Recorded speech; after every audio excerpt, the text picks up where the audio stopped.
Happy Monday H. DeShero.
right, all right, all right, all right.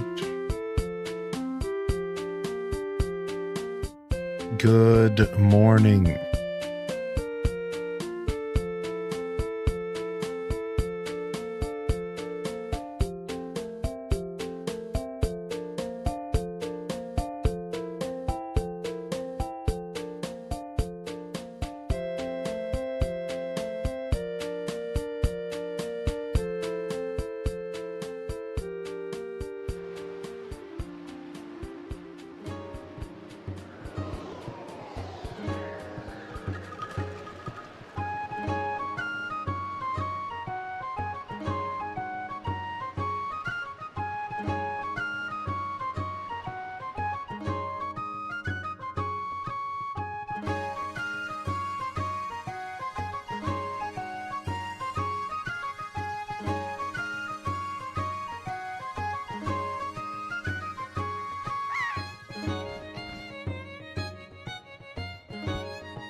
Okay, good morning.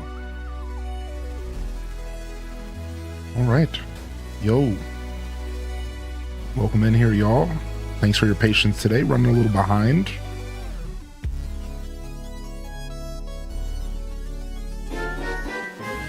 But we made it.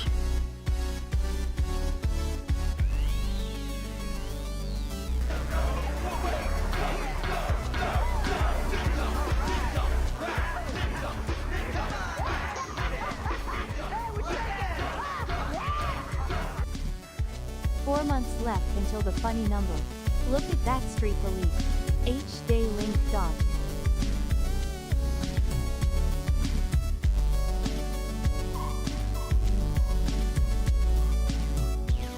All right. Good morning. Welcome in here, everybody.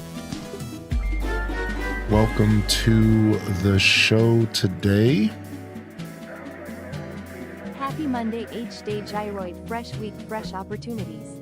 H-Day link donk, H-Day link donk, H-Day link donk.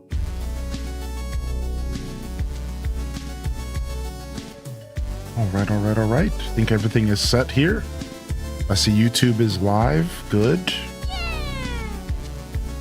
Good. And thank you for the support rolling in. Thank you, Armazel, for 8. Thank you, Cozy, for the tier 3. Thank you, MS Word Expert, as well as Aria,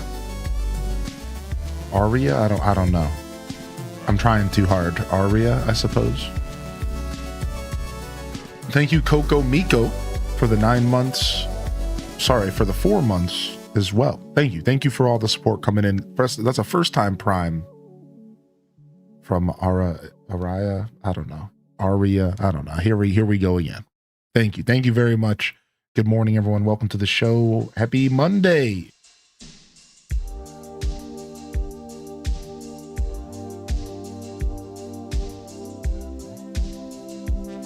Welcome in.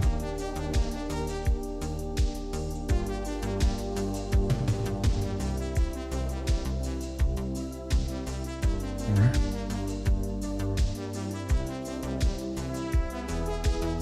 The screen is kind of flashing, but chat isn't. No, I don't know.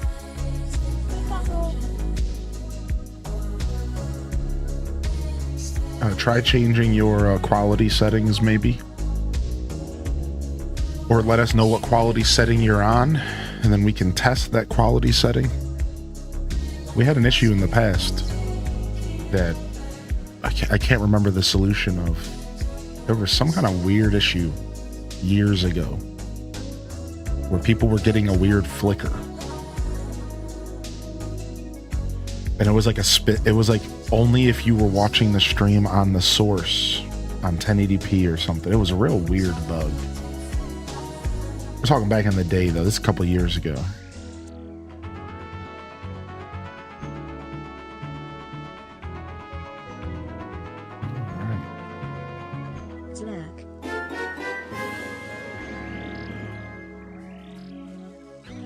Yeah, that fixed it. Yeah, that's unfortunate. Hopefully that's not happening consistently. Feel free to keep me updated.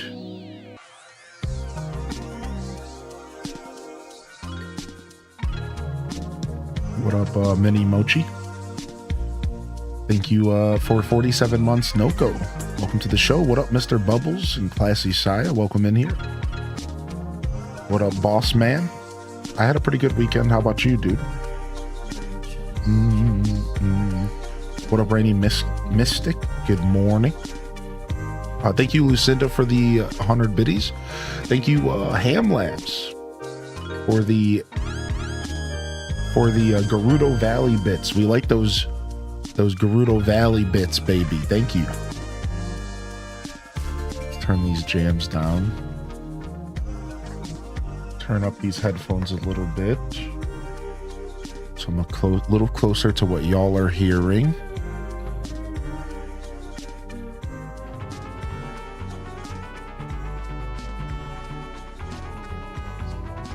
Thank you very much. Appreciate the support coming in this morning. Happy Monday, y'all. Fresh week, fresh opportunities.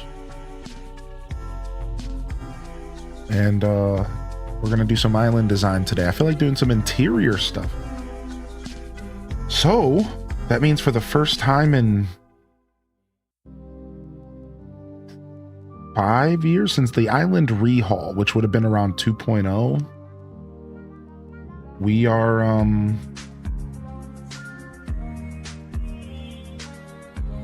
we're gutting it. The house is going.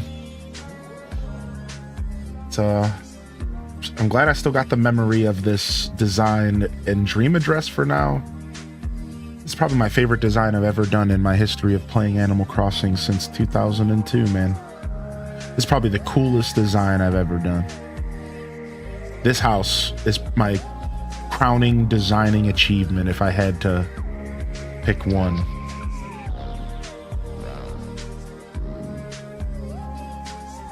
Out with the old and in with the new.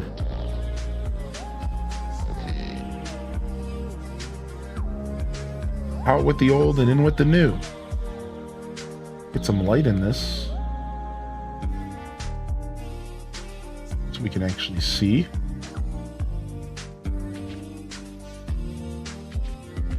Out with the old and in with the new. Time for some new stuff. We're trying to design the Deku tree. I might actually try to actually create my first ever pattern, because I don't think there's going to be a pattern for what I need, but there could be. So we have to do some pattern hunting as well.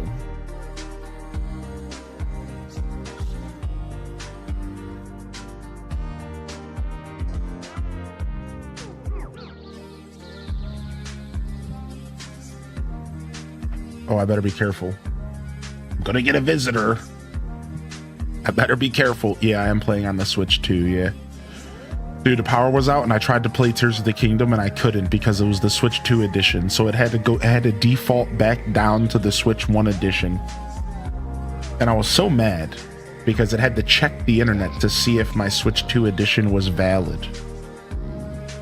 Dude, it made me so mad that I'm starting to rethink how I play video games, so that I can plan, so I can start setting things in motion to where I can play my games no matter what.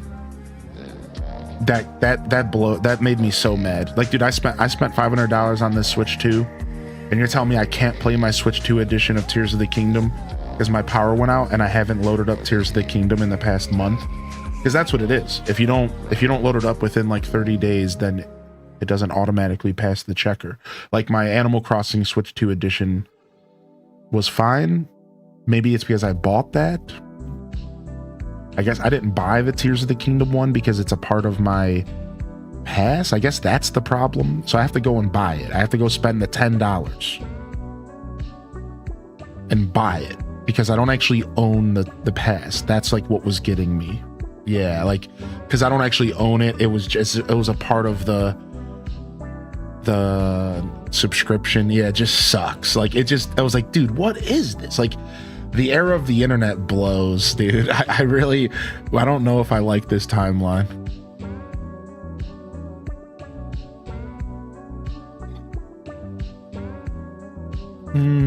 Otherwise worthless expansion pass. If I wasn't sharing the expansion pass with my community because of the lack of GameCube games, I might actually unsubscribe and go back down to the $20 a year version. But since I'm sharing it with people, I don't really care. I'm like getting my money's worth. But yeah, like I really do feel like NSO fell off a cliff this past year. But it's hard to complain about NSO because there is like hundreds of retro games. It's just like you don't usually end up playing those retro games for longer than 10 minutes at a time. So it's like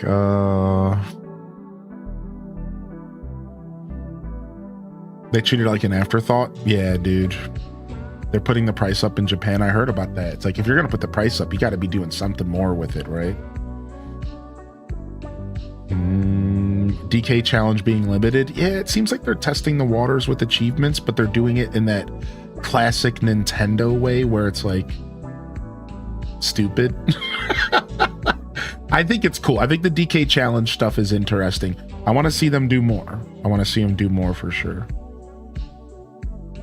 I do think it's cool. All right, let's get this going. Oh, we got to do our beard check. Good call. Good call, YouTube chat.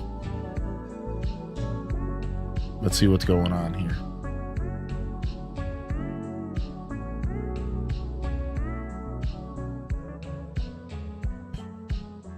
You know, stuff.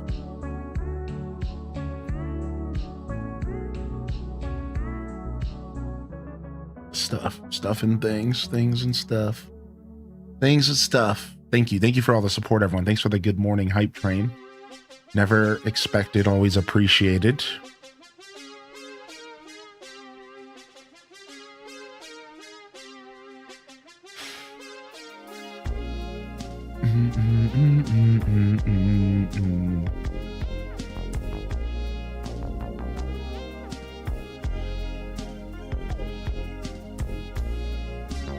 Good morning, Mads World. Good morning, Mills Art Nook. Good morning, Bookworm Gamer Babe. Any advice for a long distance relationship? I'm so nervous. Oof, that's tough. Maybe. I feel like I could maybe say something, but I don't know if I will. That's tough though. Yeah. It just takes communication. That's it. That's the best thing I can say to you. You gotta really learn how to communicate. Both parties. Gotta be able to talk. Gotta talk about everything. Yo, good morning, Just Jackie. Welcome in. For some reason, I've always wanted to do a love advice with Hylian Descent stream. Like real bad. Not like real bad. How do I want to say it? I've thought about it more than once. As far as content and ideas, I've thought about a love advice just chatting stream. I've thought about doing that before. Funny enough. I'm not gonna say I'm like some kind of expert or anything. I have no idea what I'm doing, but I do feel like I could spit a few bars to people who don't know what they're doing less than me, or like more than me rather. I'm trying to say people that know less than I do. I think there's different tiers, obviously, and while I'm not an expert by any means, I think I'm somewhere in the middle, and if there were people that were below me in knowledge, they would be able to gain from my wisdom. But I wouldn't be able to help anybody and everybody. I wouldn't even necessarily call it help. And I would totally turn it into content, so some of it would be silly, but like, I thought about doing that. It's pretty funny that you asked the chat. I thought about doing that.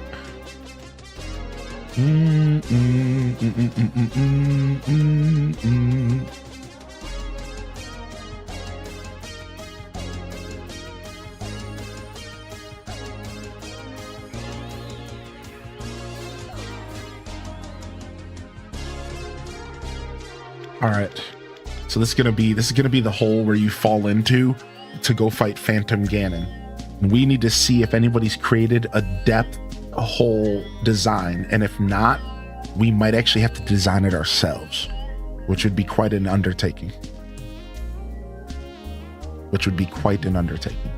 Yeah, dude, Xenoblade Switch 2 editions would have been perfect for NSO. That would have been perfect for NSO. Ball drop on Nintendo's part. Big old ball drop. I will tell you this, though. The only love advice I have for anybody out there, I have one key note of love advice for anybody. Expert advice that anybody could gain from hearing today. And I'm giving this away for free. I don't dig a lot of the establishment. Well, your ideas and values, they may work for you, but they don't all work for me. As far as I'm concerned, some are with it, and, well, some aren't. That's a hard one to say. It's hard to say. Well, wash your ass every day. Wash your whole body every day. And brush your breath at least 2 or 3 times a day with your teeth. And then, wash that face. Do any of these things prevent venereal disease, besides the rubbers? Carry some of your herbal or salt or pepper around in your pocket stuff, and it open it up in your pocket and get mixed up with your lint cotton. Or mess with the flavor, because when you take the herb and put it in your mouth, think you're going to be eating something, then you got little strings of lint pulling on your teeth, so you just take it out there, you use the string for flossing. That's far out. What do you feel is the best way to keep from getting a chick pregnant? I mean, what do you do? Well, you need different pairs of socks, sometimes you need the colored socks. That's if you're gonna wear one pair of socks to hide your dirt every other couple of days. And if you wear the white socks, you can wear them probably 1 or 2 days until you try to walk around and it get caught in the carpet. Then the dirt, stuff from the carpet gets up into your sock. Then you get the little black spots on the side. Or you could go and get the different type of socks that's made for shoes, but then they get funky and your feet start sweating and stuff. Or you can get sweat stock that grab the sweat for one big funk, and you got the powder to put in it for you won't get the funk, or the funky feet and have athletic feet. If it's stinky, it's got to be the funk, because when you die, you go back to the funk. And if you got sock funk, it got to be funky because it's stinking. Or something ran up in your ass and just died. That's what I'm trying to say.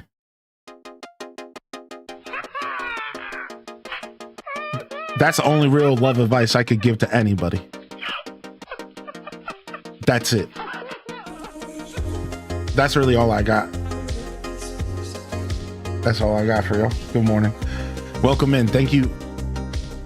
Thank you for the daily check-ins today. Good to see you. Bamana. What up, Cozy Chicky? What up, Prof Unknown? That's it. That's really all I gotta say. That's the most, that's it.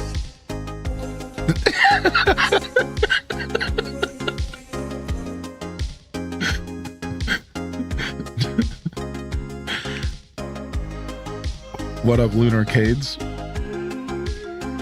It took everything in me to not bust out laughing in my office.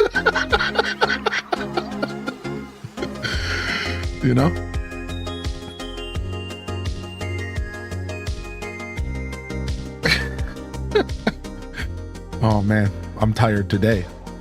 2 days in a row of pretty rough sleep. Welcome to the show, everybody. Good to see ya. I'm pretty low sleep yesterday. We were on like 5 hours of sleep, maybe less. Did what we could. Pretty haggard, pretty beat up. Streamed for like 3.5 hours. Realized that I should have just took the day off. And then my power went out at like 3 p.m. Power didn't end up coming back until like 10:30, almost 11 p.m. So at that point I fell asleep, and the fan turned back on and all. I tried to unplug everything, but like one of the air conditioners I forgot about, so everything like turned down all of a sudden. But the truth is I wasn't getting any sleep anyways, because whatever happened to the power was happening literally like right outside of my house. So I'm laying there in bed and all I'm hearing is beep, beep, beep. Hey, yo, Bill. Yo, the Tim Tams and the Willow Wop. Oh, yo, Jim. Beep, beep, beep. And I'm just like laying there like, dude, like on top of every, like it's good thing it wasn't warm. It was like actually pretty decent temperature. So like I was like comfortable. And I'm just like laying there. I'm just like, okay, dude. Because it was like happening like right outside my window, like literally, like they were at the pole, like in my backyard. And I'm like, oh man, I know these dudes' full life story by the time it was done. The one dude, his wife was cheating on him. Other dude was telling everyone about church and how he had to leave church early, and like I know their whole life story. I know what the one dude ate for breakfast. That dude does not like dairy yogurt. He wants his non-dairy. I was hanging out with the whole construction crew, and I know their whole. I got the one dude's social security number. You know, I'm not going to do anything with it, but yo, thank you, Chelsea, for 6 months. Yeah, dude, it was like, holy man, what a bad luck position to be in there. But we got the power back on, and that's all that matters. So I ended up being up to like midnight because the power came back on. I was wide awake, so I just went around the house and like made sure everything was okay. Turned the computer back on so I could get the island game going again. So yeah, I was probably up to like midnight. I don't know, just another 5 for sure. And I'm way too old to be doing 5 hours of sleep 2 days in a row. That's just not the vibe at this point in life. No. No.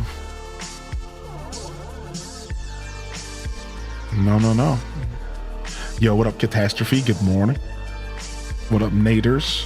One time I had a dream about construction because there was construction work going on outside. It's funny. Yeah. Not too bad, though. I just ended up adventuring. I just got like 10,000 steps in walking around the city because the data wouldn't work either. It was such a massive power outage that no data was working anywhere. At first, I thought it was just me. And then as I started walking around the city, I started catching more and more notes of other people who just had no data. Nobody had data. Nobody could make phone calls. Nobody could use their phone at all. It was just like, oh wow, like our infrastructure just blows. Like one little issue and nobody can do anything and talk to anybody, like at all. And I'm just like, wow, like this is really bad. Like everyone's just walking around like, oh, and we're all just like, okay, like this sucks. Because the network gets flooded with congestion, and then apparently the towers need power as well. And there's just so many people that live in one area in greater Cleveland that it was just shot. Like nobody could, like I could make a regular phone call. I was able to do that, so I'm being a little bit over exaggerating. But I wasn't able to make a regular phone call the whole time. It would come and go. I was like able to sit on the phone in like some areas, and then like at certain times, no phone calls would go through, no text messages would go through, let alone like data. Yeah, it was pretty rough. Yeah, it was pretty crazy. So I just like sat around for a couple hours. I went on a big adventure, got like 10K steps in, walked around looking for a source of power while my phone was dying. And I ended up turning my Switch 2 into a power bank. How about that? I already knew you could do that, like just from like understanding like technology, but I didn't know for sure like how it would function. I don't recommend doing it, by the way, because it's kind of dangerous to do that kind of stuff. But you turn your Switch 2 on and make sure the screen stays on. That's the key. And then you plug your phone into it and it's just a power bank.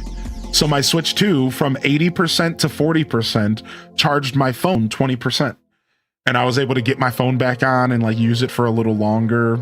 So just a pro tip out there, if you're ever in a bad situation, your Switch is technically a power bank. I don't know if it works for the Switch 1. I think I tried at one point and it didn't, but the Switch 2 seems to be powerful enough. So there was that. So that was a silly situation. And the way the power went out was also story worthy. Dude, here I am. It's 3 p.m. I'm sitting there. I just put on a video about the future of classic WoW. And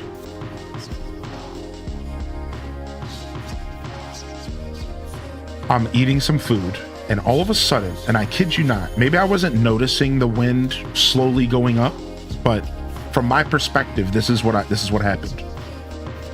All of a sudden, it went from just a normal day to like 50 plus mile per hour winds. It reminded me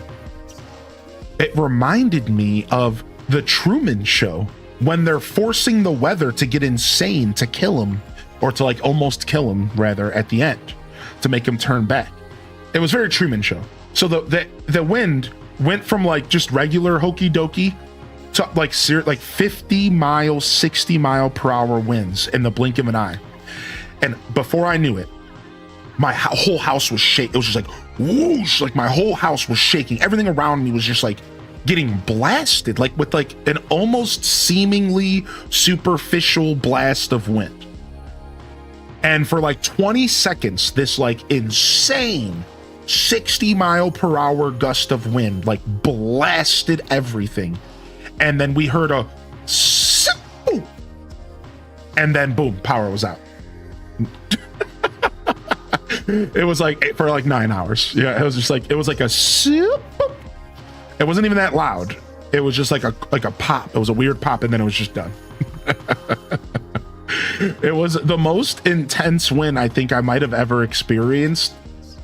At least like specifically when it's like 0 to 60, like that. Like I was really shocked. It just out of nowhere, dude. And when I was out and about, I heard some guy say that the wind gust was so intense that it blew. I heard this guy at a store. It blew his box fan into his house, ripped the plug out of the wall and across the room. Imagine you're sitting there. So he had a box fan in his window with the window open, and the wind gust was so intense that it shot his freaking box fan across the house, ripped it out of the wall, the plug, everything, just blasted it. I was like, dude, now he might have been over exaggerating a little bit. You know, he's telling a story. You know how we all get, we're telling stories. But that's how he described it in the store. I was like eavesdropping. I was like, oh my gosh. Like, the most insane gust of wind. Like it made sense that the power went out for sure.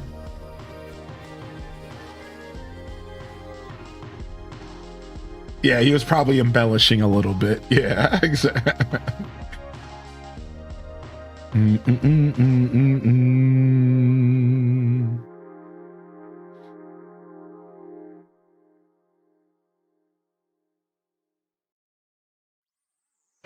All right. All right. What up, big doggo?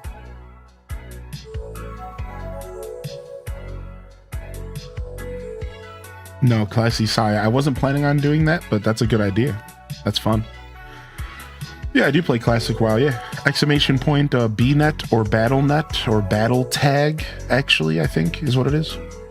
If you want to add me, I'm always hidden, but you can still add me. It's BNet or something. That BattleNet, yeah, it's one of those. Yeah. Yeah, I don't know. I haven't played in a while. I think I just let my sub lapse, but last month, but you'll catch me on there. I get an itch for it. I come back. You know how it is when you're a WoW head. You always come back. So I was playing TBC. That all I have installed right now is TBC Classic. But I was thinking about reinstalling Hardcore so I could go back and play Hardcore because I'm kind of sick of TBC. I'm just bored. I don't feel like doing any of the content, so my gear sucks and everyone's out gearing me, so I can't PvP. So at this point, I'm just bored.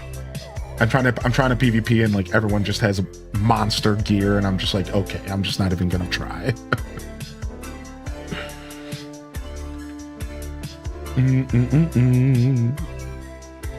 You're playing Hardcore Self-Found? Nice, man. It is fun. Yeah, I've done a Hardcore Self-Found up to 26 and died as a rogue. Oh no, as a hunter. And then I had a semi Self-Found. I was just like following my own rules. Semi Self-Found hardcore run as well that went to 36, died to a campfire. One day, ask me to tell you the story. I died to a campfire. Ask me one day, I'll tell you the story. And then my current record, I think, is 39.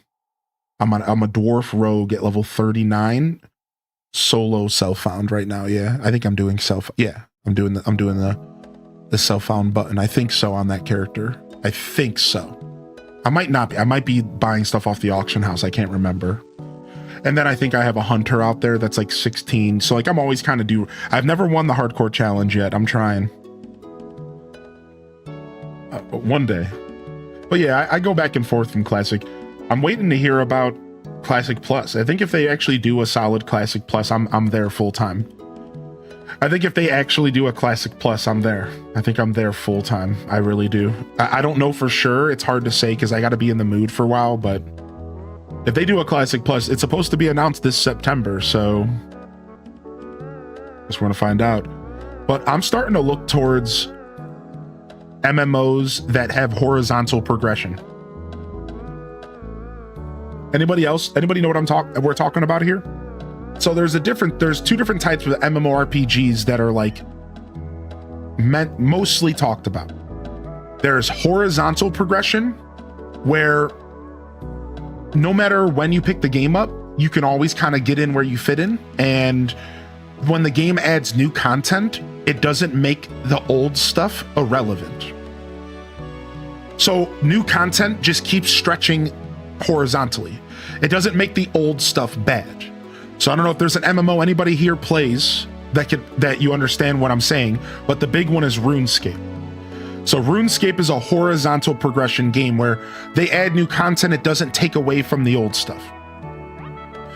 Right? So I grew up playing vertical progression video games.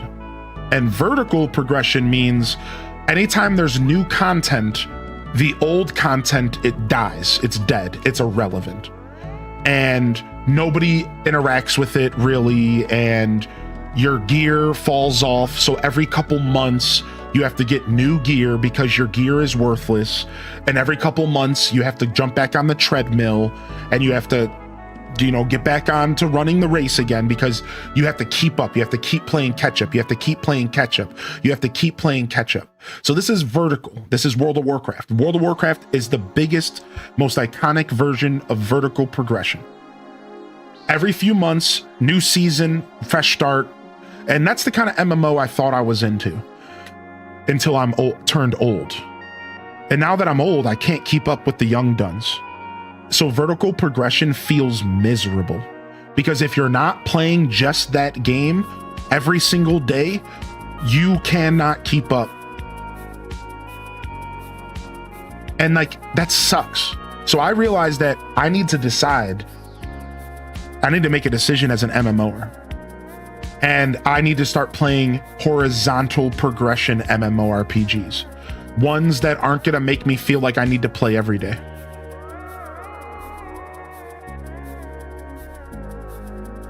Yeah, Guild Wars is one of the best horizontal progression games. I'm looking at Guild Wars 3 maybe for a future game. So if they don't figure out Classic Plus, now here's the thing. WoW Classic Plus might actually be a horizontal progression experience. And we could get finally what we wanted for a long time. We're going to find out. Like Fields of Mistra. So yeah, I understand what you're saying, and yes, actually, kinda, but we're specifically talking about MMORPGs, where like big, massive multiplayer games. It doesn't quite work when you're talking about single player stuff, but it's still, that was actually, it kinda, yeah. I see where you're going with that, and it does work, yeah. But yeah, specifically talking like MMOs, like Guild Wars, Final Fantasy Online, World of Warcraft, that kind of stuff. So yeah, I'm a big MMO head, but I just don't have the time nowadays, and I'm hoping like maybe I can find myself an MMO that doesn't feel bad when I don't have time to play. Like Classic WoW right now is honestly a really good example of that. That's why I go back to Classic. Because when you're playing hardcore WoW, you're not on a treadmill. You know, Rift Buddy can probably attest to that. You know, you're not on a treadmill when you're playing hardcore WoW because you're just doing your own thing. You're just playing the game. You're just having fun. You're just experiencing content. You're just trying to, you know, defeat a guy, you know, a quest, a challenge, right? So that's what makes hardcore so interesting, you know. Yeah, same with Mouse Marin. Yeah, Briovitz and you are currently playing hardcore. Hoping for a good Classic Plus. That's cool. Yeah, y'all, if Classic Plus happens, we should try to join arms if you guys don't already have your own little cliques to play with. Good morning, Dutchy Iris. Welcome to the show. Palia is a horizontal game for sure. Yeah, Palia is horizontal progression. Guild Wars, RuneScape. I think Final Fantasy 14 is also horizontal progression as well. Yeah, I think so. I think all of those would be considered. I felt stressed in Palia because there's so much going on. Yeah. Games that are getting constantly updated can kind of make you feel overwhelmed. Final Fantasy's not horizontal. I wasn't sure. I was always trying to figure out why that game was so popular to people, but I thought maybe because it was horizontal, but that might not be the case. Yo, Frobert, you kind of come check out my empty house, dude?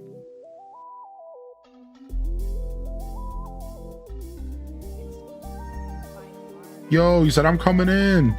I'm literally just gonna save and quit. Get out of my house, Frobert. I don't even want to talk to you. What's up, Neeks? Good morning. Cold?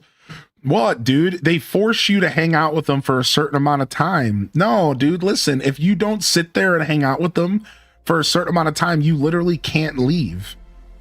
Like, this is not that, like, you literally, like, they'll be like, no, I just got here, dude. Like, nah, man, screw them. I'm not playing that game. You're just get out of my house right now. I just ordered a new DS game for my collection called Sally's Salon, Diner Dash, but with hair salon. I've heard of Sally's Salon. There's a mobile version of that game now, I think. Oh, and you got Once Upon a Katamari? I own that game. Yeah, we played it on release. It's good. If you're a Katamari fan, it's good. What up, Kai Bells? Good morning. Good morning. Good to see you today, Jita-chan, as well. Welcome to the show. What up, Mimi Mimikyu?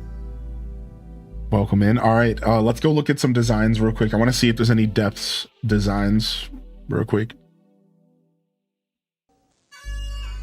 All right, enough of this.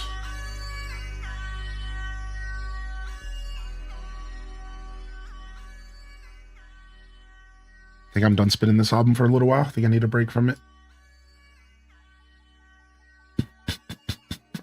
I still got to sit down and set up playlists through the Nintendo Music app for us. That's what I really want to do. Until I set up playlist, I don't want to like necessarily throw stuff on from it too often.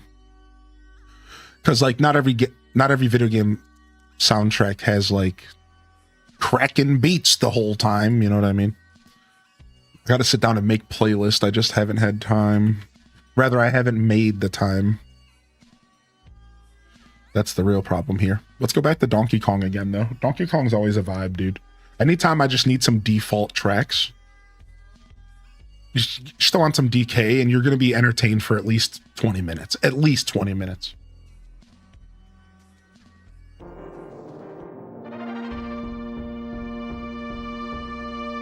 You might skip a song or two, but... Yeah, I love the nature sounds of Solarpunk. Yeah. Solarpunk's sound design's actually pretty good when it's not blasting your ears. Yeah, we played 4 hours of Tunic. I haven't had a chance to upload it, but there are 4 hours of Tunic out there from a 24-hour stream. So, is your character waiting for the new OOT Direct? Yeah. So I had a question this morning. Good morning, Rio Keen, man. So the question came in. So Ocarina of Time got a leak. Ocarina of Time Remake got a leak, y'all. And it was a paragraph describing the game. And not even a paragraph, a sentence. And because we hadn't got any description from Nintendo yet. And the description that got leaked, that Nintendo took off the internet, was... It said a couple buzzwords. So first off, it called it officially a remake. So now we know for sure Nintendo themselves is calling it a remake. Step 1, success. Step 2, there's another like set of words that are important. I can't remember. And then the third thing I want to mention is they say something, they use the phrase timeless gameplay. All right. So they say remake, then they say like something else, and then they say timeless gameplay in this description of what this remake is going to be, what Ocarina is going to be. So the internet's trying to analyze it because Zelda fans are analyzers. All right. And people are trying to like toss around like, okay, so what are we going to get? What kind of game are we getting? Are we getting a 1-for-1 or are we getting something completely new? Okay, updated designs. Here it is. That's the other term. Here it is. Updated designs. So they said a classic reborn, all right, as a remake. So remake. They said updated designs and then timeless gameplay. And the internet is popping off with these 3 phrases. So you have remake confirming that this is not just a remaster. It isn't just a port with updated visuals, a remaster. It's a remake from the ground up, new code, new everything. They're basically making a new game in the vision of the original. That's a remake. All right. Then they confirm updated designs. So you could say, what does updated designs mean? What do you guys think? Does that mean the dungeons are going to be different? Does that mean the whole world's going to look different? Does that mean the characters are going to look different? Does that mean that Ganon's going to look different? What does that mean? What does that mean? What does updated designs mean? And then the third thing the internet is analyzing is timeless gameplay. And people are trying to figure out, what does timeless gameplay mean? Is it basically gonna feel like Ocarina of Time on 64 and everything's just gonna look different around it? Or are we gonna just be getting a completely different game entirely? And that's a really good question. Like, are we gonna pick up the controller and are we gonna instantly feel like we're playing Ocarina of Time? Or is it gonna feel like a completely different game entirely? What do you all think about that? What do you think? Like, and that's the big one that everyone is like stuck on. They're stuck on this timeless gameplay thing. And people are like not sure. Half of the internet is like, it's not going to be enough of a change. It's just going to be Star Fox 64 remake. And it's going to just basically be the same game that we've been playing our whole life. And then a bunch of other people are like, you know, they would prefer it to be a brand new game. They don't want to play the same old game. They don't think it's worth it to buy, you know, for it to just be another remake. And everyone is just kind of like confused, and you know, the internet's doing its thing. Listen, Zelda fans love to analyze. So this is fun. This is fun for us.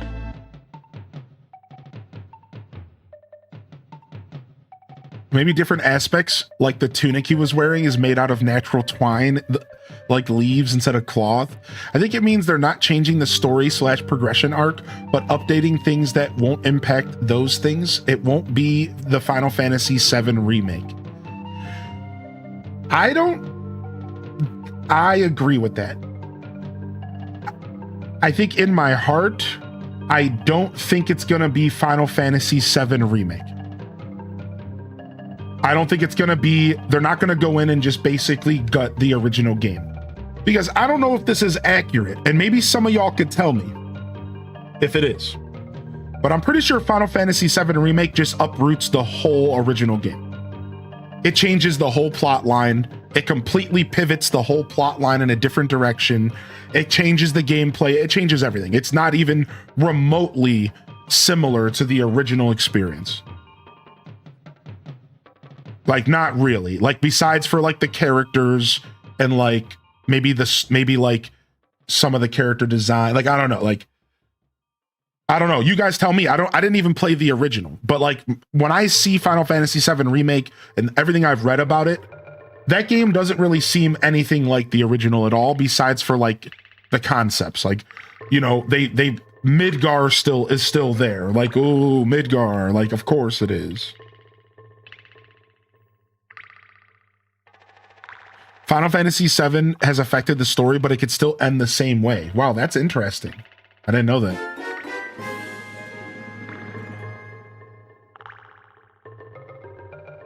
Happy Monday, Day Wiggle, Day Wiggle. YouTube chat says, Final Fantasy VII Remake, the game spends 40 to 60 hours in a spot that was only 4 to 6 hours in the original game.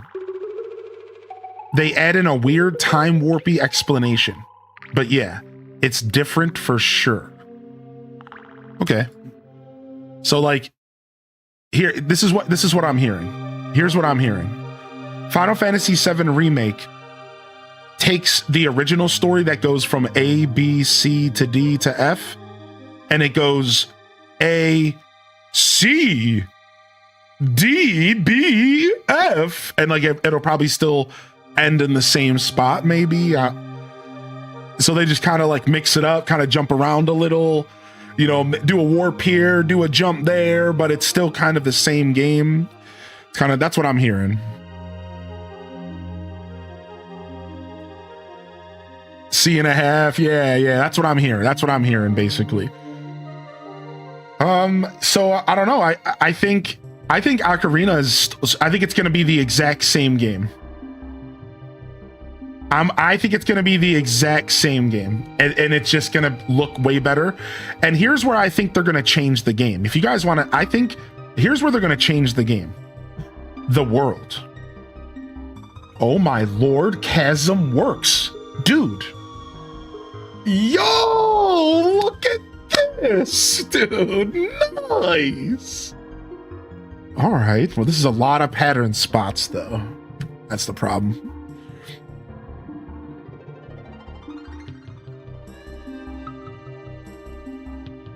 Yeah, I think,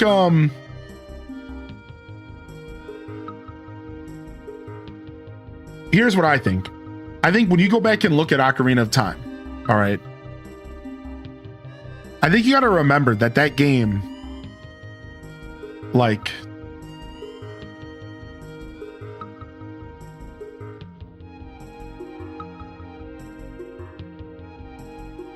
this is what the Hyrule Field looked like. This is what Hyrule Field looked like in that game. This is where the game is going to change the most. Look at this. This is where the game's going to change the most.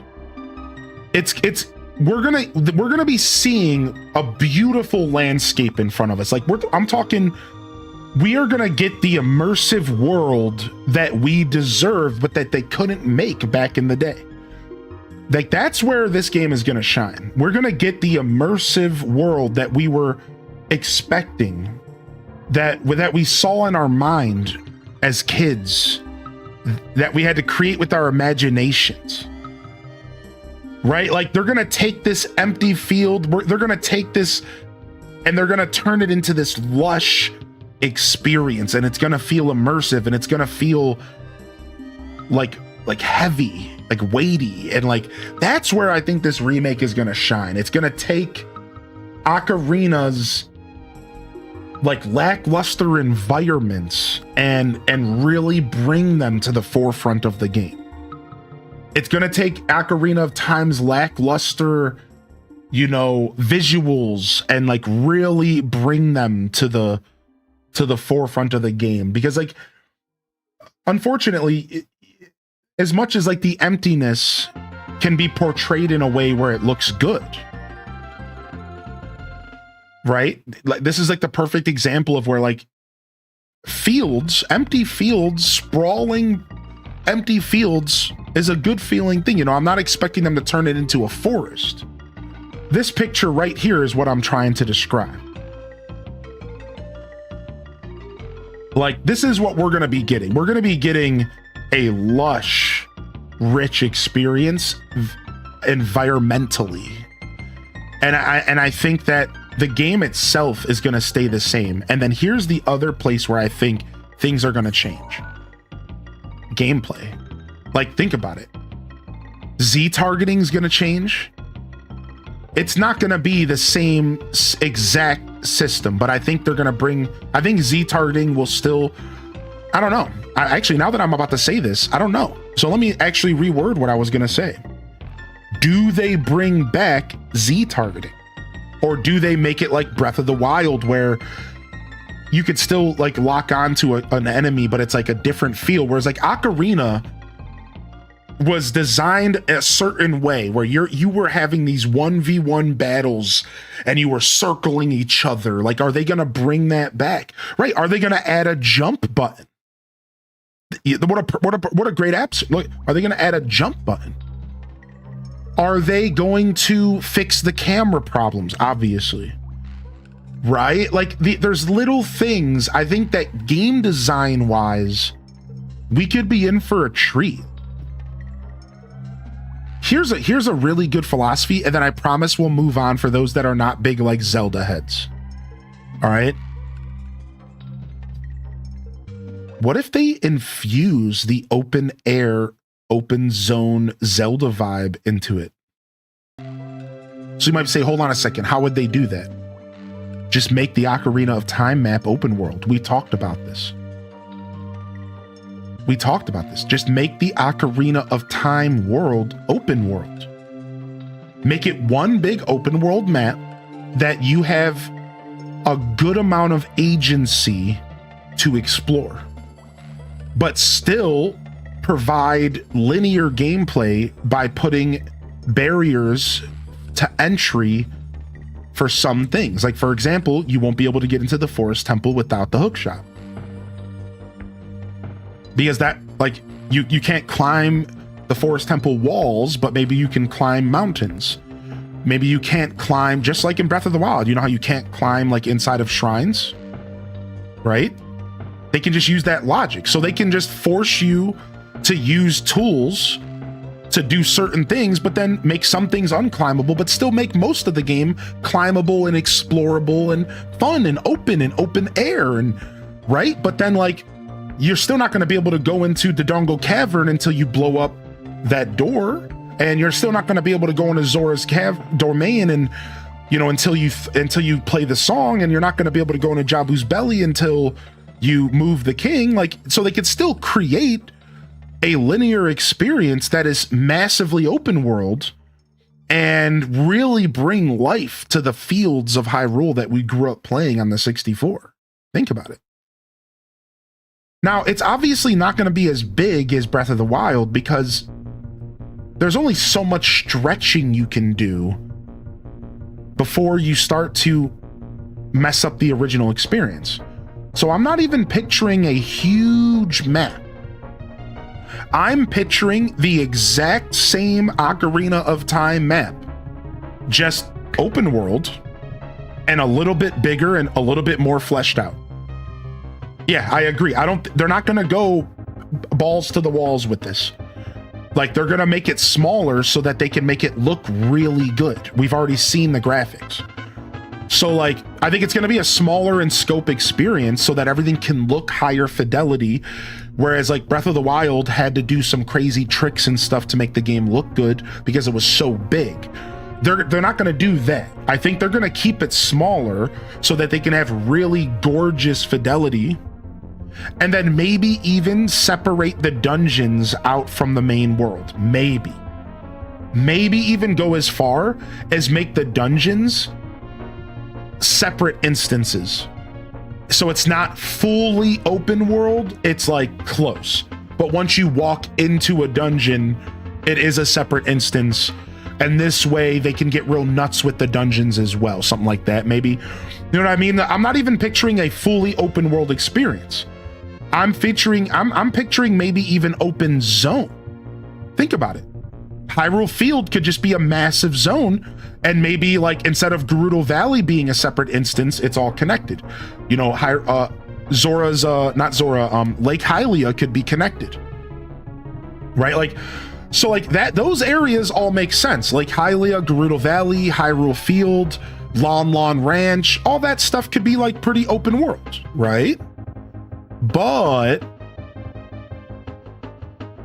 I think like the Lost Woods probably should be separate. Maybe separate instance, you know, maybe the dungeons, separate instances, stuff like that. So can you get, will we get more than 4 tiny glimpses of Ganondorf? I mean, I mean, all right, let's save this artist for later.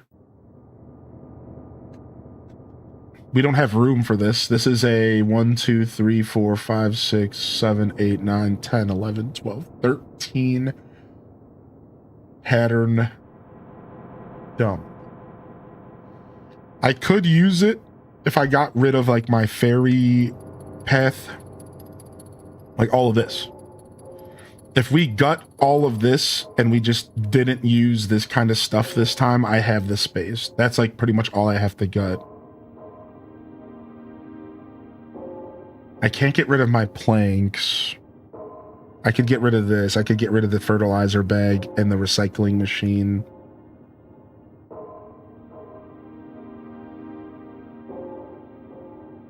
I might be able to get rid of this.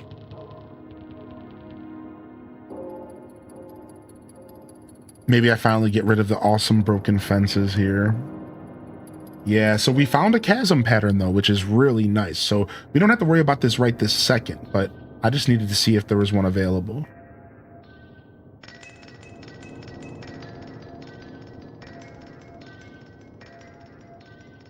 So yeah, I don't know.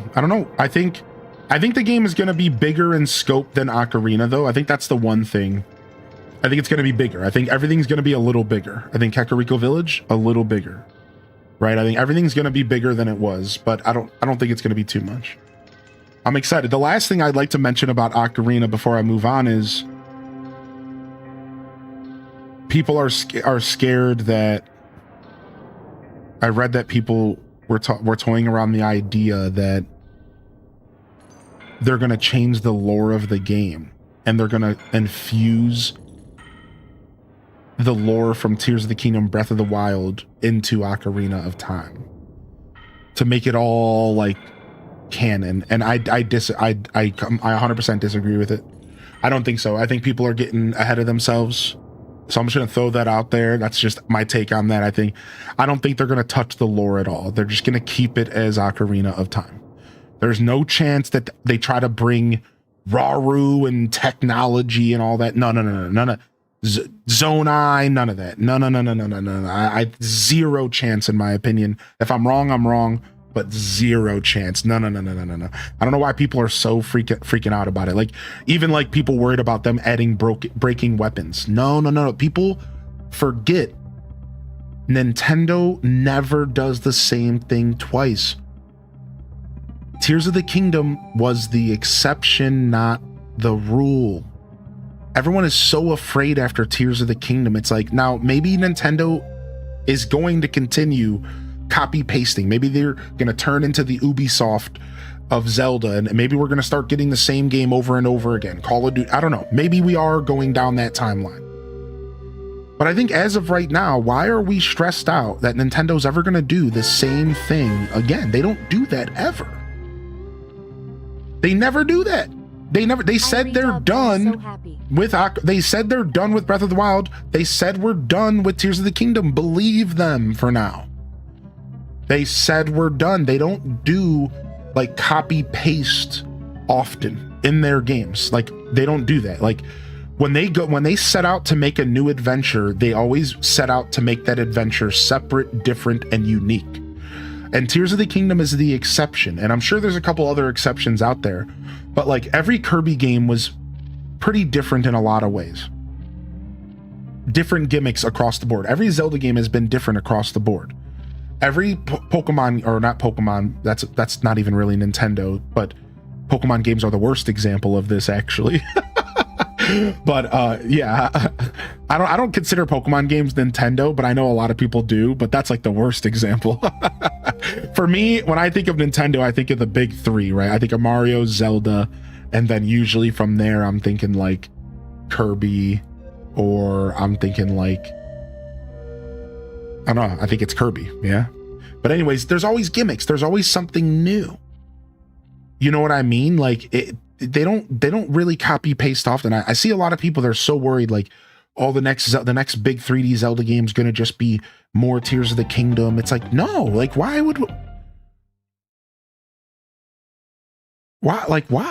You know, like, you don't think we'll get Majora's? I think we might, but that doesn't, I didn't say anything about Majora's Mask, right? What does that have to do with what I'm saying? Not that I'm like trying to be rude, I'm just, sure, like as far as Majora's Mask, I think we could get Majora's Mask, but that has nothing to do with what I'm saying at all. Majora's Mask is a very different game than Ocarina of Time. To the point to where it's some people hate it and they love Ocarina, right? It's a very different game. Same assets, very different game. Yo, thank you, Cool Stardew Man, for 5 months. And thank you, Oodle Doodle, for the 40 months as well.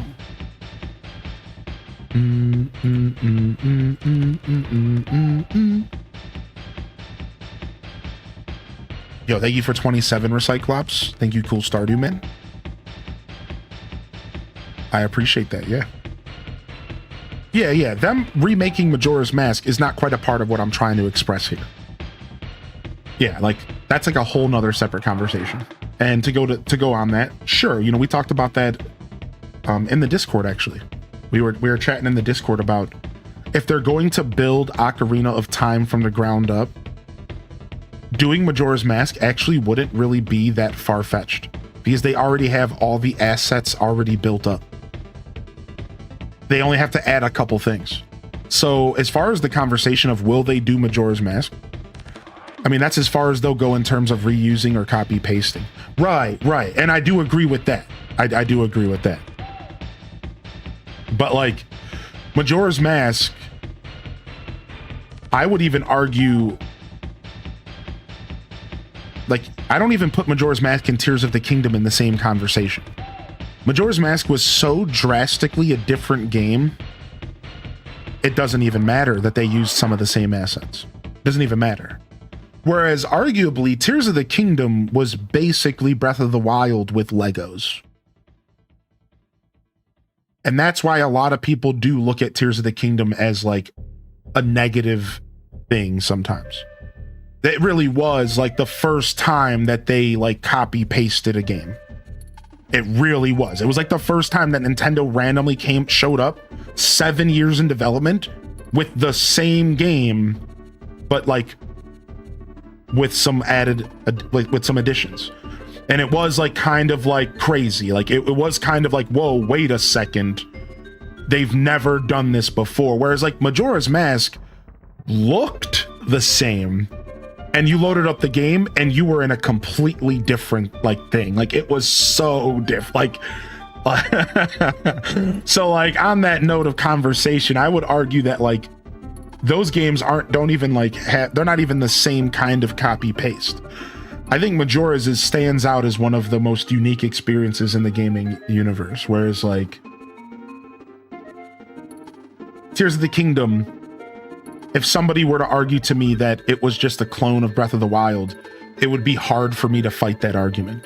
I would, because I disagree, but it would be a hard fight. That would be a hard fought battle.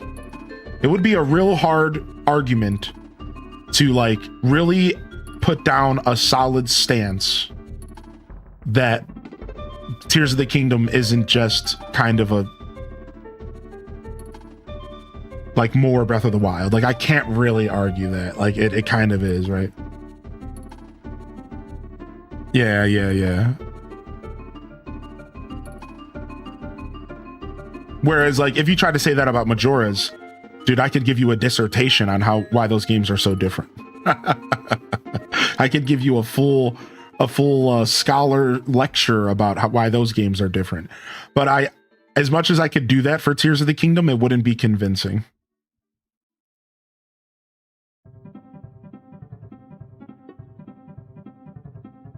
I'm wondering if they're working on a new Zelda title, and if this remake will use some of the same assets for the new one, but if they did, it would have to be early in the timeline. Yeah, well, I mean, remember, Adult Link is an Ocarina of Time. So, I mean, we're getting Adult Link as well. We're going to get full blown out Adult Link and Epona in this game. Keep that in mind.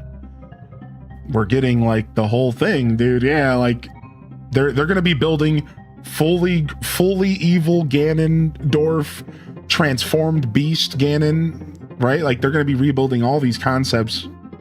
So yeah, they could even once we get a look at Adult Link.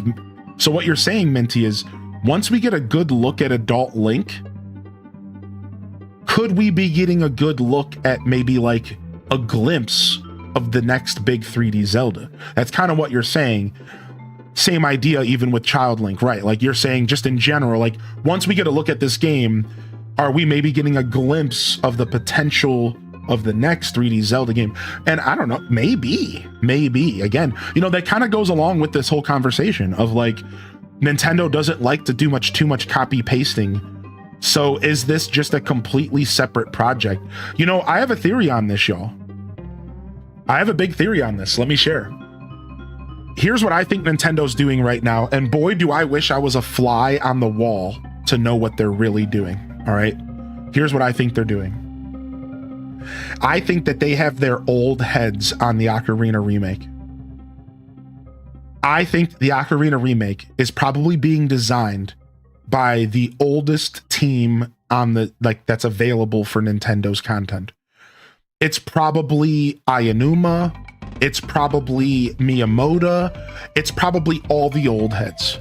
And they have, obviously, they have new developers cycling in, but it's probably tenured people making this remake. And why do I feel that way? Because it's very clear that Nintendo has been like slowly and surely like building a new force. They've talked about it. They're teaching new developers the ways of the past, but they're also giving these new developers room to create new experiences. That's what Breath of the Wild literally was a product of. It was the first time that they stepped back and they said, all right, we want new ideas. We're going to teach you our ways, but what do you guys think we should do? So you can blame the younger generation for breakable weapons. They're the ones who thought we wanted. Oh, but millennials are the bad ones, right? Let's keep that in. Wait a second. It was actually millennials that probably developed Breath of the Wild. Damn it, millennials! Damn it, millennials! Why are you always doing this? It's your anyway. Excuse me. Anyway, so the point is, what I think is going on right now is I think that there's two separate teams. And I think that there's probably a younger staff being overseen by Aonuma and the likes, just like Breath of the Wild and Tears of the Kingdom, that is working on a new Zelda. And they probably have a smaller team working on remake. That's my prediction here, because I think that this is just a bold-face, weird prediction vibe check, all right? There's no stake in anything I'm saying. This is just a theory. It would make sense to me, right? Like, you get your old heads to work on the old game because they are the ones who originally were there for the creation of Ocarina, right? So you bring them in to make sure that the remake is as close to the original as possible while also being new. Meanwhile, you have your bigger staff working on the next big 3D Zelda, and that's the fresh heads. That's the young duns. And they're just being overseen, and they're doing the next progression of the Zelda franchise. And then meanwhile, a third, we already know that Grezzo is being used for 2D Zelda. So I have a prediction that there are 3 Zelda games that are easily in production right now. Remake, which is basically done. We already can see that because it's coming out this year. A big new 3D Zelda, and they have Grezzo, a separate studio that has shown that they can make a competent Zelda game, and we're getting more from Grezzo. So we're eating right now. Then they have Tecmo doing their Warriors games. They could easily pull Tecmo in and be like, hey, make us more Zelda content.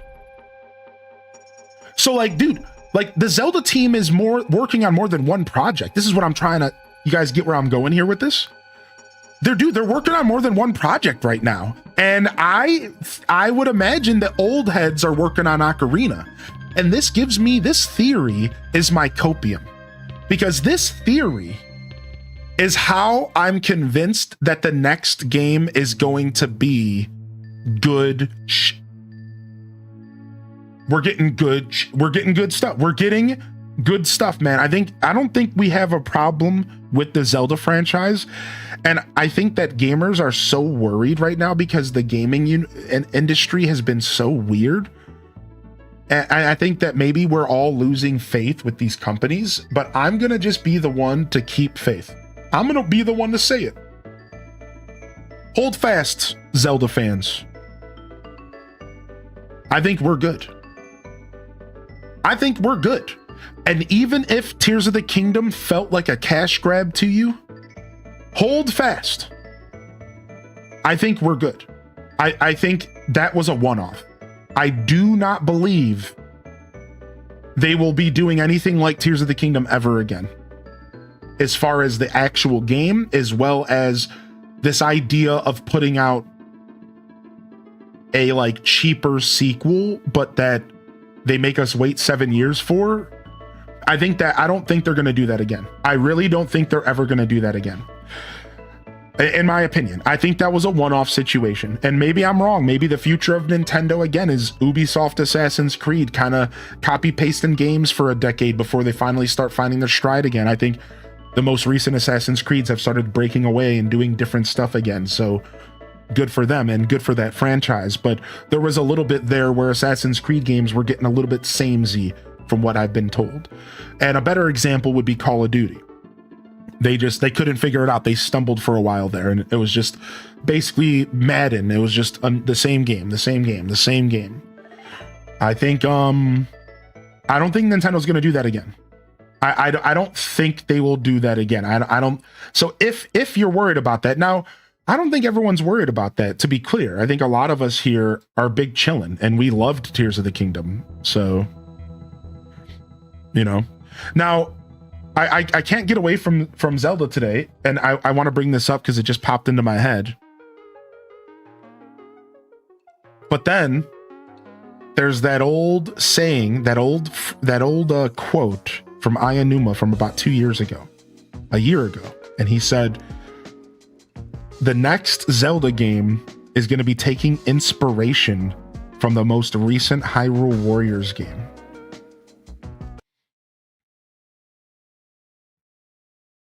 What does that mean?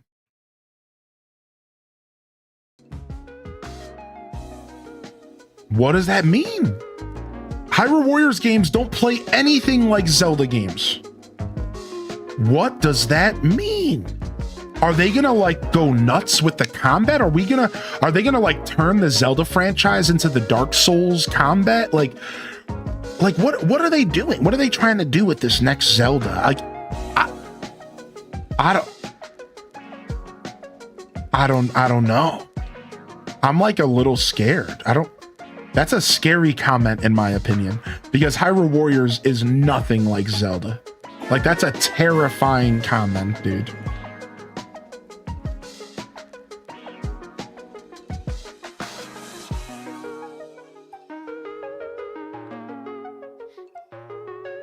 Yeah, maybe the story's gonna be based around Zelda.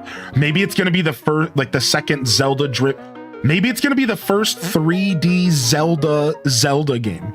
Yo, thank you for 49 months, Kellyanni. Thank you again, Recyclops and Cool Starvey Man. Maybe that's what he meant. Yeah, what if like it's Zelda's story and she's saving Link? What if we're finally getting that? What if we're finally getting Zelda saving Link?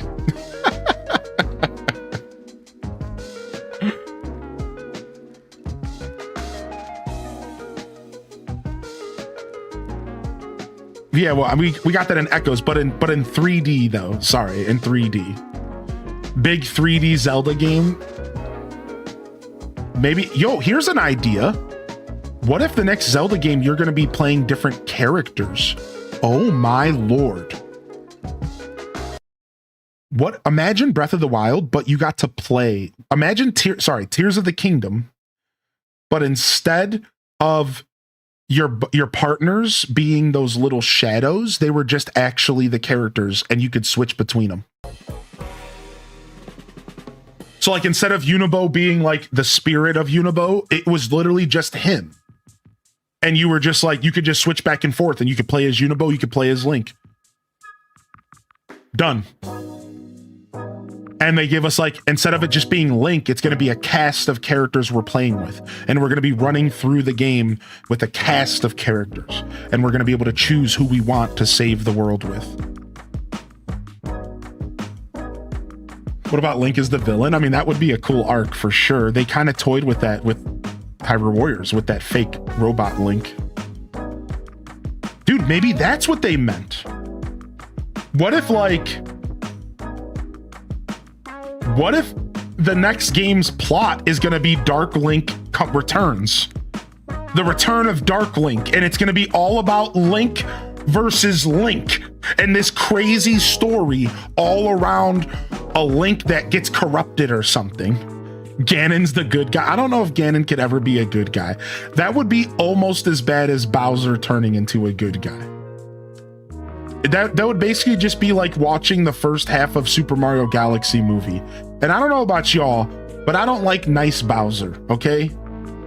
I like Jack Black, but I don't like nice Bowser.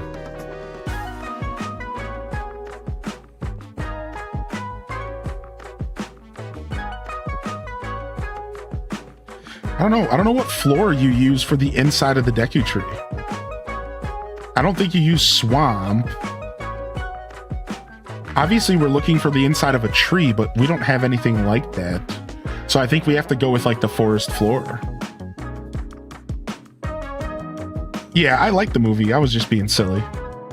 Yeah, it was silly. It was fun. I want Cass back. Dude, Cass deserves his own game. Cass deserves his own game. What's up, 99 Elixir? That's what I'm saying, dude. 99 Elixir on YouTube. Thanks for your patience. They said, even if you hate Tears of the Kingdom, it's one misstep in a series which is consistently delivered. I don't see any reason why you would doubt the Zelda team. Why are people doubting the Zelda team? You know, and it sucks because if I say anything more, I'm gonna look like the fat dude on the internet with the lightsaber defending these corporations. Leave Nintendo alone. Stop talking bad about Nintendo. Like, I'm not trying to be that guy. But why the fuck are you doubting the Zelda team, dude? Like, stop. Like doubting Bethesda at this point? I get that. Doubting Ubisoft at this point? Can't blame you. Right? Like, I get that there are some companies out there right now that we should be doubting. Doubting the Pokemon games? True. But why are you doubting the Zelda team? Like, Zelda should not be caught up in all this trash. Mario's the same. Like, Mario, crisp. Zelda, crisp. Like, why are we doubting those teams? Like, just, what did Bethesda do? Bethesda has lost faith. So the big problems with Bethesda was the launch of 76, the launch and just the quality product of Fallout 4 in general is contested as it's the least favorite Fallout of all the Fallout games by most Fallout fans, including myself. It's not a bad game. And then there was Starfield. So it all started with 76's launch and Fallout 4 being a little shaky. And then Starfield dropped, and any faith that most Bethesda fans had apparently left the building. The truth is I'm not one of those people. I still actually have faith in Bethesda. I think Starfield was actually not that bad of a game. It just didn't quite hit as far as space exploration. They dropped the ball. Let's just be real. Starfield dropped the ball, but it wasn't a bad game. It was mid. And when you're a company who successfully puts out 8+ games, right? Skyrim, Oblivion, right? Like when you're a company that puts out amazing games, Starfield looks pretty bad next to those games. That's the problem here. You see what I mean?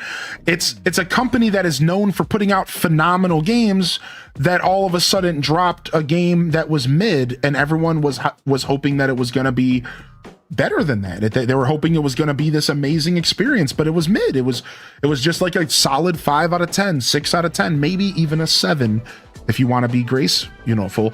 But that's not bad. People forget bad is 4 out of 10. 3 out of 10, 2 out of 10. That's bad.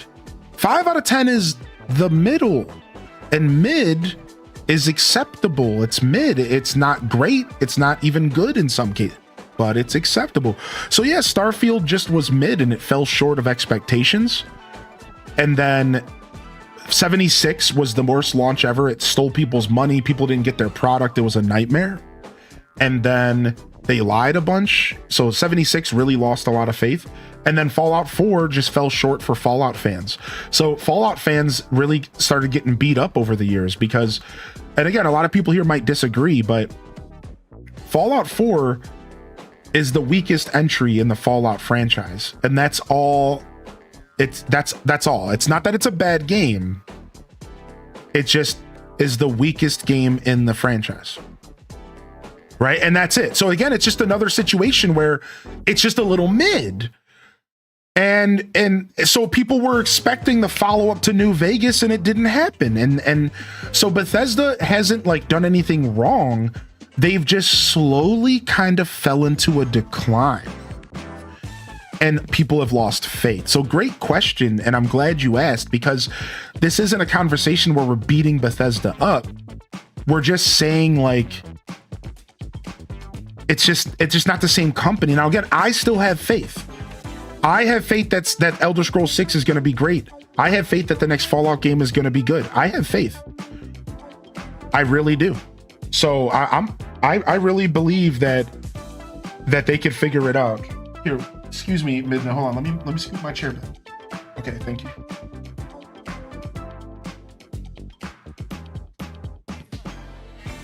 Okay, come here. All right. Yo, what's up, Ali Bobally? Good morning. What up, Exhaustion? Good to see you as well. Here, let me get some good mornings in the chat. Sound off in the chat if you're out there. Let me get some good mornings out there. I see Toad. I see Jess. Good morning, Neanderthal. Good morning, Adelaide Kate. Welcome in. I'm not feeling this album right now. Hold on. Just give me this one. Good morning, Kellyanne. Thank you for 49 months. Welcome out here, Blood Raven. Welcome to the show. What up, Simple Stage and Neurology? See Detective Rach in here. Oh my gosh, happy birthday. We get some birthday love in the chat for Detective. I see Tam Perpetrator. I see Coco Queen. Welcome to the show, Card Shark. Good morning, Pleather Rose, Minnie Phil. Welcome in here, Spidey Billy. Good morning, good morning. Welcome to the broadcast.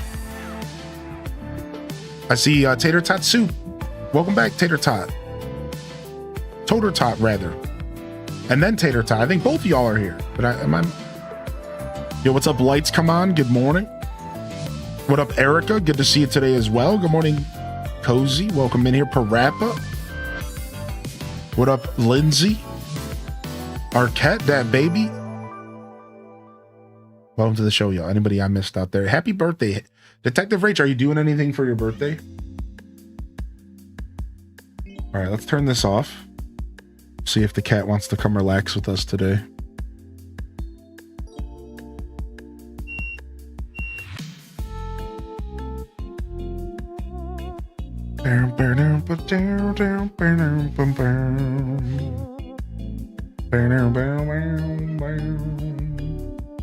Wanna go lay in your bed? Come on. Take a nappy in your beddy. Your beddy bye.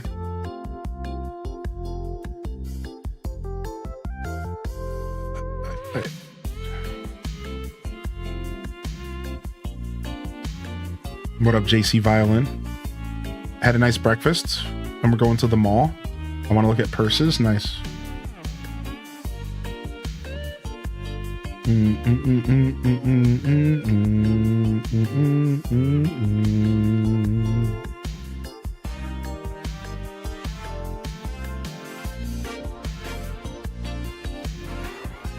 Looking for a bonfire.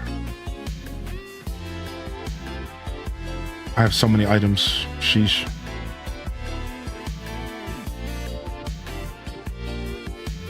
I might not have the item I'm looking for. I might have to go and craft it.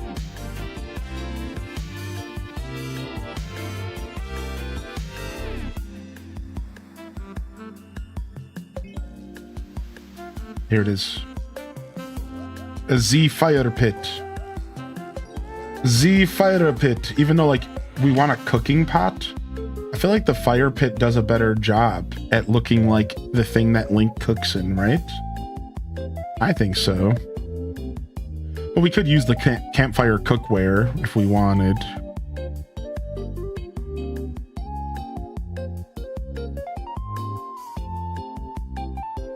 Yeah, I'm designing the center of the Deku tree of.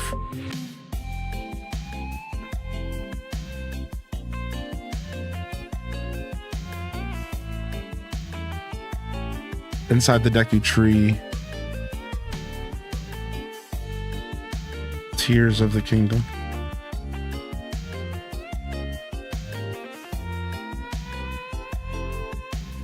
Do do do do do do boom boom boom boom. Dude, why is Station Square actually one of the dopest songs? Alright.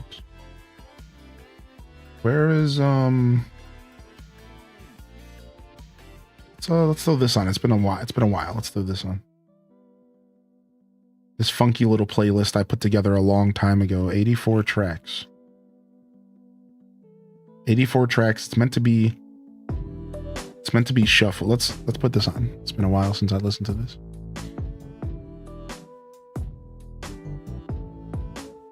Thank you, Kellyanne.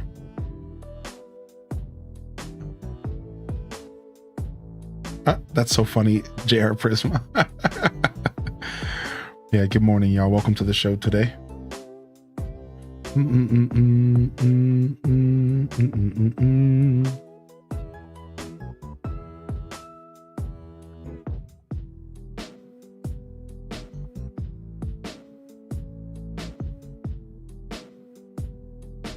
Yeah, I think that's the cooking pot for sure. I need to just load up Tears of the Kingdom real quick and just go to the Deku tree.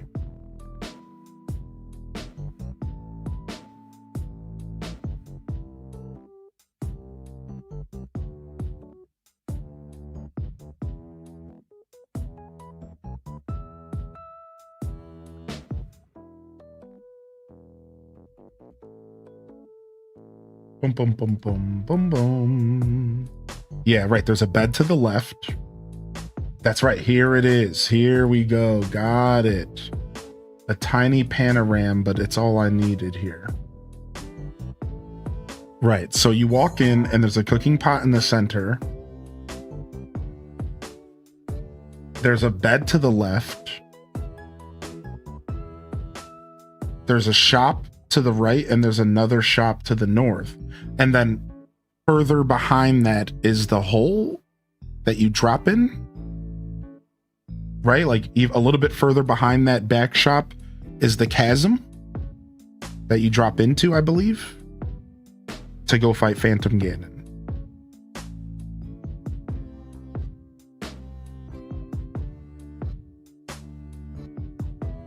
Yo, what's up, Blue Wave? Yeah, Tears, yeah. Yeah, the sick tummy of the tree, right.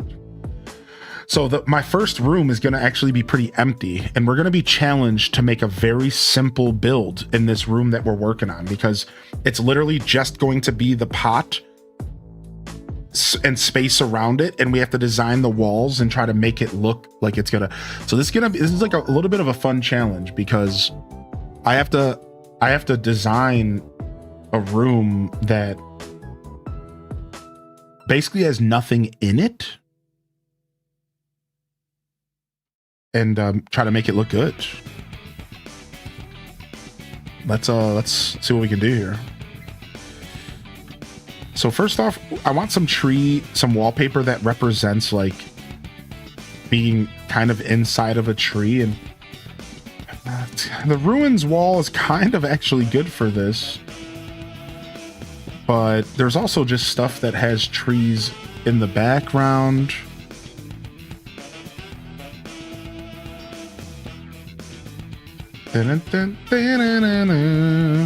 I do like the rope wall. It kind of works for what we're trying to do here. Yeah, some plants for sure.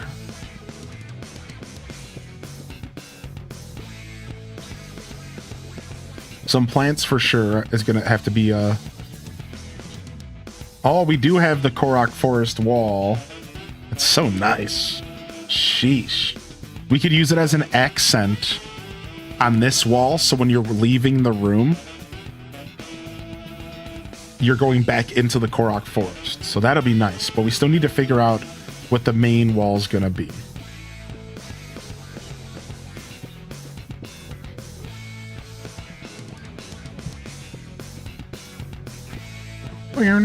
Dude, the graveyard wall is so cool.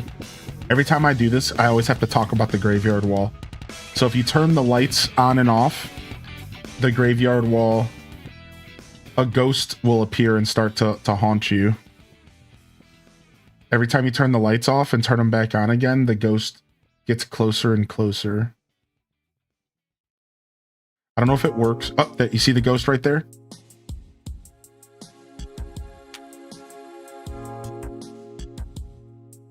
Look at, there he is again. Now he's closer. And then he eventually shows up like right up in your shit. Look at that. Mega creepy, dude. And then, look, and then he goes back to being tiny again.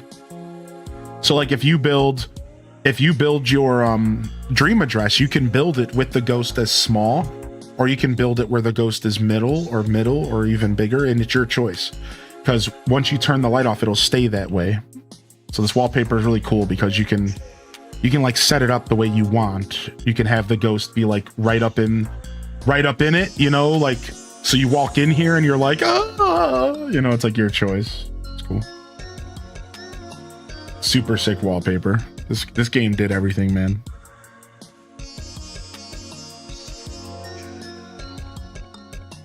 I'm buying DDV today because me and my friend have been talking about it for a week.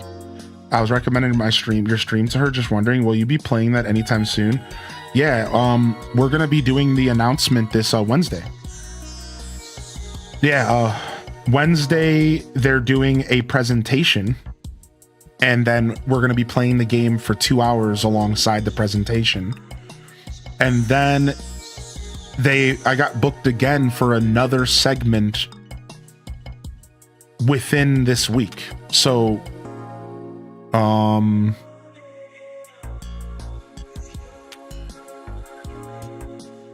I'll be here Wednesday doing 2 hours of DDV, but it's going to be more than that. You guys know how I do the thing. So I'll be here all day. Wednesday's just going to be DDV day, and we're going to be jamming. You guys know how we do. Then between the 18th and the 23rd, they booked me for any date I want for another 2 hour segment, which will just be another full day thing.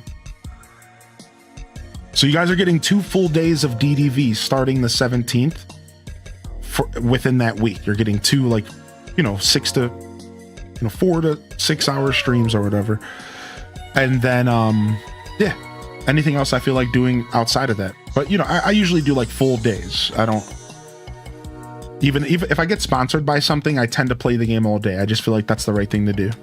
So yeah, we'll be checking out probably Wednesday, and then again, whatever other day I want.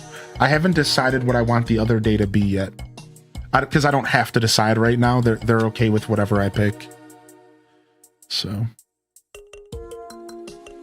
see a counterintuitive.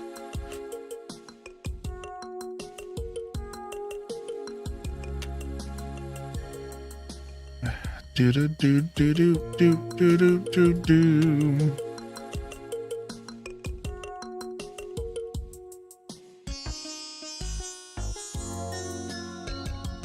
Give me just a minute here.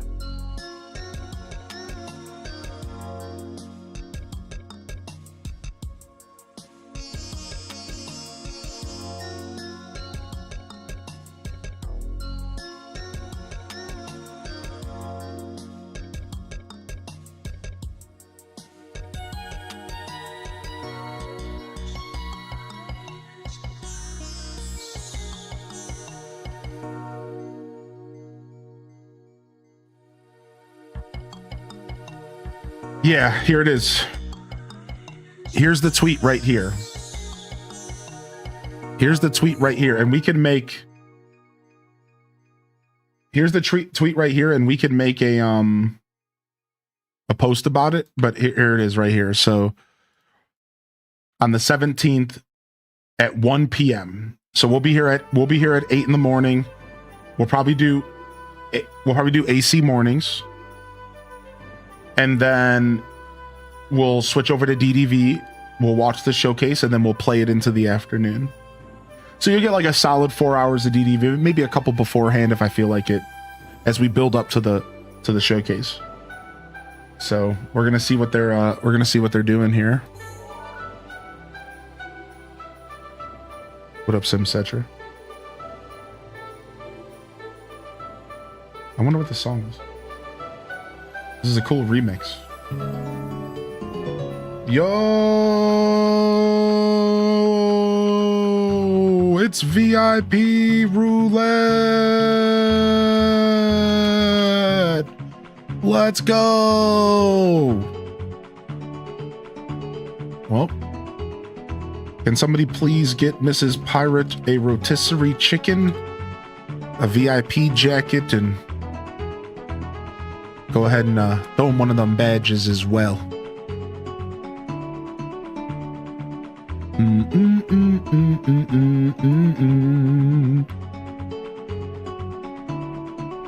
Throw him one of them badges as well. All right. We're moving some older VIPs, and it looks like Bird 81's gonna have to wait till that next redemption is available, because for now, the bird is not the word. Salutes in the chat while you're booging.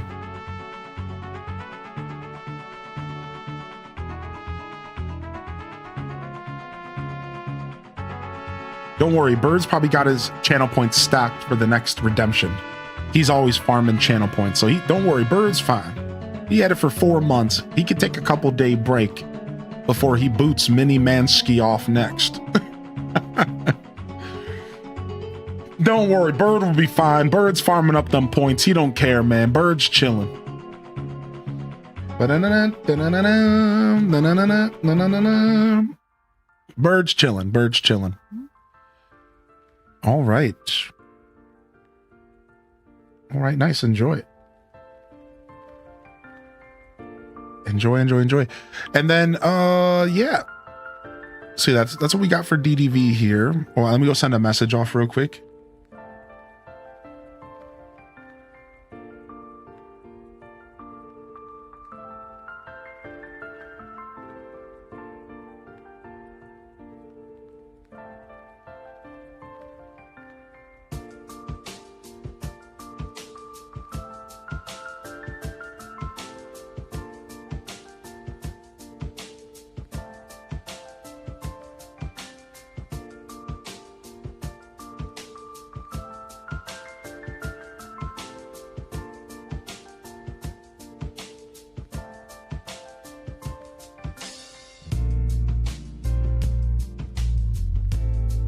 All right, anyways.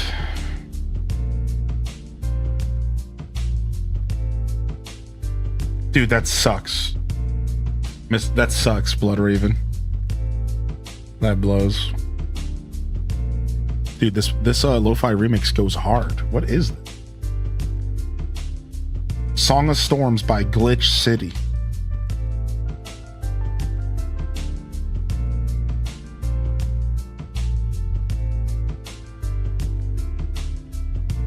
You know what? Glitch City deserves a follow after this. We're gonna have to come back to him. This is some good stuff.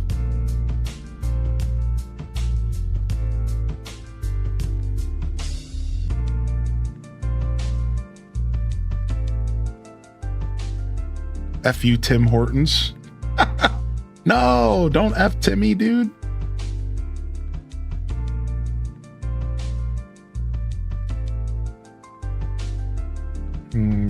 So we're definitely gonna have to use our imagination here. We're definitely gonna have to use our imagination on what we decide what's the inside of the Deku tree here. So I think we go with something that's like nature-y, like maybe even like the dig site wall. This is kind of the inside of a tree. Oh yeah, thank you. I wanted to be on this scene for a second because I was gonna try to show you guys something, but I can't find it. Hold on. Let me just finish what I was doing. I'm scatterbrained today. I'm tired. Thanks for your patience with me, chat room. I know I had a rough day yesterday.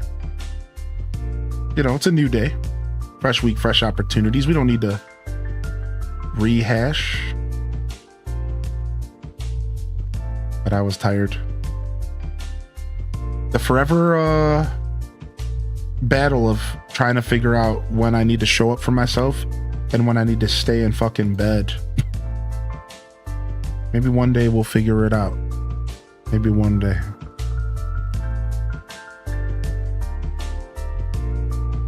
Yeah, I can't find this. We'll come back to that. I wanted to show you guys something, but we'll come back to that.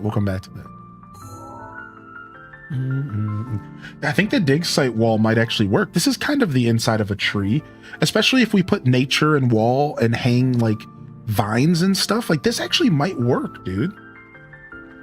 This could kind of pass for like the inside of a tree. Yeah, like this could work. And then we just got to cover it up with a bunch of plants and stuff. You good for only one day off? I might not take a day off at all this week. Screw it. No, I'll be fine. I'll be fine. I'll probably take a day off. I get real stubborn. Ignore me. I don't even need a day off. Dude, I'm already here.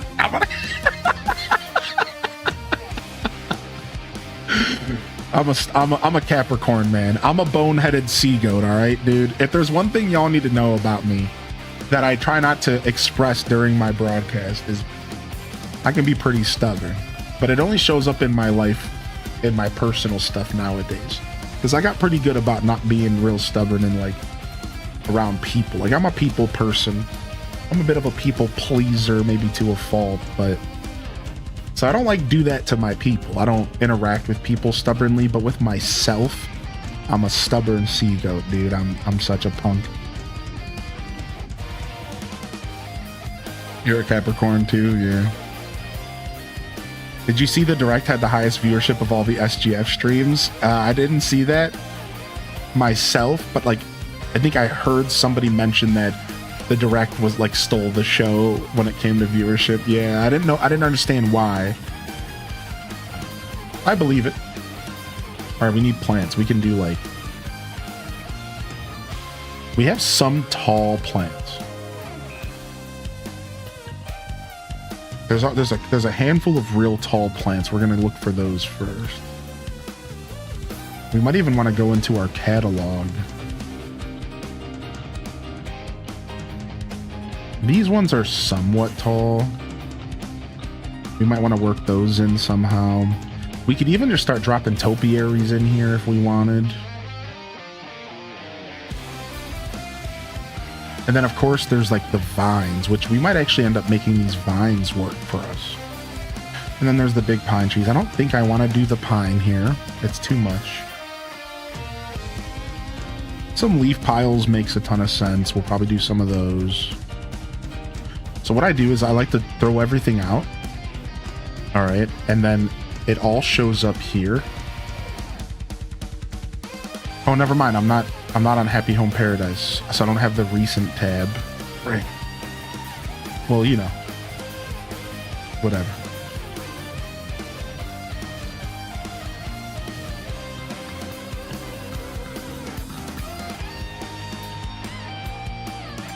Yeah, no, I scheduled, in the Discord, I scheduled Thursday off. So I'll probably take it off. But yeah, I'll be okay. I thought pretty hard about it. I can't see myself wanting to take Friday off because I think I want to do a night stream this week. I didn't schedule it though. You might have noticed that. We'll talk more about that as the week goes. I'm thinking about doing Mario Kart on Friday night. What do you all think about that? Anybody down for some kart on Friday night? Do you think the new Ocarina could contend for a 24-hour day release day stream? Yeah, I think so. I think so. I think if we don't do 24, because I don't want to commit. I don't want to commit to something that I can't. You know, I don't want to sign a check that my Tukis can't cash. But we will be celebrating. We will be celebrating the release of Ocarina. I'm already planning it. We might be doing our second ever official Zelda marathon. And thanks for all of the spend a week hard work. It's blessed. Catching up on our Zelda content that we said we would do 2 years ago, and then playing the new game. Do like a big week bash, big week marathon. Maybe even give away one of the special edition consoles if they announce it.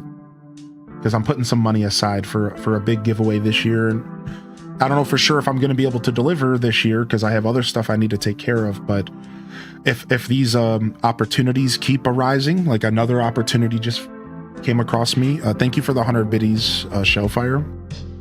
Anytime I get a lot of opportunities and I do a lot of these sponsorships, I like to give back to all of you. Because it's all of you that makes this all possible. So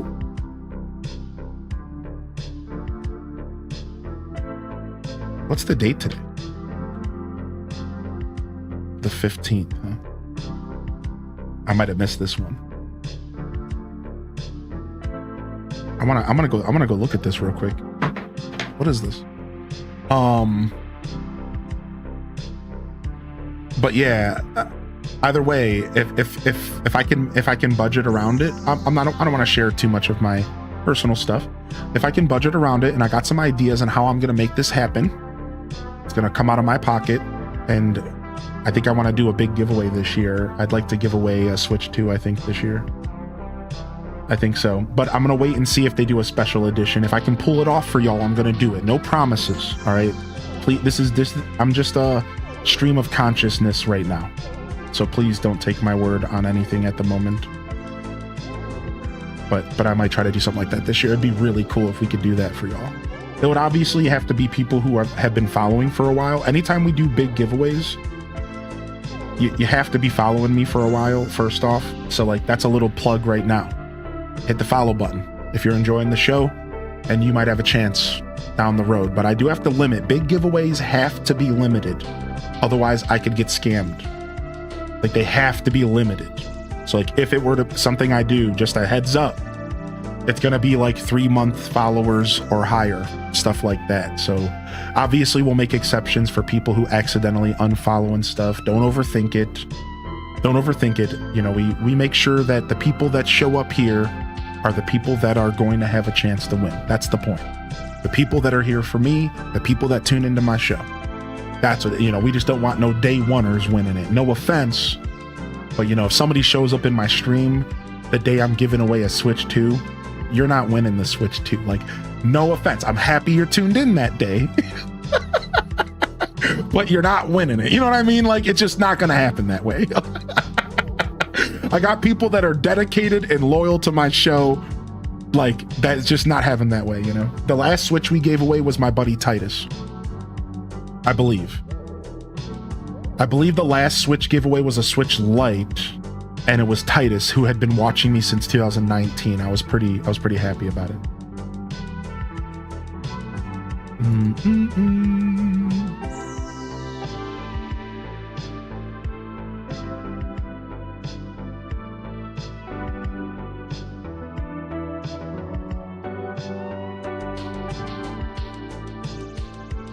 Dude, I might take this. How many more days is this going for?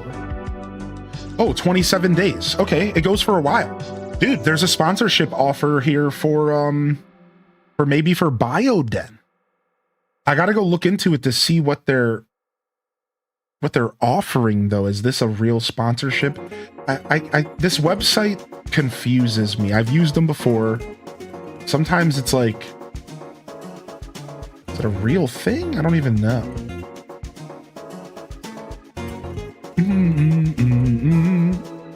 But I want to check out this Bio Eden game, dude. I think I'm gonna don't tell this website, but I kind of want to play the game anyways. Let's see here.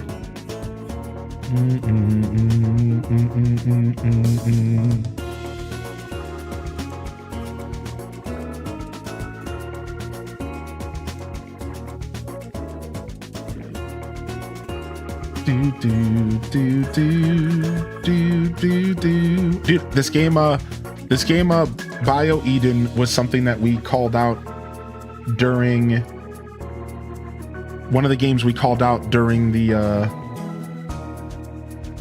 can I get a full screen? No. Let me just go to YouTube. This is one of the games we called out during the trailer that I liked. Somebody called it Hexagon Slop. Yeah, dude, I saw the email yesterday in the midst of all the power outage stuff, and I was like, wait a second. Dude, like, I'll even just take a free key of this game just so I can check it out. It's like, I don't even care to what extent this is a sponsorship. I think I can just take a free key and just play it. I might do that.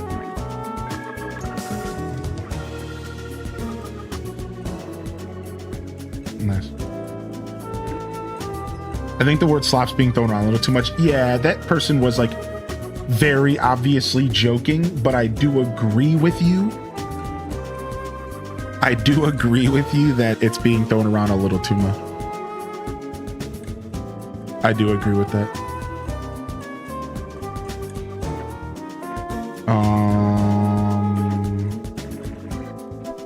Sorry, I'm trying to figure out what's going on with this game real quick.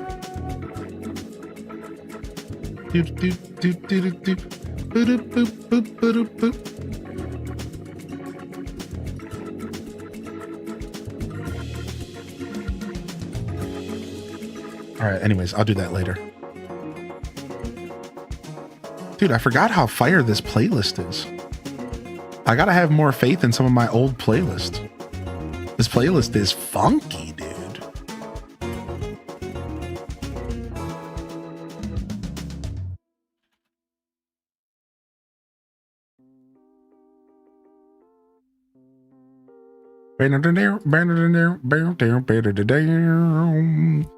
Just a little. Yeah. It does get thrown on a little too much, but it to be fair, it is a little funny. It's good for a little chuckle, but it's maybe being used a little too much. Yeah. It's good for a little chuckle here and there, but yeah, maybe a little too much.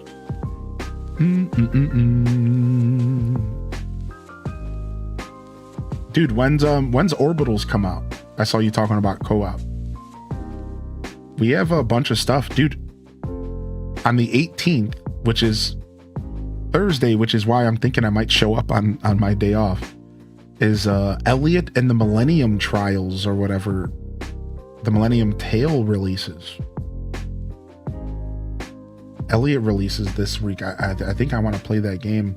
I didn't finish Mina the Hollower yet, but I think I'm gonna pick it up anyways. Maybe we'll just wait a couple days before we play it. I released this week. Pokemon Go and Lego announced the collab. Oh lord, here it goes. That's the last thing we needed. I'm just kidding. We're gonna have to change the color of these vines for sure. But maybe the vines in the corners will... Maybe the vines in the corners will do the trick. What is Tauros sign classified as? Yeah, I think it's Earth.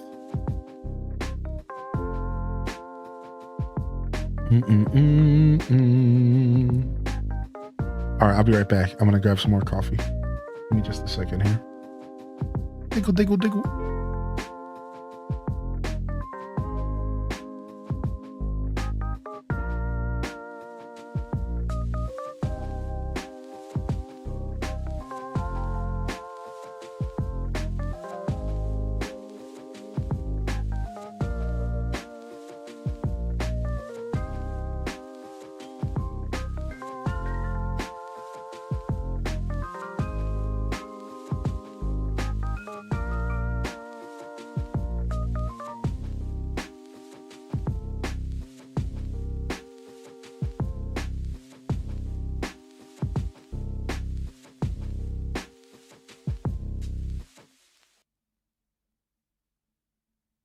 The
mid is such a little low.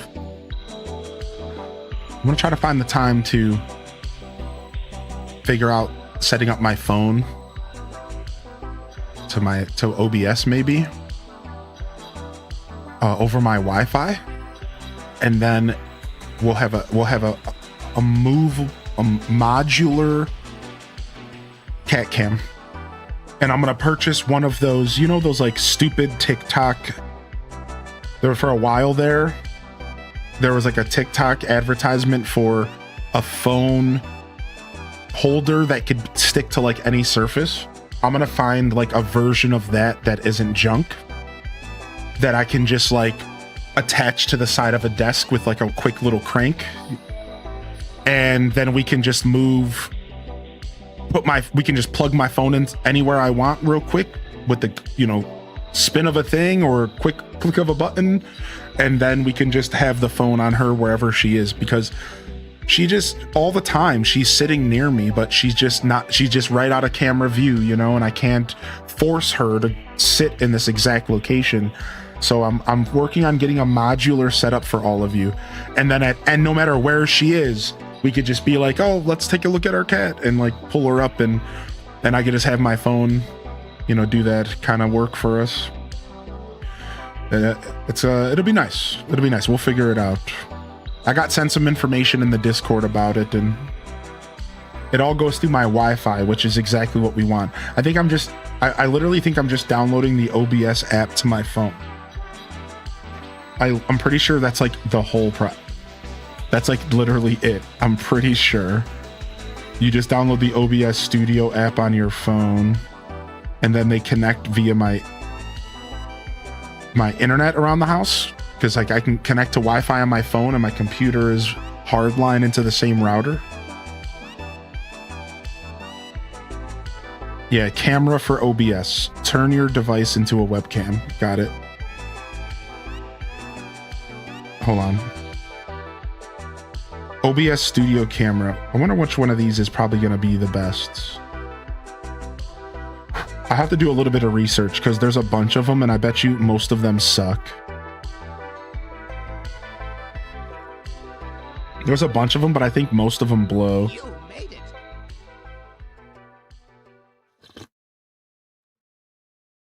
Our cat, can I have her for a week?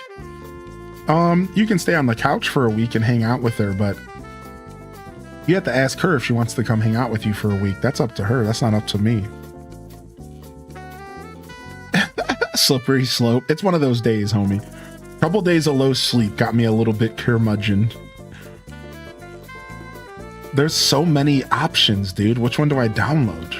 The one that's 3.5 stars? That one seems like it sucks. All right, let's just try this one.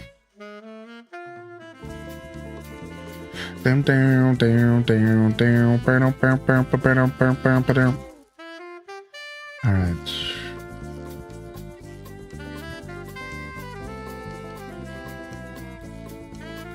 Oh, here it comes. Do you want premium? No, I don't want premium. Nobody asked for that.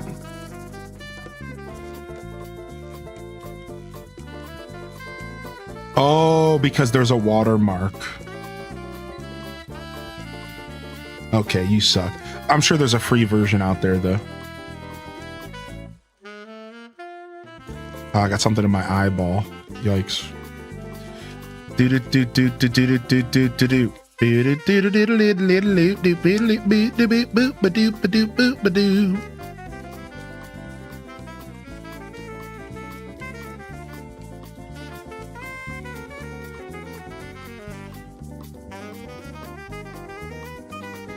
In just a second here.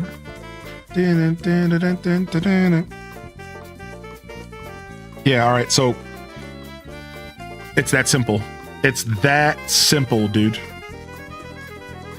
It's that simple. Yep. All I got to do is install a plugin to OBS, and then it's my phone's just going to be a camera. Easy, done. I've always known it was going to be easy. I just never took the time to do it. Done. So on my next stream, I'll have the plugin installed, and we'll go from there. Yeah, super easy. And then I just need some sort of phone holder that I can move around, that I can attach to things. And again, I saw like a bunch of those on YouTube years ago. I can't imagine it would be hard to find one of those that work for me. Oh, what happened, Zane? No, we haven't talked about code Yoko at all.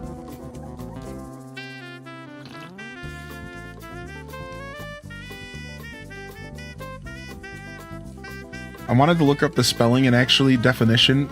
Curmudgeon is a habitually gruff, ill-tempered, and stubborn person, often stereotyped as an older individual who delights in complaining. I am curmudgeon.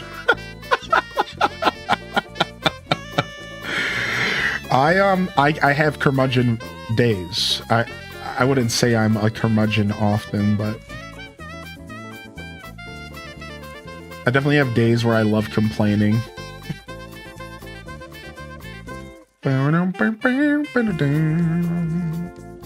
The green leaves might not fit.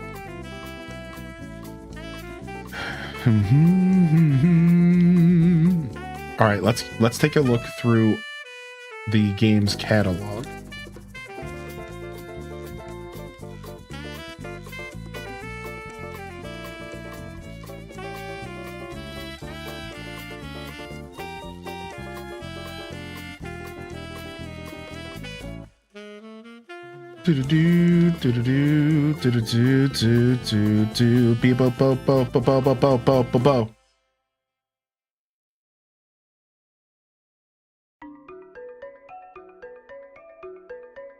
Yeah, let's just take a nice casual scroll. Ooh, let's take a casual scroll through our catalog while listening to Chrono Trigger. Sounds good. Thanks, Highland.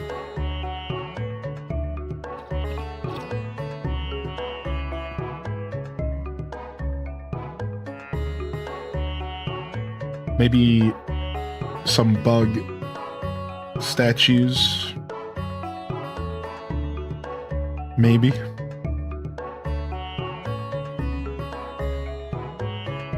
Maybe some bamboo stuff.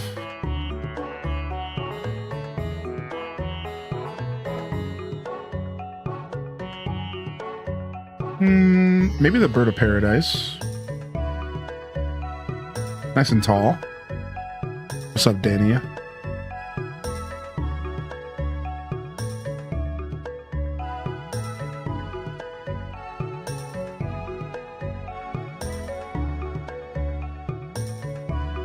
Maybe the cacao tree. Oh, thank you for the kind words, by the way. I really appreciated the 100 biddies, by the way, Showfire. I think I said thank you for that, but I wanted to double check. I know you're out there lurking. Enjoy your lurk, Showfire. Thank you. If you're lurking, if you're still listening, I just wanted to say that again. It was very kind of you for that. Thanks. Especially on a tired day. A little bit of affirmation is always appreciated. Thank you. I'm not gonna get the big collection for Fire Emblem Fortune's Weave. What's up, Lao boys? I don't think I'll pick it up.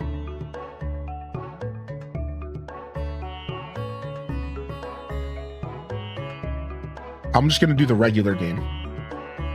Do you have OOT on YouTube? I do. Yes. Did I miss that question earlier? Was that you who asked about that earlier? Yeah, my first full playthrough of Ocarina, one of my best playthroughs is on YouTube. Yeah, that one's on there, thankfully. And it's even lightly edited because it's an old playthrough. So enjoy. It's a nice playthrough. I do have a bunch of randomizers as well that I'll eventually post up there. So you'll get some more Ocarina of Time content here at some point.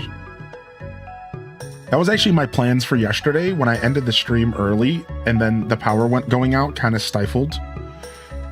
I say that in jest a little because it's like, you know, I also was kind of thinking about a night stream yesterday. Was I going to do any of that stuff? I don't know. But the power going out certainly didn't help me do any of that stuff. That's for sure. What's up, Rosie Ringside? Hey, dude. Welcome in, Raiders. What a pleasant surprise. It's nice to meet you all. Welcome in. Welcome in, welcome in. We're currently digging through items to see what we're about to design. So sometimes I need inspiration. So what I do is I just scroll through every item in the game just so I can get inspiration on what I'm doing. Because sometimes I just don't know what I'm doing.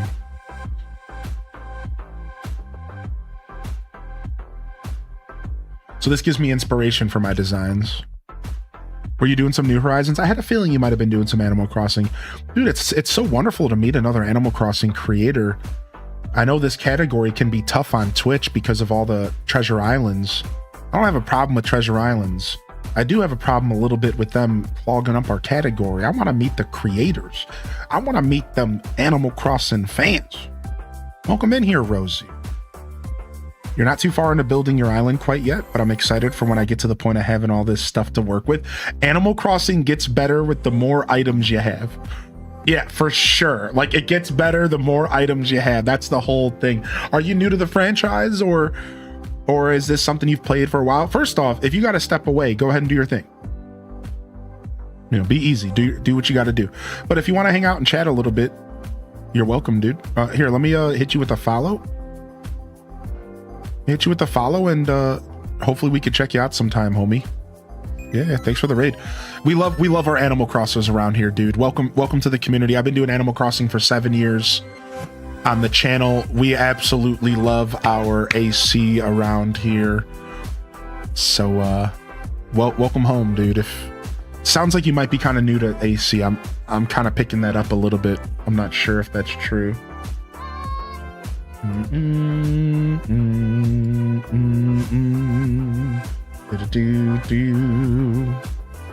a fun game. Already enjoying the stream. Are we doing another Tangy party on the 17th? I have plans for DDV on the 17th, but why not?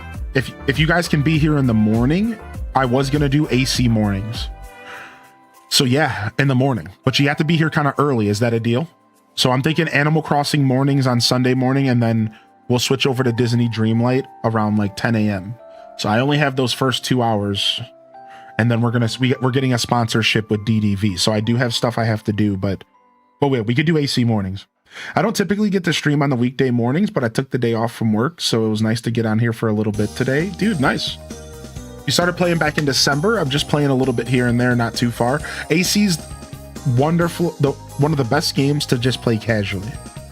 A little bit here and there. That's how I grew up playing these games. Now I stream it, so I'm playing it all the time. But the best way to enjoy AC, dude, is like just slow pace. You're doing it. You're already doing the thing.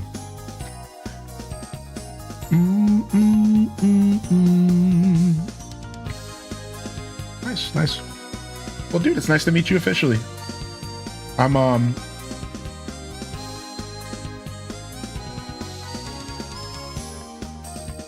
actually creeping on your channel right now. I'm poking around your channel. Sometimes I like to poke around channels when I get raids. Oh, nice. It looks like you were doing some Resident Evil.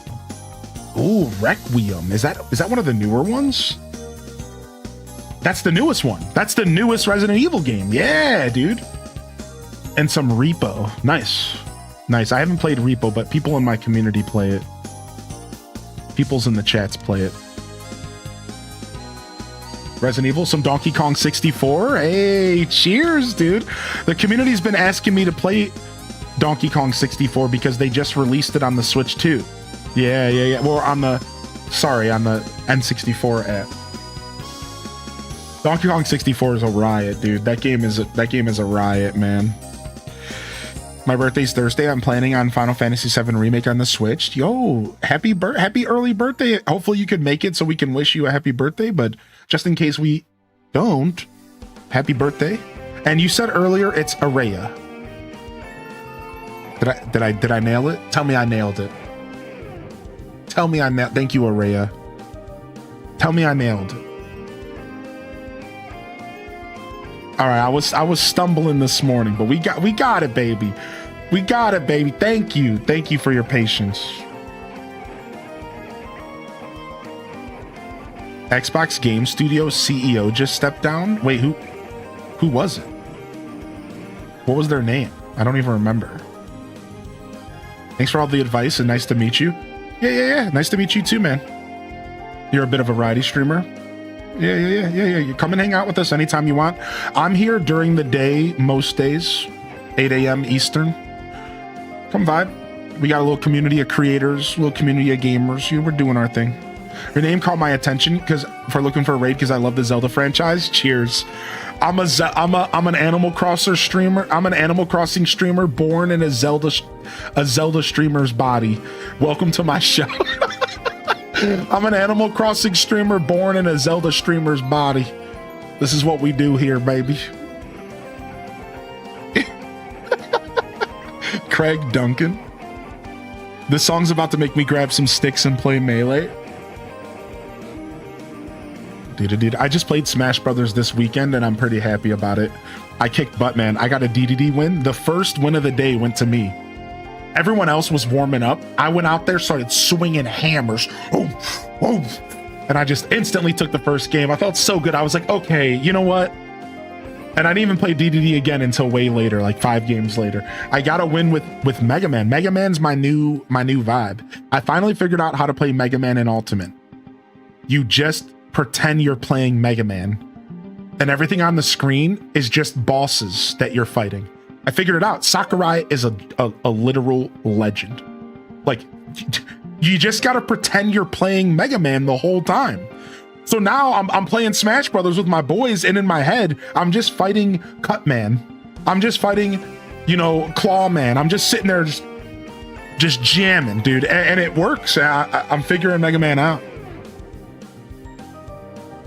What's up, Lugia of Darkness? Nice.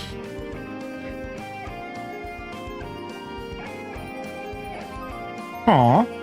My husband and I celebrate each other. That's cool. That's super, super cool. I hope you have a wonderful birthday, whatever you end up doing. I'm new on the app. Hey, welcome to Twitch. Welcome to Twitch, dude. I love welcoming people to this platform. I genuinely love it. Welcome in here. I'm a big Pokemon fan. We've played every Pokemon release on the channel, every game that's released since I've started streaming 7 years ago. I don't play Pokemon every day, but I play a lot. We're currently jamming on Pokemon Pokopia, and then I'm trying to get back to finishing Leaf Green, and I would like to also go back to ZA, so I'm kind of in between with Pokemon right now.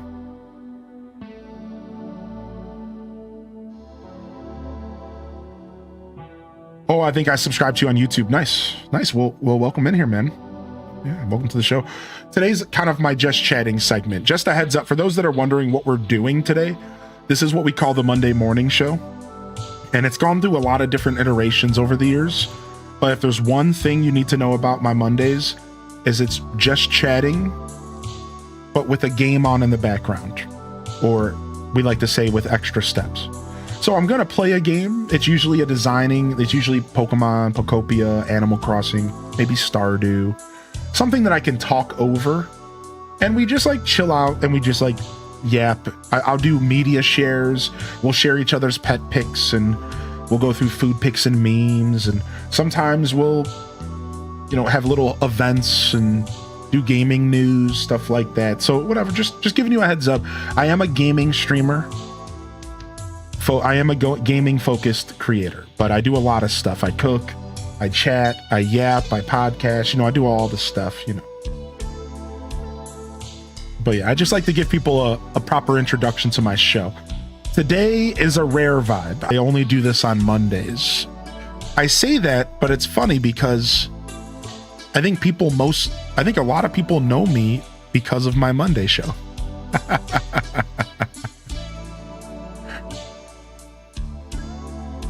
And thank you, Classy Saya, for the message on YouTube or on Twitch. Thank you. Yeah, Minecraft is getting a Switch 2 version. Yeah, I saw that. I might check it out. I own the first version for Switch 1, so if it's a free upgrade, if it's not, then we'll see. We'll see. My Animal Crossing New Horizons island is Pokemon and Zelda, and a little bit of Mario. Nice. Hard to not squeeze a little bit of Mario in there, considering the Mario items are so good. Also, if I get deathly sick, it's because I'm using creamer that was in my fridge that the power was out for 9 hours yesterday. Should be good, right? 9 hours. Should be good. Should be fine. Should be fine. It smelled okay. I only opened the door once to get cat food.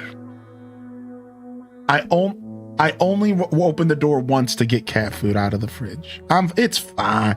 It's a non-dairy creamer. Yeah, it's almond milk. It's fine. If I die, I die. Whatever.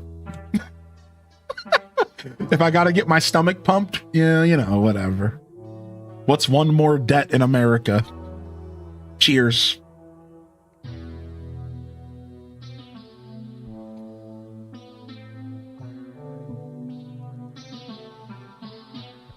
Yeah, it was only 9 hours. It was like the power was out for like just hitting 9 hours.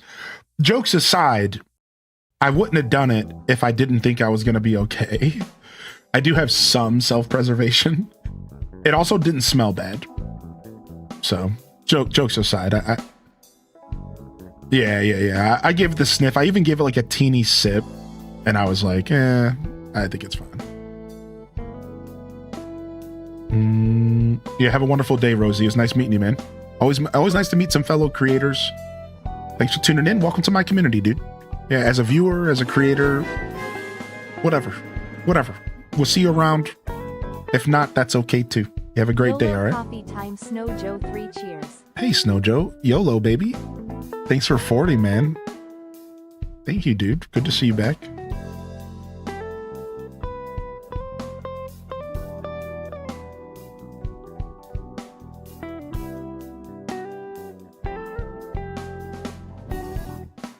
Boo-doo-doo-doo.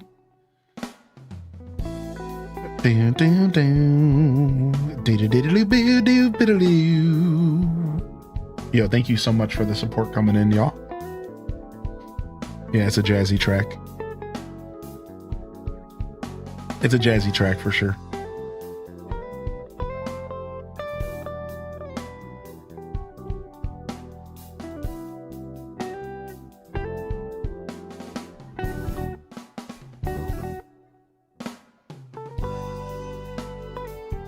Maybe some rocks, maybe some floating biotope planters.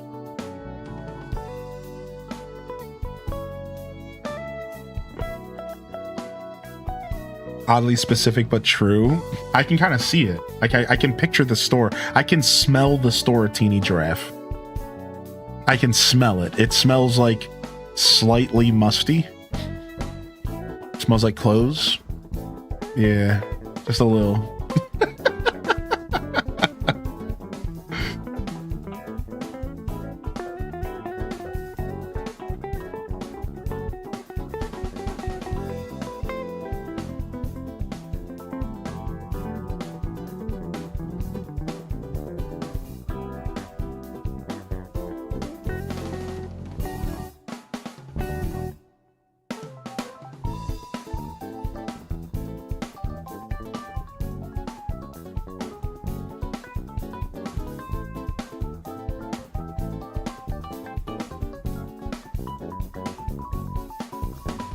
There's this scene in Seinfeld that's come to mind because I scrolled past the statue of David.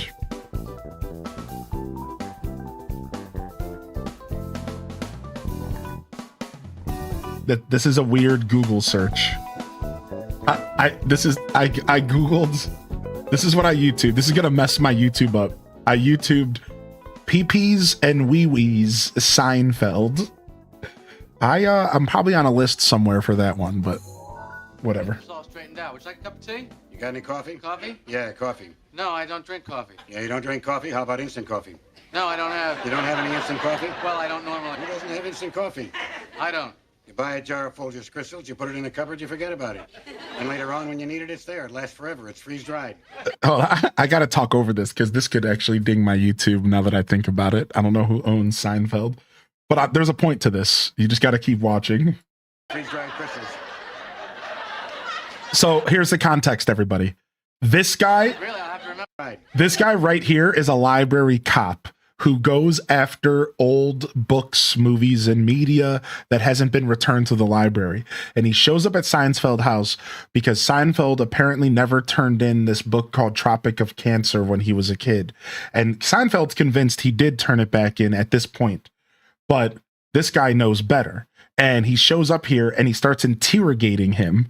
And the interrogation is one of the best parts of Seinfeld. Freeze-dried crystals. Really, I'll have to remember that. You took this book out in 1971. Yes, and I returned it in 1971. Yeah, 71. That was my first year on the job. Bad year for libraries. Bad year for America. Hippies burning library cards.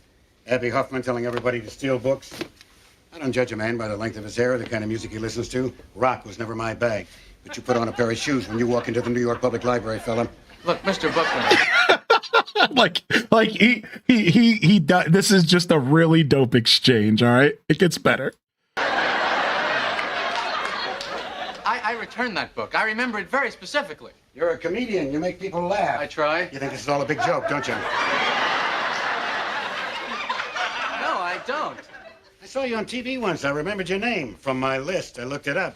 Sure enough, it checked out. You think because you're a celebrity that somehow the law doesn't apply to you, that you're above the law? Certainly not. Well, let me tell you something funny, boy. You know that little stamp? The one that says New York Public Library?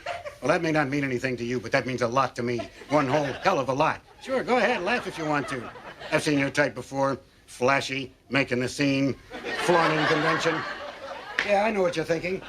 What's this guy making such a big stink about old library books? Well, let me give you a hint, Junior. Maybe we can live without libraries, people like you and me. Maybe. Sure, we're too old to change the world. But what about that kid sitting down, opening a book right now in a branch of the local library and finding drawings of Pee-Pees and Wee-Wees?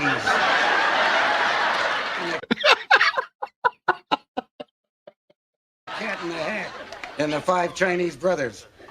Doesn't he deserve better? Look, if you think this is about overdue fines and missing books, you better think again. This is about that kid's right to read a book without getting his mind warped. Or maybe that turns you on, Seinfeld.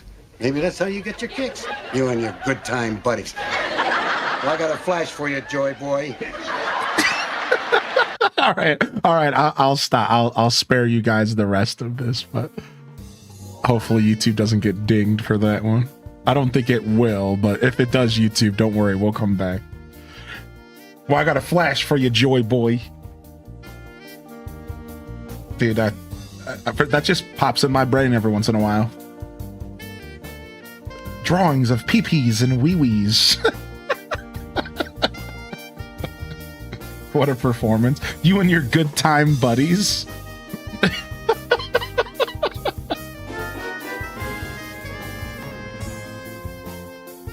The laugh track is way too sensitive. I know, dude. The laugh track on Seinfeld goes off. Well, also, Seinfeld was in front of an actual live studio audience. So, like, to be fair, not all of that is laugh track, but I don't know how that works. Obviously, like, I'm a little naive. I don't know exactly how that works, but remember in the 90s, they were actually putting them in front of live studio audiences a lot of times. But I learned through a little bit of research that a lot of times what live studio audience meant was you were there for the pilot, the test run. I found this out. A lot of times you were there for the test run. So you would be there in front of the live audience for the test run, and they would get your real laughs, and they would get your real interactions with stuff, but then you wouldn't be there for the actual recording. So I learned this over years, that a lot of times in front of a live studio audience potentially would mean you were there for like the real serious test run. There's a word for it. It's like the pre-play or whatever, and it's like the real serious run where like they're doing it but without recording it. And then after they get your live reactions and they say to themselves, okay, this was actually really good. Okay, everyone fell silent here. This was a bad idea. They make last minute cuts, last minute adjustments, and then they do a final recording. Right. So like, yeah, dress rehearsal. So actually a lot of times it was dress rehearsal that you went and saw, and then they would adjust things. Yeah. I don't know for sure. I don't think that's how everything worked, but I learned that from a documentary about a different show. So I don't know, you know. What up, Real Supernova? Thank you for 19, man. Good to see you back. Happy Monday. My friend and I worked at a B-Day party once. It was a simple barbecue. There were people, the people were kind of a-holes, so all the burgers, we drew peepees and ketchup on the burgers. Obviously, no, only you knew, but it was somehow still satisfying. That's exactly the kind of stuff that actual kitchen workers do. You know, unfortunately, there is a narrative out there that like kitchen workers are gonna like tamper with your food. No, the worst that they're gonna do is draw a pee-pee and a wee-wee out of ketchup on your burger and then laugh at you when you take a bite of it. Like, I've worked in almost 15 kitchens, maybe 10 kitchens, and not once, only once did I ever see somebody mishandle food. It's all a lie. It's just nobody's messing with your food, dude. You have a higher chance that a DoorDash driver does something with your food than a kitchen ever will. Kitchen workers have way too much respect. You don't work in a kitchen.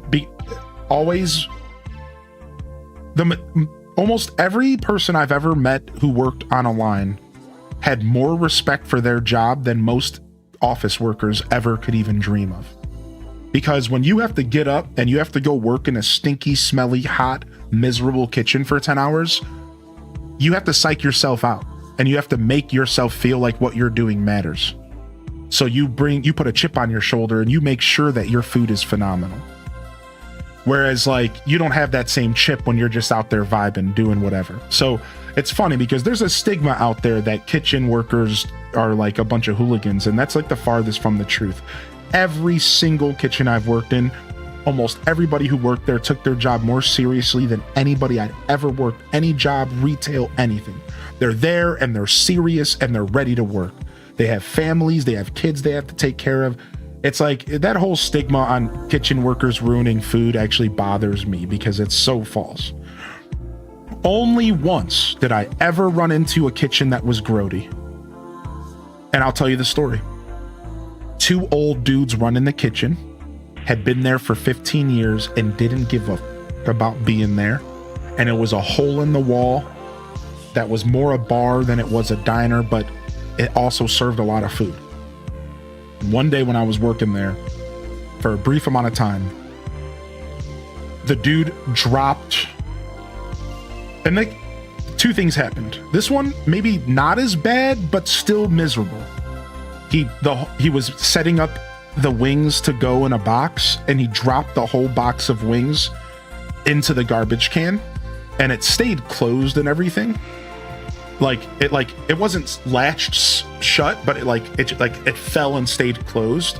And he just picked it right out of the garbage can again. And I was like, I got pissed. I got mad at him. I'm like, what are you doing, dude? Just do new wings.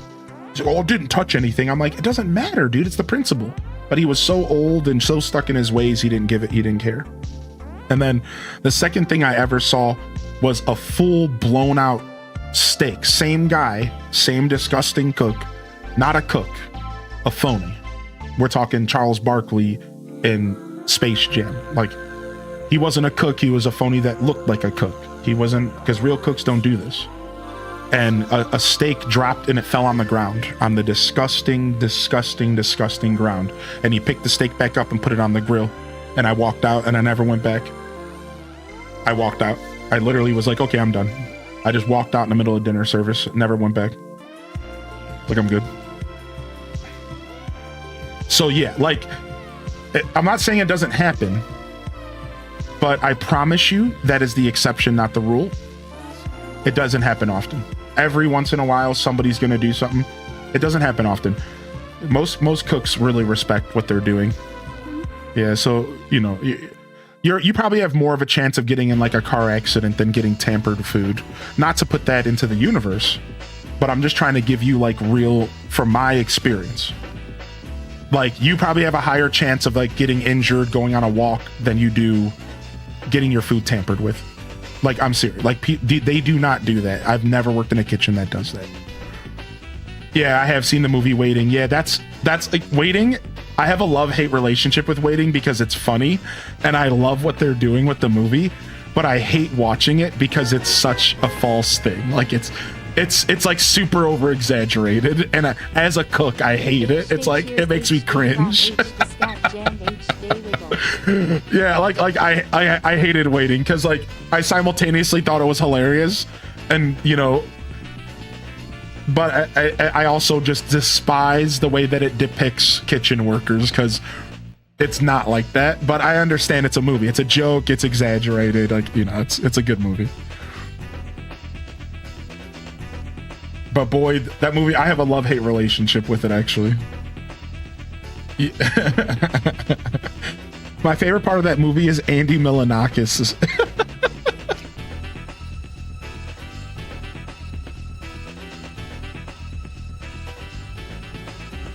Ugh, Alibu, gross.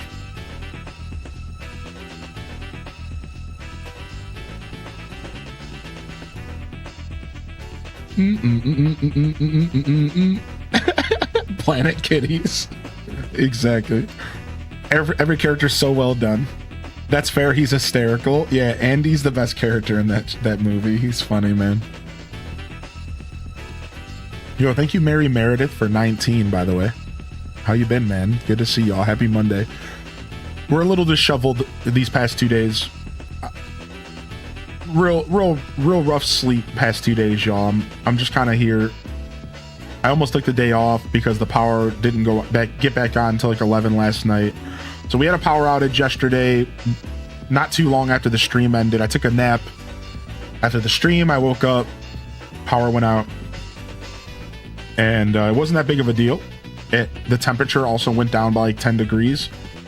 So I got lucky. I got really lucky because it was fine.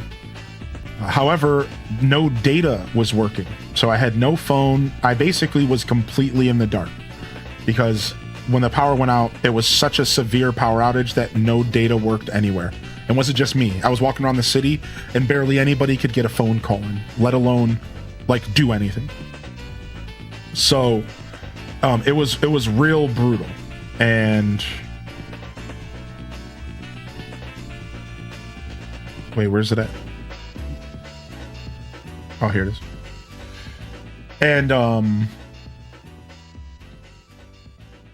so I went on an adventure. I ended up putting in 10K steps, walking around the city trying to get a phone signal to the point to where my phone died. Ordered an Uber.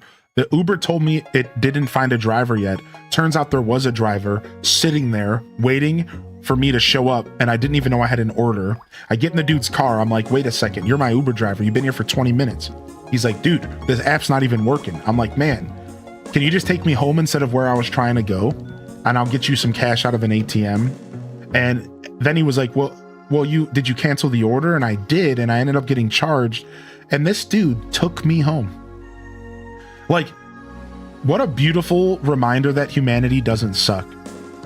He was like, man, he's like, where do you want to go? I'll just take you home. And I was like, and at this point, he didn't even think he was getting any money. At this point in time, he was just like, where do you want, like, let me just take care of you. And I'm like, dude, are you sure? Like, we could stop at a gas station. I'll get you some $20. Like, let me take care of you, dude. And the app is like messing around. And he's like, just let me take you home. And he barely spoke any English. And he still plugged in my address, still drove me all the way home. And then as we were going home, I was getting service again. And I'm like, dude, actually, it canceled and you're still getting $5 because technically you took the order and you're still getting compensated. So I'm not sure how much you were originally going to get, but you're still getting $5. It wasn't going to be that big of an order at all. It wasn't. It was only an $8 order for me. So he was only going to get like $5 anyways. So he basically got paid, but he didn't know that. And that, my friends, is one of those moments where you get a little bit of faith restored in humanity, baby. Don't forget. You know, we're in this together, man. This dude, he was so kind, dude. He drove me all the way home. I'm like, man, thank you, dude. My phone literally just died. I would have had to walk 10,000 more steps back home. And that's brutal for a big guy. You know, I'm like, I was just like, wow, thank you, man. And he, like I said, he didn't even think he was getting paid. He barely even spoke enough English to like understand me, I'm pretty sure. And he still like knew that he had to do the right thing in the time of like a troublesome moment. He didn't just say like, nah, get out of here. You know, just take another order. He was like, let me take you home. Like, super cool, man. Very special moment, dude.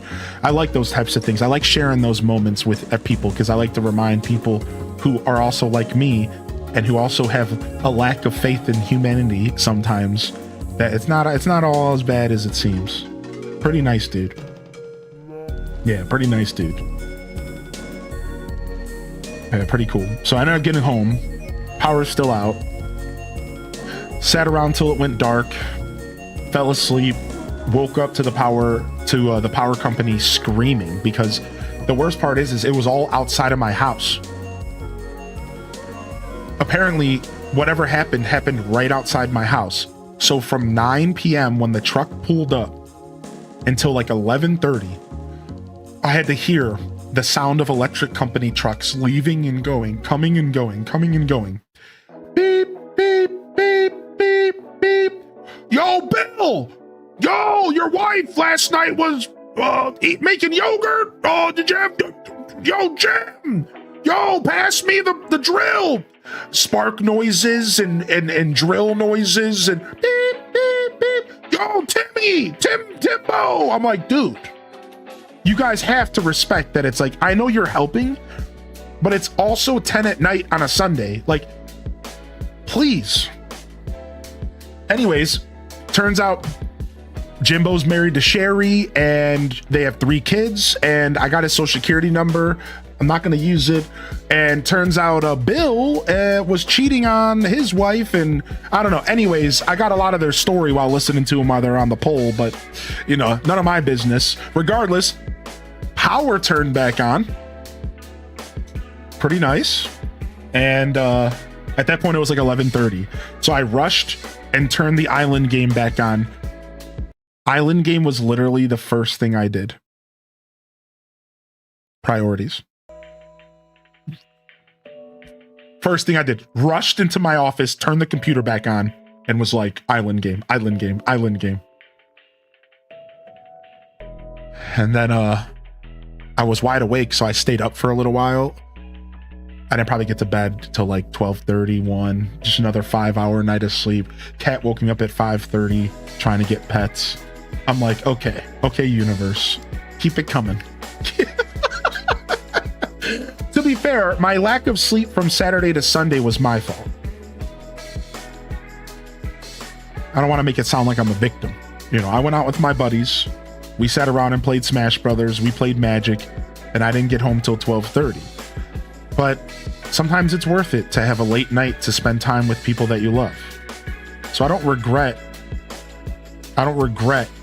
staying out late, but then I couldn't sleep couldn't sleep Saturday night. I got home and I just kept waking up like every hour. And that's why I showed up yesterday super disheveled, because I had just basically not slept at all. So it was like partially my fault. So I take the blame for that one. I always own up, you know. I chose to go out, but yesterday was out of my hands, all right? Yesterday was out of my hands, all right? I don't know what happened yesterday. Yeah, what up, shapeshifter?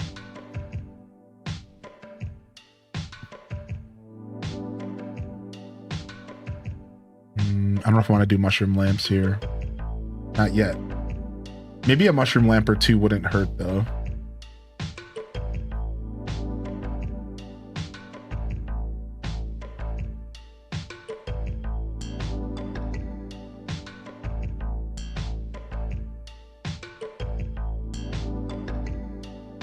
Maybe a mushroom lamp or two wouldn't hurt. We just won't turn them on.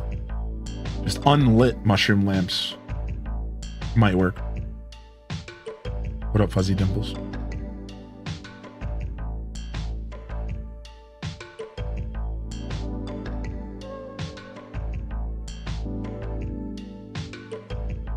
Mushrooms are not lit.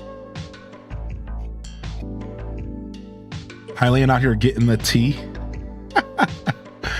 Did you place actual mushrooms? I can, yeah. That's actually for sure something I love doing that. I do that for my fall island designs a lot. I love that little technique. That's a good one.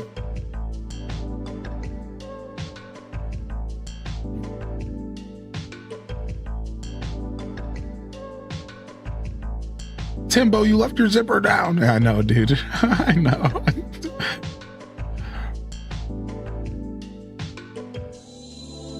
It was too much. Can we run a random poll in chat? DK64 or Donkey Kong Bonanza?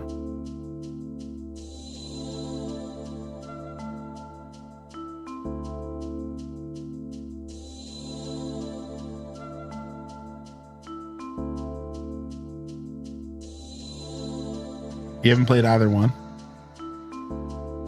I'm gonna say Bonanza.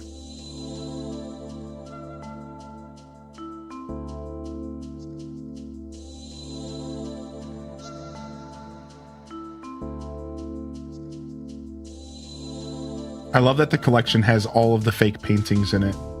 And you can see the differences, look. It's cool. You haven't played 64 Bonanza as well? Bum, bum, bum, bum, bum. Yeah, I mean, I think if there's two games that are currently on the Switch that are must-plays, it's Donkey Kong Bonanza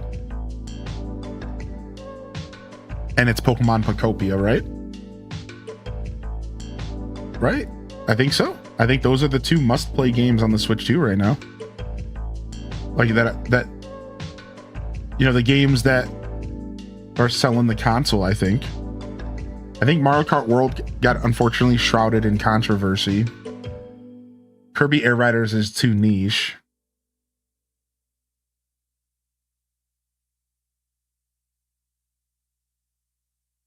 Yeah, those games.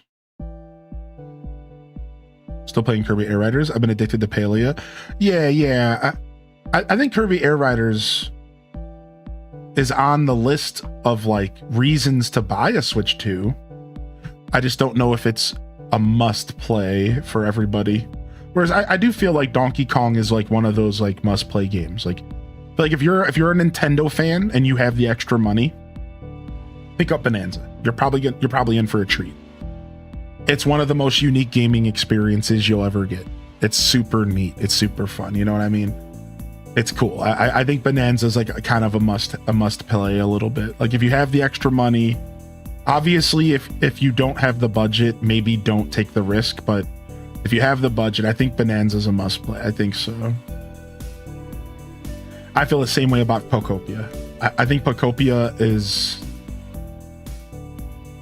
a must experience game for sure. $60 was a lot of money though, so it's hard to say.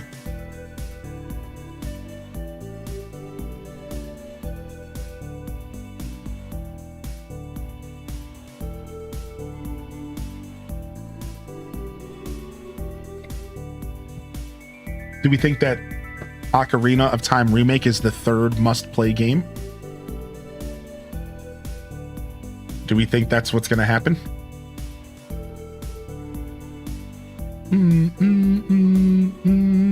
I don't know, man. I wouldn't say that Ocarina of Time Original is still a must-play all these years later because of how outdated it feels. And that's a hard thing to say out loud because, you know, every fiber in my being wants everyone to experience how wonderful Ocarina of Time is. That's why I'm so happy about the remake. every fiber of my being wants everyone in this room, go play Ocarina. But it's hard to be like it's a must play in 2026. It's just so old. You know, it's like, do you really go back and play a game from 1947, dude? It's tough, man. That's a tough thing to do. Enjoy your cleaning lurk. You know, so it's like, I imagine that Ocarina Remake's going to be good enough to be a must-play game. I imagine that's the case here.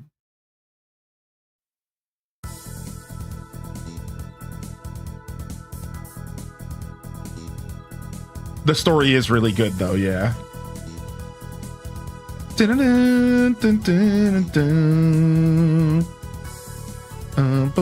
Ha! Wait, what is this? Huh? Yeah. What? What? Ha! Yeah.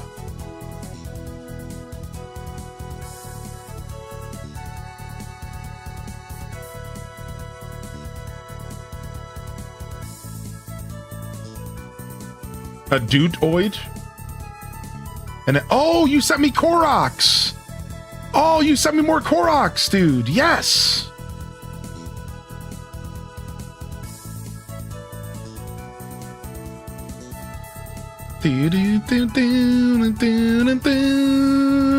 Thank you, Lazy Stoneheart. New Ocarina will be this generation's first time playing it. Yeah, and it could be just as iconic as the original in some ways. You know, you can never expect a masterpiece to be followed up with another masterpiece. Don't ever do that to yourself and expect it. But I think it's going to be good. If Nintendo handles this well, I think we can go into this expecting another wonderful experience, but it'll be hard for them to follow up the original drop. But I'm excited to see what they do. I'm really excited. I'm going to say this, and I don't know if this is fully true, but I'm going to say it anyways, and maybe I'll change my mind later. I think this is the first time I've been truly uncontrollably excited owning a Switch 2 since I bought it. It's like I finally got hit with like the excitement. Like I'm like freaking out. Like I can't even sleep. Like I'm freaking out, dude. I'm so stoked. I haven't quite felt this feeling since we bought the Switch 2. Like not quite. I think I had some wonderful moments with the Switch 2 so far, but I haven't quite had that feeling yet. Yeah, because the OOT remake, it's gotten me jazzed. I'm jazzed right now. Yeah, Pocopia, that's why I said I don't know if this is a true statement, because Pocopia had me pretty... You guys were here for Pocopia. You saw what that game did to me in real time. So I don't know for sure if that's an accurate statement. I just kind of threw it out there. I was being loose. But I think Ocarina might be the most excited I've been. I don't know if it's... I think I had some pretty palpable excitement for Pokemon Pocopia. I think that it would be kind of a disservice to that game not to acknowledge that. Because I really did fall in love with that game, so I still love it. But I mean, this is a little bit of a game changer. You know, this is Ocarina. This is Zelda. This is the only thing that would be better than this. Here, not even better. I'm just gonna straight up say it. There's only so many projects that could get me as excited as Ocarina Remake. And it would be Oracles of Ages and Seasons. It would be A Link to the Past remakes. It would be Wind Waker remake.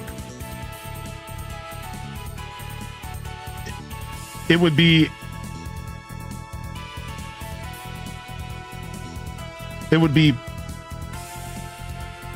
Sonic Adventure 1 remake. It'd be like Mega Man X franchise revival / remake. Like, there's only so many announcements out there that would get me like insane, like make me feel the way I feel right now. But there's a good amount of them out there. I'm a diverse gamer.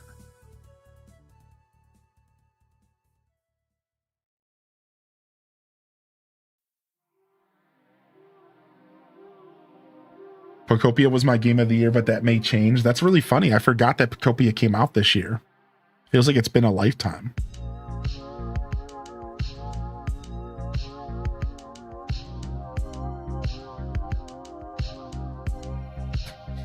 We're definitely going to do a revisit to Ocarina before the game comes out. So for those of you that haven't seen the original and who are not VOD frogs, because a reminder, the VODs are available.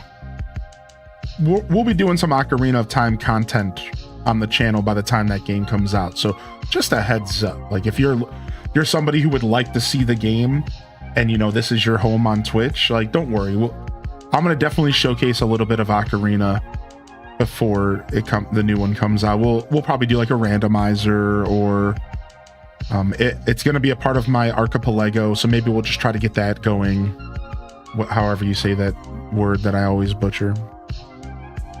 You like the little footprint in the dirt design? Yeah, it's the way I'm trying to giving the players a hint on like this is the path that you need to take to find the entrance.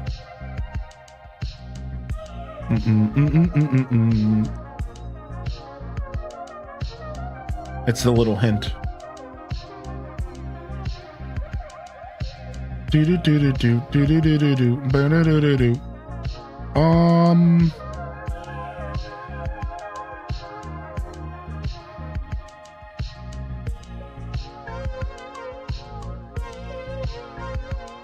I wonder if Mario and Luigi are still going to guest star in Ocarina. Yeah, I wonder if they gut any characters. You know, like somebody brought this up, and like this is the kind of stuff that everyone is really curious about.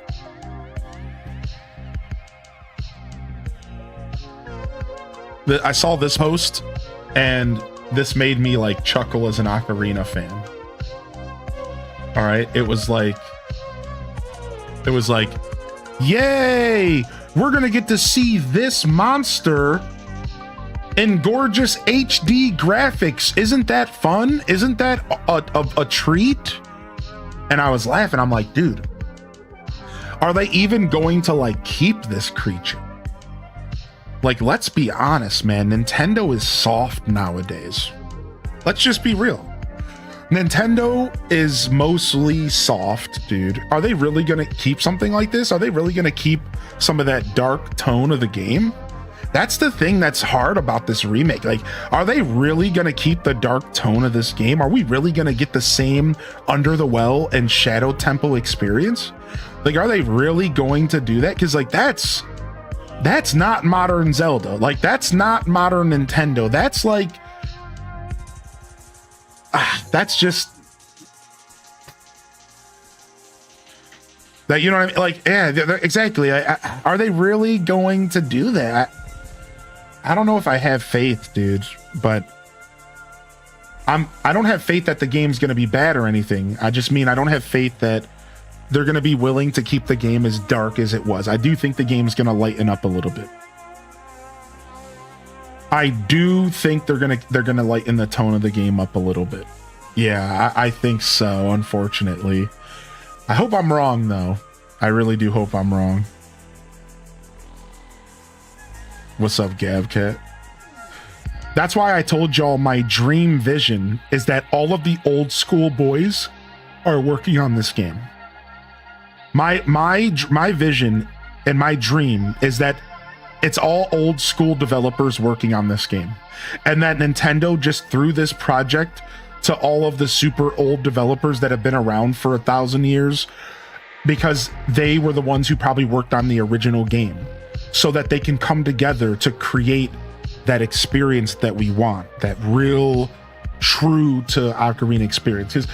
Because I feel like that's what we need. We need the old school heads. I feel like if you bring the young duns in on this project, it's not going to turn out the way that I want. And it's like, no offense to the young duns out there, but I think if you bring in the young squad who worked on Breath of the Wild and Tears of the Kingdom, I don't know if they're gonna understand what I don't think they're gonna understand the point, like what needs to happen. I think you gotta bring in the OGs. You gotta bring in the old men.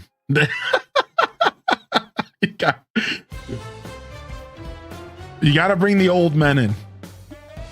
Old men and women. Do you think the old gen still works there? Yeah, a lot of them do. Nintendo are lifers. Yeah, we hear about it all the time. Nintendo are lifers, dude. If you work at Nintendo, you are working at Nintendo until you are 70, 80 years old and retiring, or whatever retirement in Japan is. Yeah. So yeah, I think a lot of the people that worked on Ocarina of Time are probably still employed at Nintendo right now, but not for long. Retirement season is a-coming. And that's why I have this vision in my mind that this project is the old heads. Because in my opinion, this is the kind of project you throw to the old heads who are on the way out. Right? Like, we don't know how many more games Ayanuma has. We don't know how many more games, some of these older developers, like those are the big names, but like even just the regular people that work there, that were there since the 64, we don't know how many more games they have in the tank. So it's like, you throw them this project, you let them work on their legacy the last time. And in my heart, so I feel like, I feel real confident in this. And I'm like, yeah, you give this project to the old heads as an opportunity to work on a one more major big deal so you can sail into the sunset as a director and just like move on and just do the Miyamoto thing. I feel like it's going to be the old heads. So I don't know. It doesn't mean it's not going to be a new experience. Like, keep that in mind. Like, the old heads know the plot here. They know that it's got to be playable by modern audience. It can't just be an old game. It has to be modern. It has to have a vibe too. So I think it's gonna be. My hope is that it's gonna be a game that somehow perfectly appeals to the younger generation as well as the older, but that is slanted towards the older. That's what I want. My dream for this game is that it is still accessible to the masses, but that it's a little bit leaning towards us. I selfishly want that. I want the game to be mostly designed for everybody, but leaning towards it being a project for me, like for the people who originally embarked on this adventure years ago. That's my hope for this project. Is that it's, it still has that energy in it that like, that they're talking directly to us, I hope so. I hope they're not afraid to like make it a little bit personal, I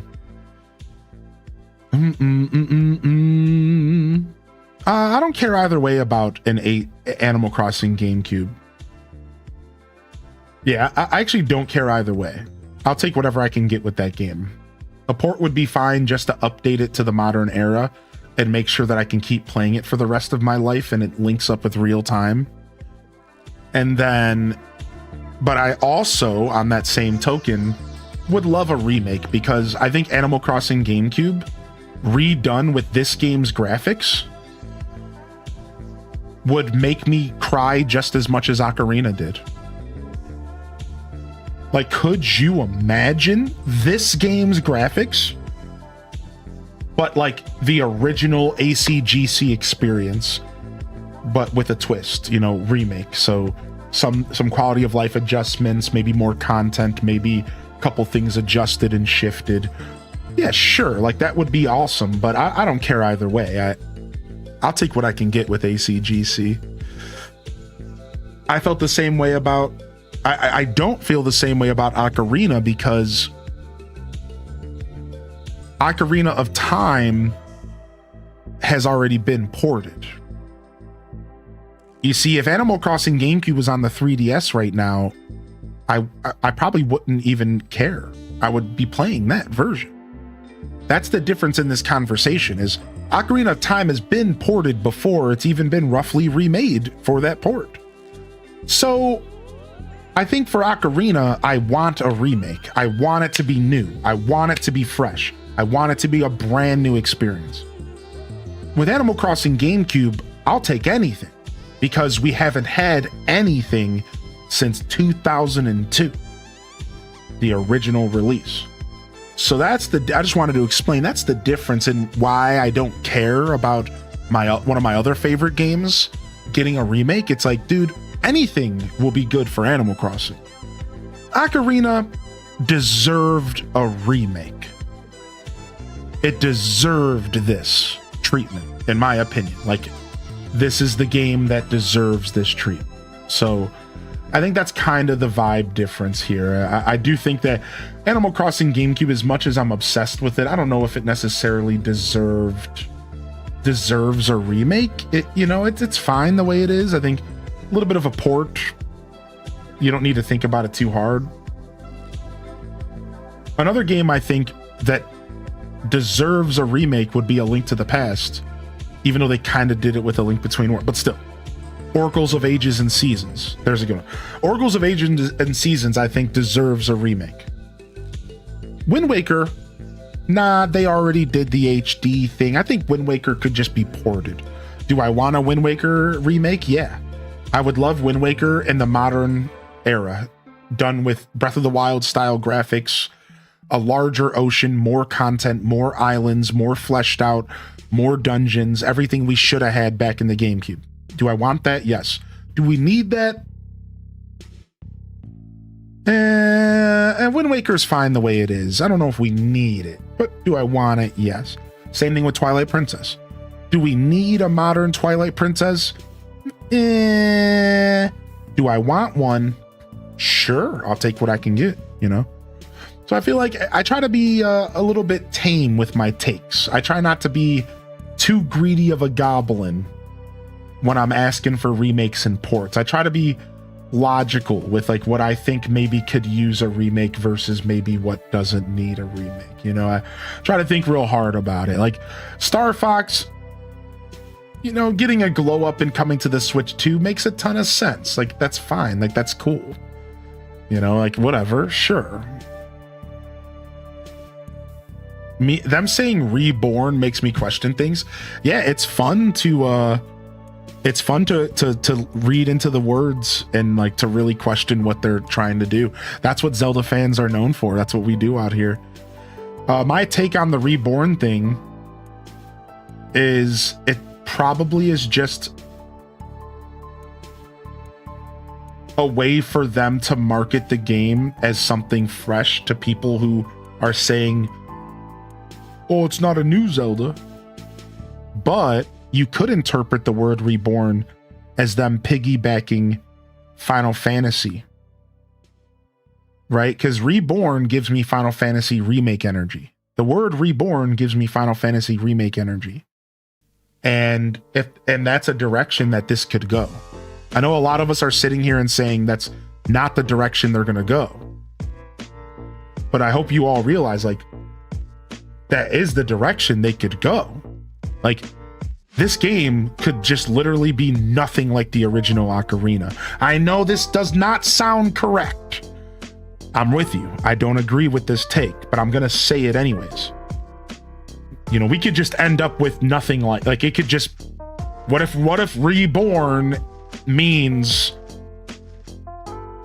brand new game?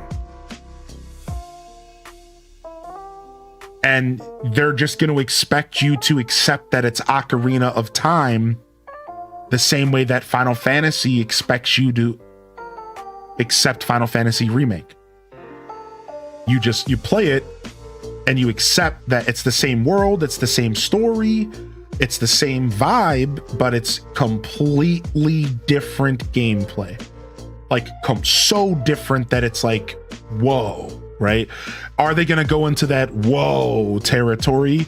Again, I don't think so. I'm going to be honest. I don't think so. I think Nintendo's going to keep this game very consistent with the original, because I think they understand that the nostalgia babies, I think, here's a better way to word this. Ocarina of Time Remake is Nintendo's PR save right now. Like, I look at this game the same way that I look at Star Fox. These games are Nintendo's way of being like, forgive us? Forgive us? Yo, listen, I know things have been kind of tough. Listen. It's like your dad sitting you down and saying, listen, son, listen, daughter, listen. I know things have been tough around here. We had to increase the price of the Switch 2. We had a pretty light year. And I know that you could really use a little boost here. So we're going to Chuck E. Cheese. But in this case, Chuck E. Cheese is Star Fox. And you're like, whoa, Chuck E. Cheese, whoa, yeah. And he goes, oh, but it gets better. And you're like, how does it get better than Chuck E. Cheese, Dad? How does it get better than the rat? And he goes, we're going to Disney World. But in this case, Disney World is Ocarina of Time Remake. And you lose your right? Like, I feel like this is Nintendo right now. They're sitting down with us. We're sitting across the table. We're eating dinner with them. Lucky Charms. And Nintendo's going, all right, listen, I know stuff's been a little rough, but here's a little bit of this. Here's a little bit of that. You know, here's a little something to get you excited. And I feel like this is like their PR save. So what is the point I'm making though? So I got a little lost in my fun little metaphor. But what's the point that I'm trying to make? They're not going to take this moment and then spoil it by doing this instead. You ready? All right. Now, I know things have been a little bit of rough. And I know things, you know, have, you know, but I wanted to give you a little treat. So tonight, we're going bowling with Grandma down at the pub down the block. You excited? Want to go bowling with us? And you're just like, what the? I don't know, Dad. I thought, what? Now, to be fair, I love bowling personally, but like, you know what I mean? Like, they're not gonna take this moment and be like, you know, I went out and I bought you a Switch Lite with Just Dance. Isn't that the one that you wanted? And you were like asking for a Switch 2 for Christmas. Like, they're not gonna be like, oh, I went out and I got you Pac-Man when you were asking for Mario 64. Like, they're not gonna be like, oh, so we're gonna order some pizza, and it's actually like Tostina's dollar pizza from the freezer, but you were hoping for some Papa John's. Like, I don't think they're gonna drop the ball with this, is what I'm trying to say. Like, I don't think so. Like, I feel like they know that they have to make this work for the generation of people that they were calling with those 3 notes. You guys heard the notes. They were calling us. They were resurrecting us. It was like they were lighting the beacons. Doo-doo-doo. Doo-doo-doo. And a bunch of millennials woke up. It was like that scene from Pet Sematary or a zombie movie where a bunch of half dead walking humans were like, their arms came out of the ground. Were you calling me? Wait, what? Like Like I don't think they're gonna do this wrong, and I might have too much faith in Nintendo. But like I'm telling you, like I just don't see them doing this wrong. I don't, man, and that's all I'm trying to say. I really think that they're gonna hit this one home, and they know that they're selling this to millennials. They know that they're selling this to 35-year-old people as well as trying to sell it to the 10, 15, 20-year-olds. They know that they're selling this game to fathers' children, mothers' children. Like, they know that this game is not just being sold to like the kid for Christmas, that it's being sold to the dad to share with their kid for Christmas, to connect, to say, this game raised me and now it's my turn to share this with you. Ocarina Remake, finally making the game palatable and playable. They're not going to ruin that experience, that potential experience where you can finally share a moment with your child from your life that maybe you couldn't share before because Ocarina just was so hard to play. You can finally have a way to like have an exchange with somebody in your life and say, listen, like me and my buddy Sloat, I've been trying to get him to take Ocarina of Time seriously for years. He loves Breath of the Wild, but he just cannot stomach the game because it's so old. Now I can finally have a conversation with my buddy and say, dude, this is Ocarina of Time. You're not going to be able to have that conversation if the game is too different. Do y'all see what I'm saying? If the game is too different, what's the fucking point? At that point, it shouldn't be called Ocarina of Time. It should just be called Zelda again. You know what I mean? Like there's no reason for them to do this, to stoke the fires of nostalgia, if they're just gonna be like, here's a different game that's nothing like at all the game before. Like that's impossible. Like I can't even begin to wrap my head around that outcome. That's like how confident I am that this game is going to be true to the original game. Because like the whole point of this is for us to be able to share this experience with the next generation of gamers, and to finally be able to sit down and have a conversation with people and to tell them this is why Ocarina's the GOAT. To never have the question again ever even be mentioned. This is Nintendo's chance to finally to clear the air, set the precedent, and say to everybody, you questioned that Ocarina was the best Zelda, you're not gonna after the end of this year. You know, like I feel like this is what's going to happen. And again, maybe I'm a little bit ahead of myself. Maybe I have too much faith. But I feel like by the end of this year, we are all going to be reminded why Ocarina of Time was and still is considered one of the best games ever made. Some people consider it the best game ever made. And why most Zelda fans will tell you Ocarina of Time is the best Legend of Zelda game. Like, they will tell you that, right? Because, like, it's true. But it's so hard to have this conversation with people because who is going to go back and play Ocarina of Time in 2026? Imagine sitting down with somebody who started with Breath of the Wild and being like, oh, by the way, Ocarina is the best Zelda game. And they go and they play it for an hour. They're going to come back and be like, are you okay? Who hurt you? They're going to start investigating you, and they're going to ask you what's wrong. like I'm sorry, but it doesn't translate anymore. This is why this is such an important remake, because it's finally our chance as Zelda fans to sit down and be like, look at what this game is. Look at what it did. Look at it. Like this is me. I'm bringing it up. My favorite meme. I'm bringing it up. All right. I'm bringing it up. You ready? Here. Hold on a second. Hold on a second. We don't even need sound for this one.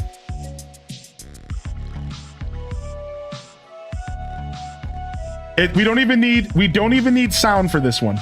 This right here This is Ocarina of Time fans talking to new Zelda fans right now. And this is what the remake, when the remake comes out, this is me right now. My hands on both sides of your head. Do you understand? Ocarina of Time. It's the best Zelda game. Understand. Get it. You will understand by the end of this year. Like, you'll finally get it. There will not be a question. We will not allow banter or discussion. You will either accept that it is the best Zelda game ever made, or you will move on, because that's it. Like, there will be no conversation. Like, that is my hope. That is my dream, that this remake is taken that serious and is done that well. That we can sit down as Zelda fans and we can have that conversation with all the brand new Zelda heads and be like, wake the fuck up. Because this game is a GOAT for a reason.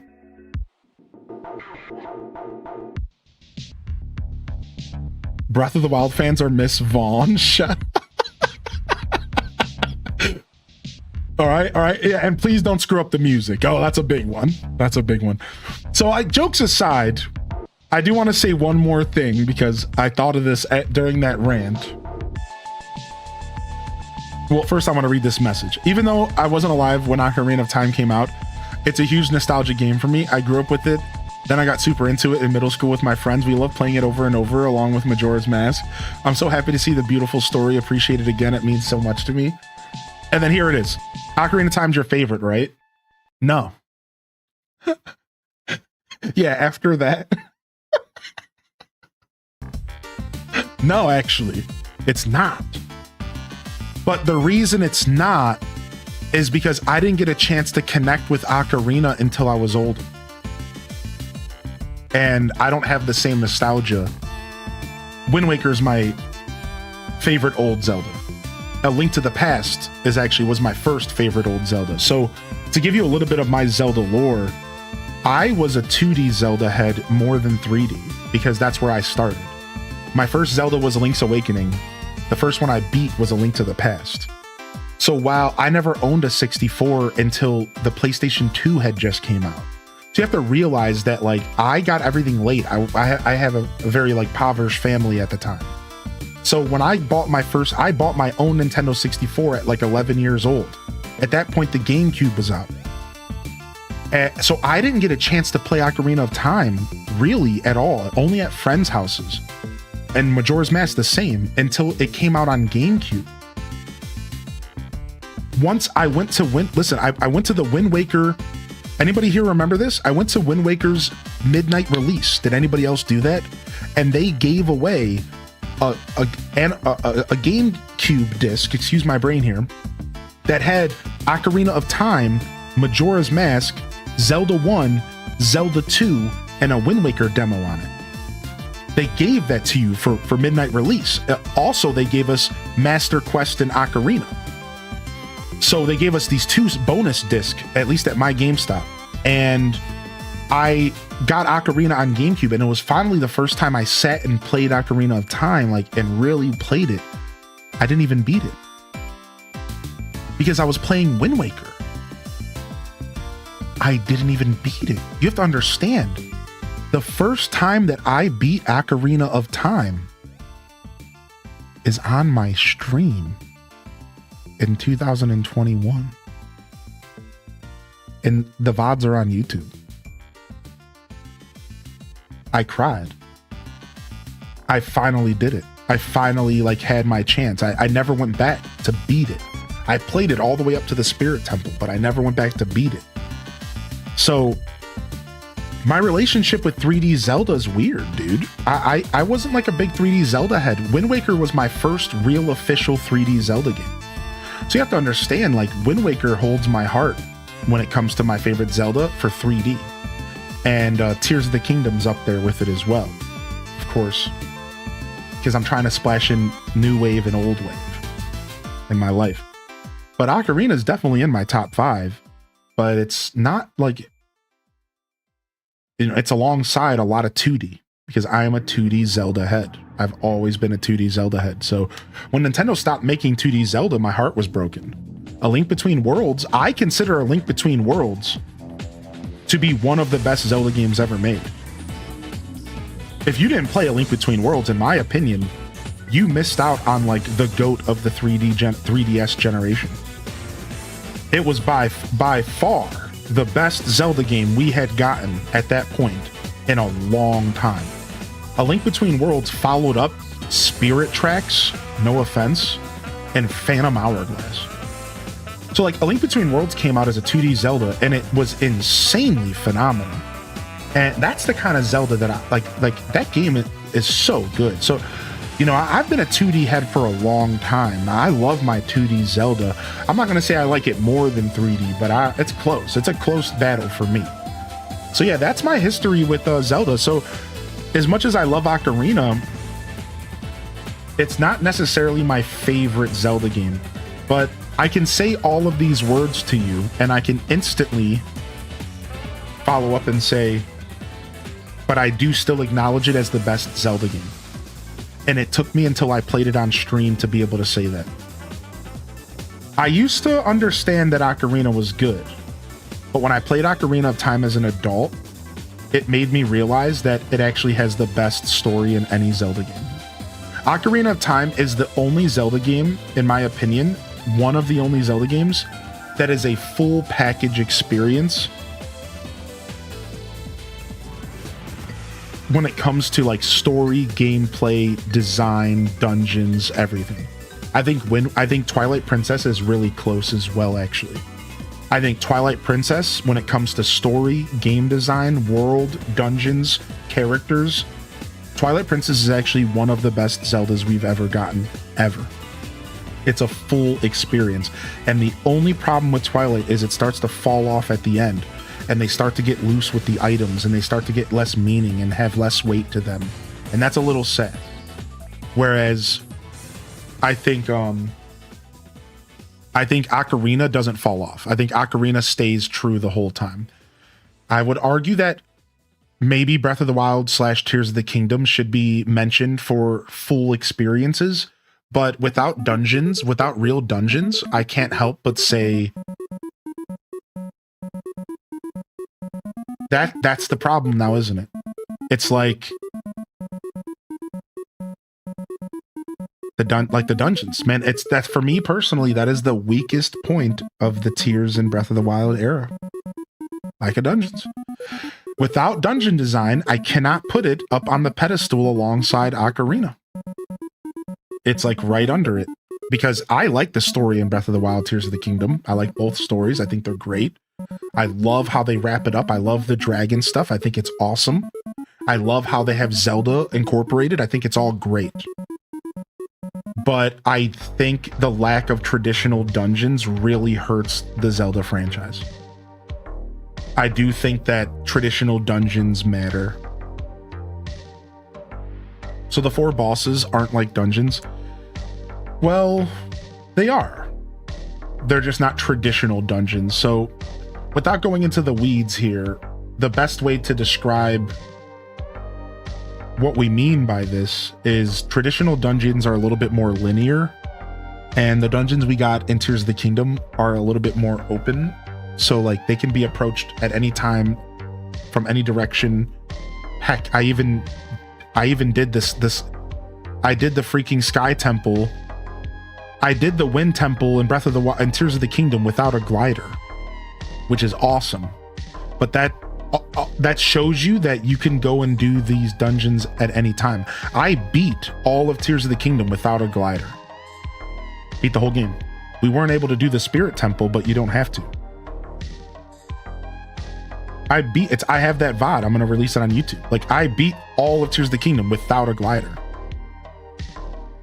So it's like, that's the point. You in traditional dungeons, you have to do them in a linear fashion. They have to be approached with certain tools in mind, and generally speaking, there's an order to them, a cadence. They're linear.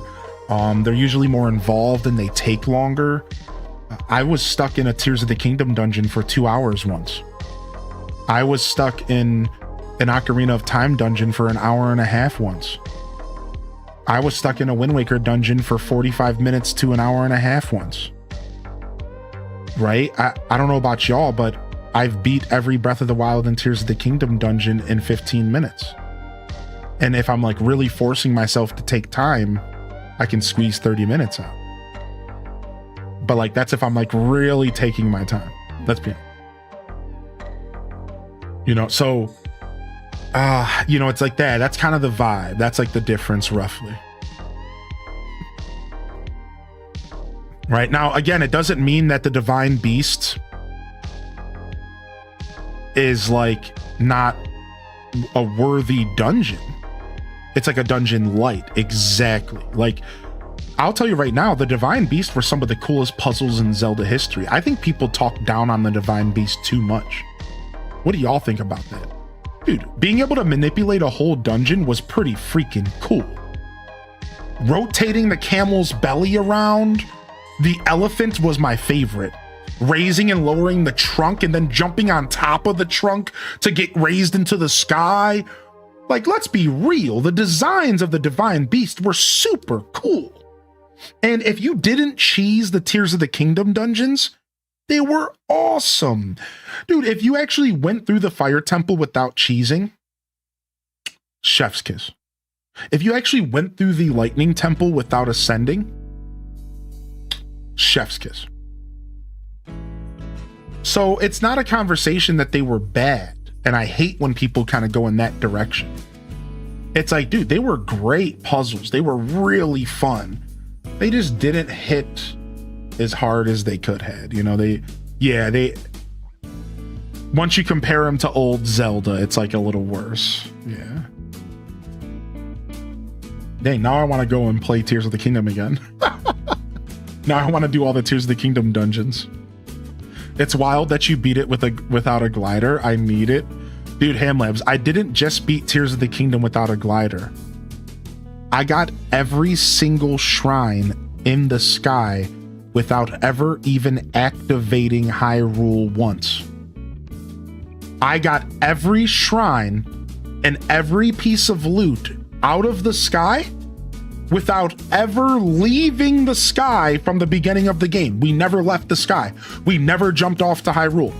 I literally just stayed in the sky for like 20, 30 hours of gameplay. It was so fun, dude. Yeah, it was so wild, dude. We never left the sky. Got every shrine, then we finally jumped down and we beat the game. It was a wild journey, dude. I gotta get those VODs on YouTube soon.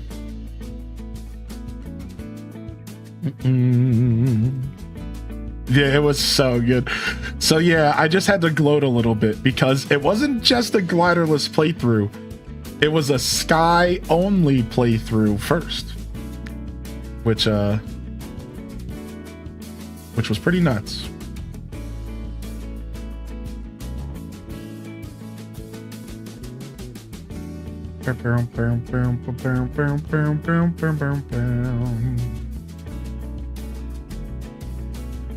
Yeah, we eventually went into the depths for a little bit, I think. Yeah. So we went from a sky only playthrough to a gliderless playthrough. We transitioned the challenge, and then we learned that you literally cannot do the Spirit Temple without a glider, because the quest for the Spirit Temple doesn't activate until you take the quest for a glider. How? Oh, you want to know how? It's actually cheesy. So what we did is in the sky, there's an armor set that if you upgrade the armor set to level 2, you don't take fall damage. Also, fairies. So we would collect fairies and we would fall, take fall damage, die, and then resurrect on the spot. So a lot of our travel before we got the glider suit, we were using fairies. Like the first time we entered the depths, we belly flopped on the ground, died, resurrected with a fairy, and started walking around. Eventually, we were able to upgrade our glider suit on Hyrule's surface, and then that made the gliderless playthrough super easy, because if you upgrade the glider suit to level 2, you don't take fall damage. At that point in our run, it was free. We could do anything we wanted because we just didn't take fall damage. So it was just like easy breezy for the most part. We still had to use a lot of technology to get around, but yeah. Yeah, it was such a fun little playthrough, dude. I had so much fun with that, dude. Poor Link. Yeah, we used a lot of fairies, all right? We used a lot of fairies, dude.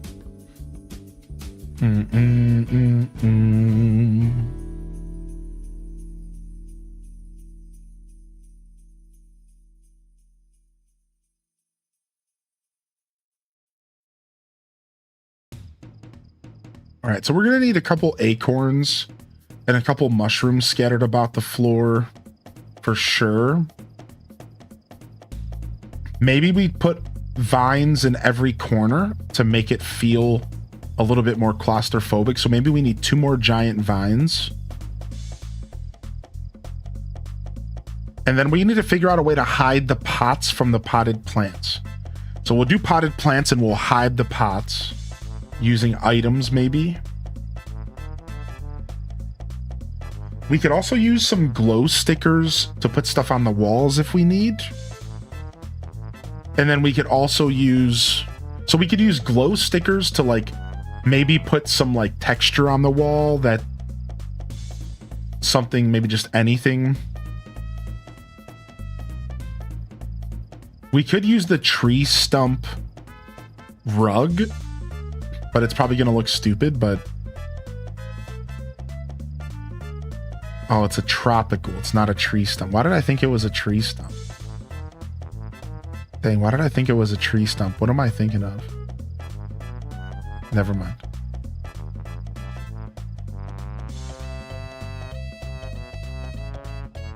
I didn't really enjoy the Sky Islands. You spent a limited time up there. I loved it, dude. Yeah, I would wake up in the morning before stream when the game came out, and I would just load up the Sky Island and I would put Link up there and I would sit there, and then I would like do my chores and like wake up, sip my coffee, and just enjoy the vista. The Sky Islands were like the most enchanting part of Tears of the Kingdom for me. I was obsessed, dude. Even though you're right, they were kind of empty and they were kind of boring. Let's just be honest. The Sky Islands were kind of empty and boring. They weren't necessarily meant to be like the focus of the content, and they kind of advertised it like they were. So they dropped the ball a little bit with Tears of the Kingdom in some ways. I think the Sky Islands could have been a little bit better. There could have maybe been like caves in the Sky Islands. That would have been like neat. There was a little bit of that, but not a lot. No, they could have did something, but I love the Sky Islands though, for sure. No, unfortunately, my Sky only playthrough hasn't been released yet, but I will try to get it out soon, and beyond. Only my first Tears of the Kingdom playthrough is released, and I think we're still waiting for a VOD I have to edit so we can finish it. It might be Breath of the Wild I'm thinking of, actually, but anyways. All right, so I have a vision here.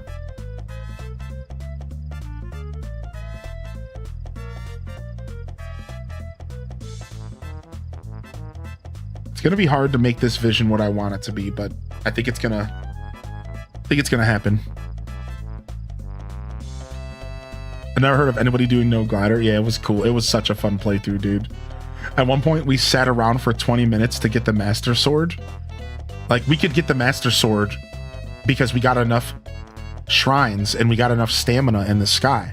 All right, so keep in mind, we got the Master Sword without ever touching Hyrule, because we did every shrine in the sky without ever activating Hyrule. And when I say activating Hyrule, like exhaustion, I'm talking when I opened up the map, there was no option for the surface.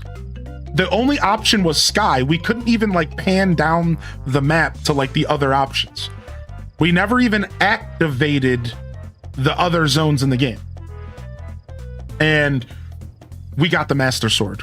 I'll never forget, we were sitting on the tallest, one of the tallest islands in the game, and we waited for the dragon to fly by for like 20 minutes in real life. And then I jumped on a little buggy bike. We got to the back of the I don't want to spoil too much, but yeah, we did the thing, and we were able to get the Master Sword without like much effort at all. Like we didn't even have to leave. It was so funny.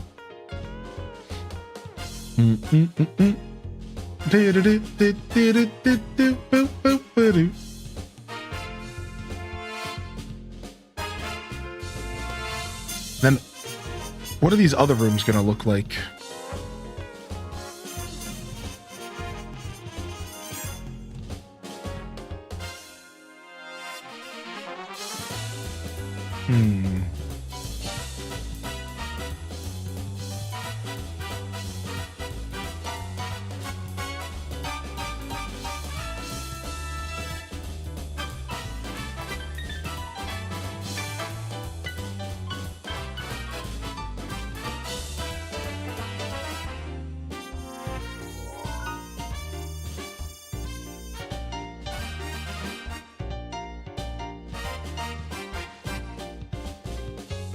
Oh, there's a goddess statue in here. Nice.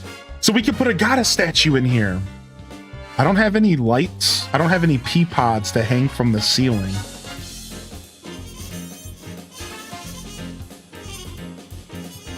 I don't got any pea pods to hang from the ceiling.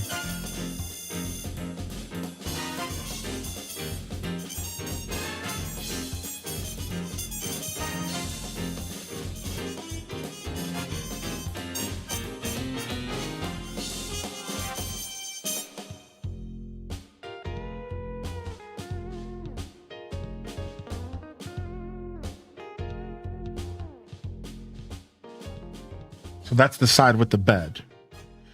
There's a Korok sitting on like a stump, and that's where you sleep. And there's some pots laying, those acorn pots laying around. Looks like the center area just has a bunch of mushrooms. Oh, there's a shop in the center. Oh, I see. So no, the back is just the chasm. And it's not even corrupted with gloom because I think he beat the game, but I think it's corrupted with gloom the first time you come in here. I'm fairly certain it is. There's a shop to the right. And then it looks like the center room is actually a pot with a shop around the pot. So that I do have more to work with this first room.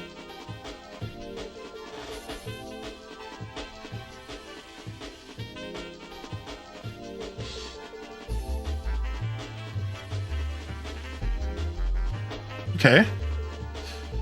So that changes everything. I didn't think I had that much to work with. So we're for sure putting down a goddess statue all day.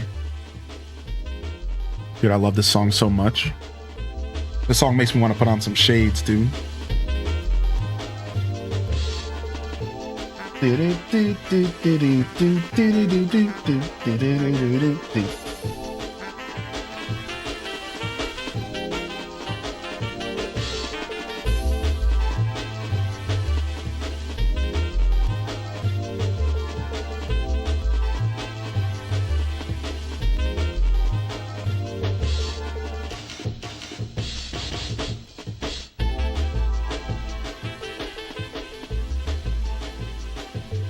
Do you have a favorite cave from Tears of the Kingdom?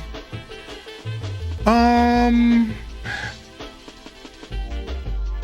think one of my favorite moments, I'm not going to give you a full answer because I don't remember all the caves, all right? I just don't. But one of my favorite moments of cave diving in that game was Hateno Village's sewers. And going down there and then realizing how massive it was. And it was like a whole network. I have another favorite moment was in Goron Village. There was a cave that turned out to be like this massive cave. Like huge cave with lava everywhere. And that one was one that stuck with me, but I think my favorite cave of all is probably a lot of people's favorites. And it's when you find the secret passage under Hyrule Castle. I'll never forget the first time that happened because, you know, here I am. I find this cave and I decide to like walk through it. And I think it's just going to be like a couple minutes. And then it keeps going and it keeps going. And then 2 hours later, I'm in the same cave. And that blew my mind because it just kept going. I was like, dude, I was sitting on stream. I was thinking I was going to end my stream. And then the cave just kept going. And I was like, dude. That's why, like, that's a strong memory. Dude, I know exactly what cave you're talking about at the coastline. Where there's an entrance like from the beach, but there's another entrance somewhere else. And they're secretly connected. Oh, that's such a good one, dude. Yo, what up, Raiders? How we doing, Dragon Tamer? Dude, what a good question. I love that question. I could think of some awesome caves. Yo, what up, Dragon Tamer? How was your show today? Boop, boo, doo, doo, doo, doo, doo. This is one of my favorite Sonic 1 songs. How was Town to City? What is that? Do do do do do do do. Do, do, do, do, do. Wow, these karaoke trays could be the perfect little trays for the leaves that they sell stuff on. Dude, look at this. This could be perfect for like the leaves that they sell stuff on. The Korok. That's actually not a bad idea. Do do do do do do do do do do do do do do do do do do do do bum ba do do bum ba do do do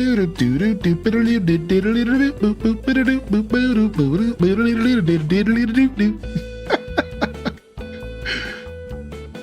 I gotta play some old Sonic. I was thinking about playing Sonic 2 yesterday, but I couldn't load up the Sega Genesis app because I wasn't connected to the internet. I hate the modern era of gaming.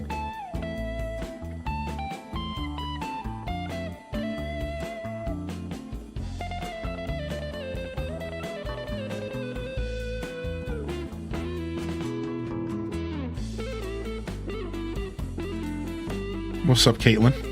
Hey. I just slept all day and then I went on I went on a walk. I went on a 10K step walk around the city.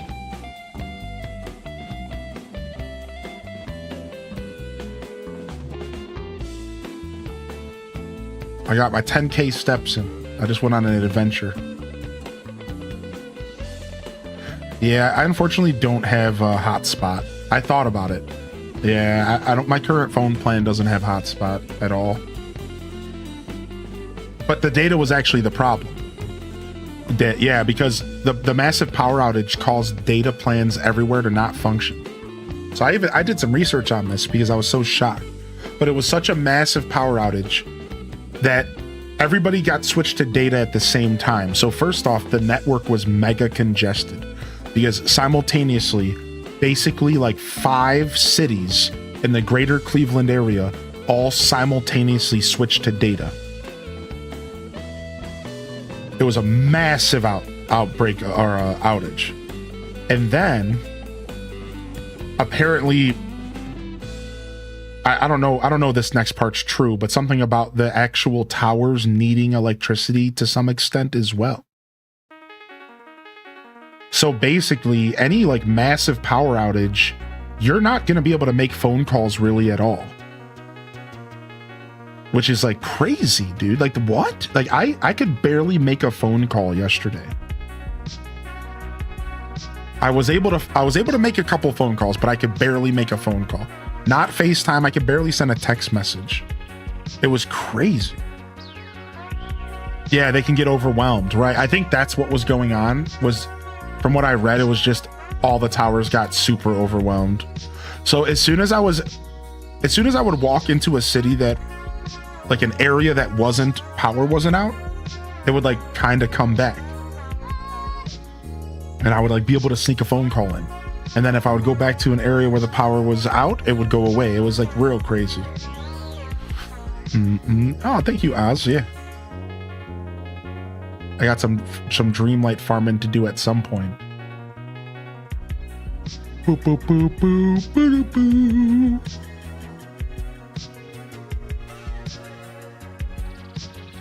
Yeah, the leaf stool's a good item. I like the leaf stool.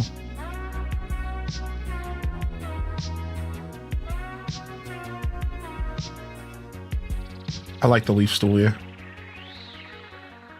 No, I was real lucky, dude. I'm not gonna lie, I was real lucky because the storm that took the power out also brought a 10-degree drop as well. It also got me kind of sick. I'm actually kind of sick today on top of being tired. Hopefully just a quick little bug. Yeah, so like I got lucky because while everyone's AC's turned off, it was only like 70 degrees basically and was like super bearable, thank goodness. We're working on the inside of the Deku tree today.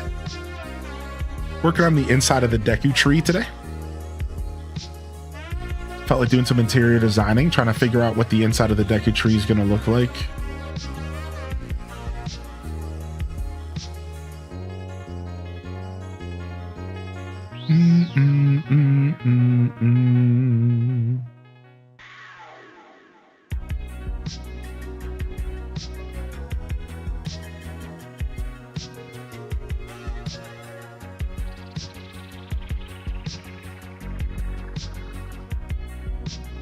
Ooh, we could use a cushion, maybe. Round pillow. I don't know if round pillow can be customized. We could use a bamboo stool as well. Might not get much time to tune in, but always try to send my Prime when I can. H-Day Wiggle, H-Day Wave. Thank you, Primer. Good to see you, Big Cat Kate. No matter how much time you put between yourself and this community, we're going to welcome you back with open arms. No worries, dude. No worries at all. Thank you. Thank you so much for thinking of me. We got a balloon in the Twitch chat, and I need some gum. Falling asleep. What do you think of those emulators that look like Game Boys? They have thousands of games on them. Yeah.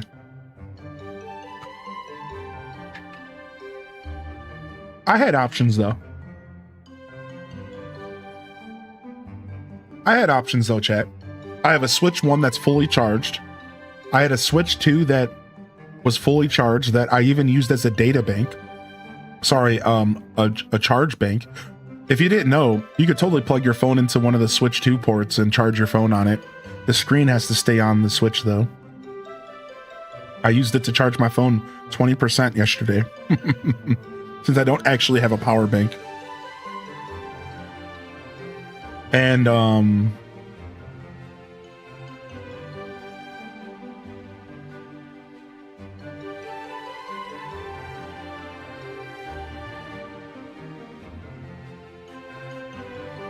I have my 3DS. So like in all reality, I had options. I had my 3DS, I had my tablet with a Pocket Camp Complete on it. I have emulators on my phone, about 10 games. I have my 3DS with a bunch of games. None of that needs the internet. So yeah, I do like those big emulators. Those are fun. But like, I'm definitely okay when it comes to power outages. Usually when the power goes out, I take it as an opportunity to do something else.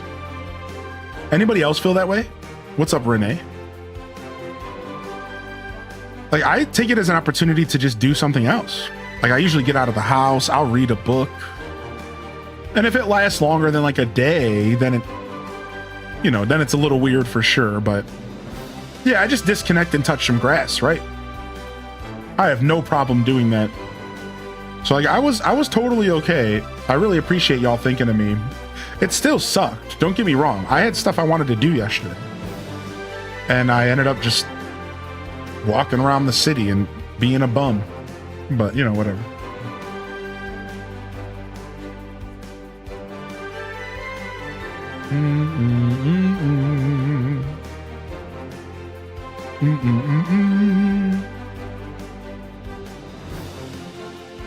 All right, we don't need these yet. Those can go into the next room. I don't think the must partition's gonna stay. Move this here for now. All right, this is gonna be our shopkeeper, and we're gonna put a gyroid. I'm just gonna throw any gyroid on it for now, and then we'll come back with a regular gyroid later. With a dutoid. Oh, we have a dutoid. It's just not green. All right, that's our shopkeeper right there.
Maybe like right there. And then this is going to be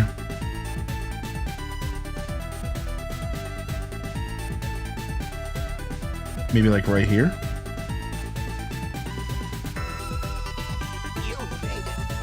Can't do diagonals. Oh, you got Core Keeper? Nice. I scroll past that game every once in a while and think about playing it, but I never commit to it.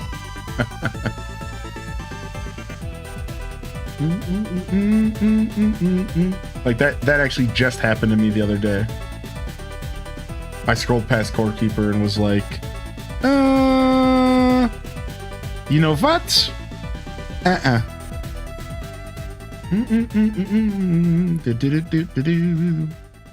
You know what?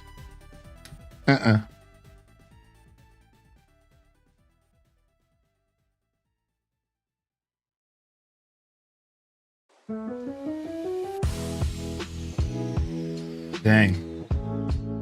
The segue into the Astral Observatory, that was hard. Oh my gosh. What a transfer from what a song, what a shuffle option, dude. The rare scenario where Spotify's shuffle actually hits. That was such a beautiful transition.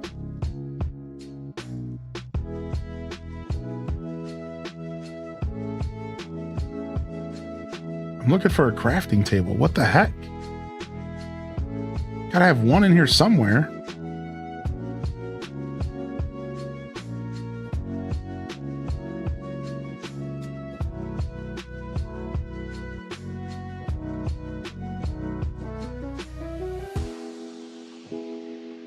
What the heck?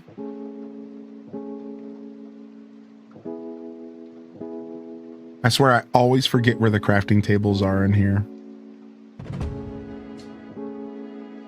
I always do this.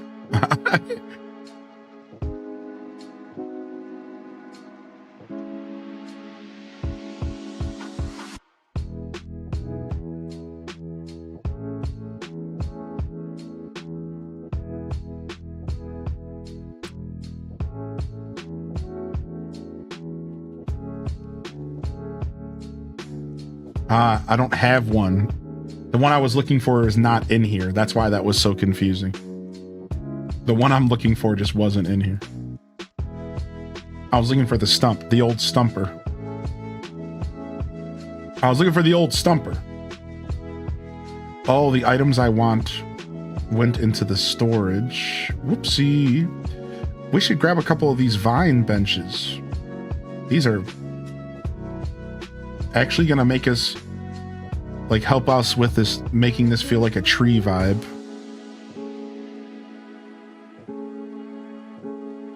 Making this look like the inside of a tree. Tree guts. Did you guys know that the bark on a tree is actually already dead? Trees are weird. Trees are like technically dead, but like not. And like their life systems are like between the bark and the center of the tree. It's like the process of how a tree lives is really interesting. You should like look into it. But yeah, like bark is like, I think bark is, that's like already all dead. It's like hair or nails, yeah.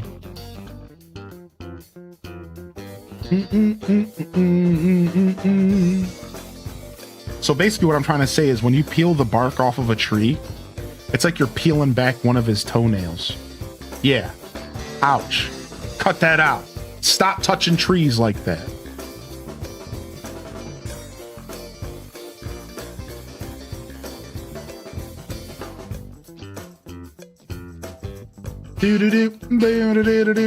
Now, good thing trees don't have nerve endings. So, according to our current knowledge of how the world works,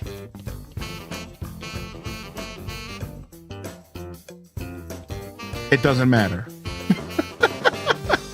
But stop doing it anyways.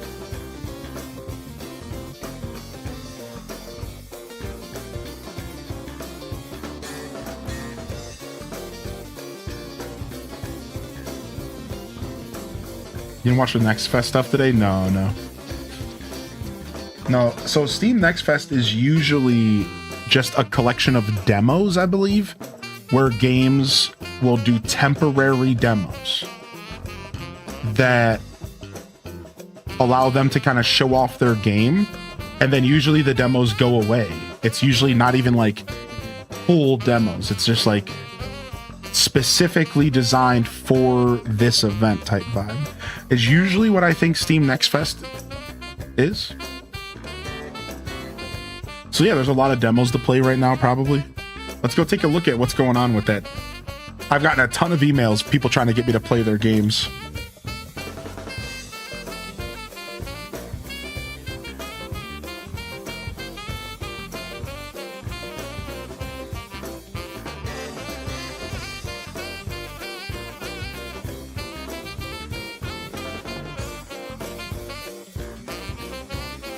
All right, here we go. Let's go take a look.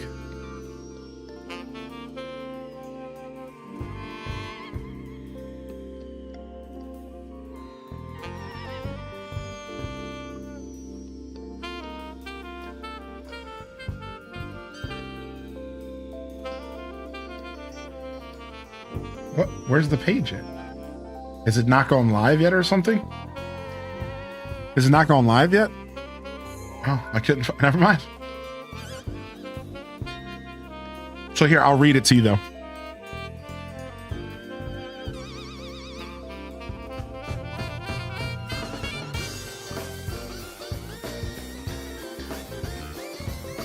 Explore upcoming games and try out free demos of games that aren't even released yet. What the heck? Usually there's like a Steam page. Maybe it's just not, it's not gone live yet. With like a bunch of games. What happened? Yeah, I guess it's just not live yet. Oh, 10 a.m. Pacific. Oh, it's literally 25 minutes. Okay.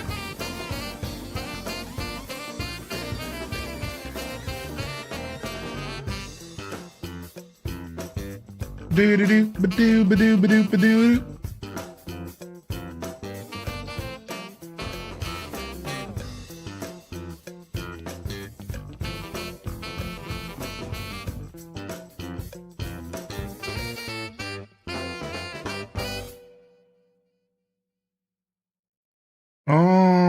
Yeah, I can't find any information.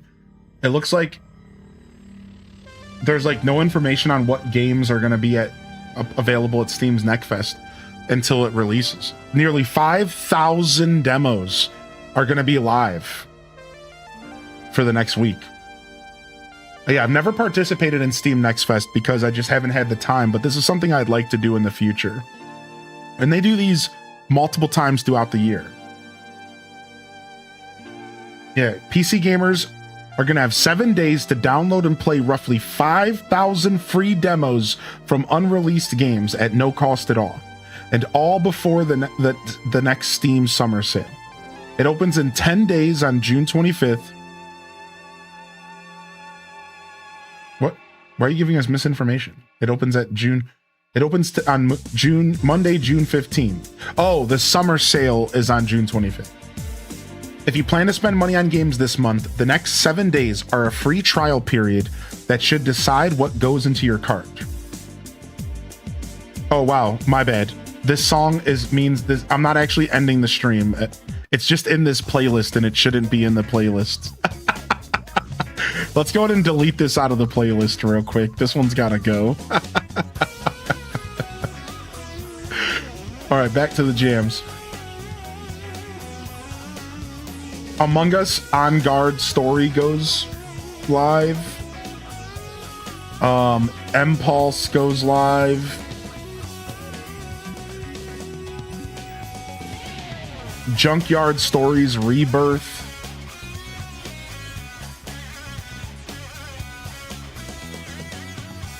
Yeah, it's insane. There's 5,000 demos. Are any of you gonna check this out? 5,000 demos to be played today, dude. Or this starting today for the next 7 days.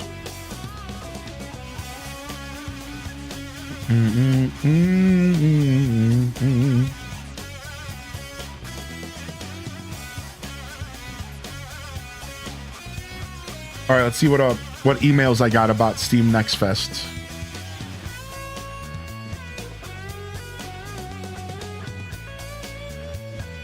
Oh yeah, here it is.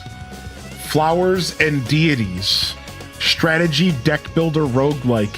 Whoa, haven't heard those 3 words before.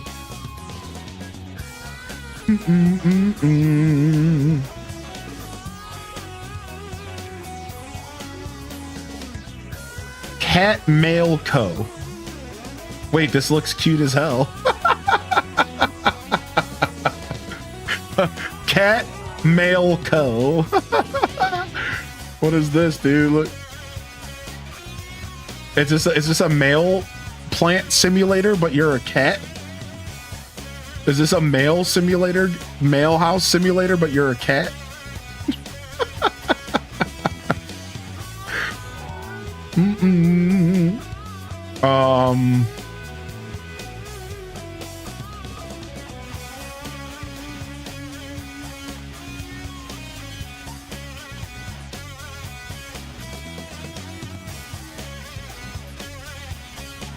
Cozy Town to Table Cooking Adventure? Bistro? Cozy? What? They said, because you played Stardew Valley, we think you're gonna like this game. Don't send me an email, ever, saying that you think I'm gonna like something because I like something else. Ever. All right? Just to all the publishers and indie gamers out there, just pitch your game. Don't tell me I'm gonna like something because I like something else. That is the worst thing you could do. Don't ever do that. Don't ever do that. This doesn't look anything. What does this have to do with Stardew Valley? Okay. I see. All right. So at one point you're in like a 3D world. Okay. So you're going around gathering materials.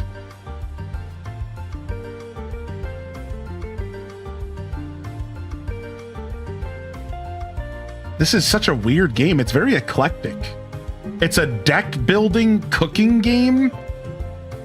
Like, what is this game? It wants to be everything. I wonder if it does a good job. Look at this. It like looks good. It's like 3D, but then it's 2D. But then there's cards and your deck building. You want to know the worst part about this, right? Is the deck building part. is gonna push away most people from playing it. They shot themselves in the foot. Like, no offense to this developer, but like, if this game was everything that I just saw without the weird deck builder stuff, this would appeal to so many people. But as soon as you add cards, I bet you 50% of you in the chat instantly tuned out. You were like, oh, deck builder, okay, I'm good. Yeah, they gotta get away from the cards. Get away from the cards, developers. Get away from the cards. People, nobody asked for deck builders. Just because Slay the Spire found success doesn't mean people like cards in their games. Just because Balatro found success, dude, don't mix deck building into your games. It's not a good decision, dude. You are really barking up the wrong tree, man. You are barking up the wrong tree, dude. Like, you need to slow down with the card stuff. It's not working. Yeah, Littlewood's deck building and like combat stuff was all like on the side and really fun. Yeah, I agree with that.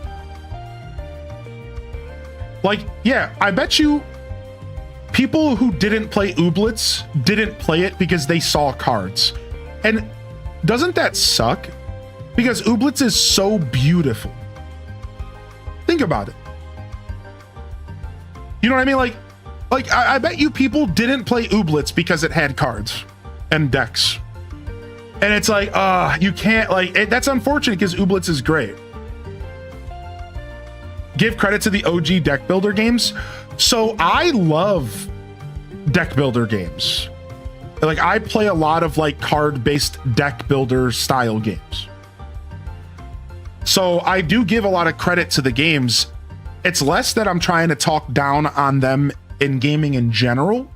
And I'm trying to give advice to game developers that I've noticed in my chat that people don't like deck builder games. So like, I know you're a cheese and flip toast, but like, yeah, like what I'm really trying to say here is I've learned from watching like the general population of gamers that roll into my chat, which to be fair is pretty niche.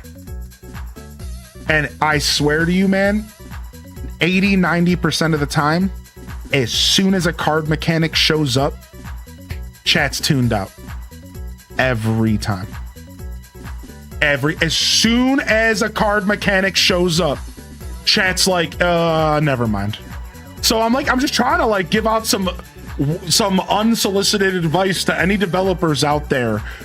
Cut it out with the cards. Nobody wants cards. I don't know who told you that we want cards. We don't want cards.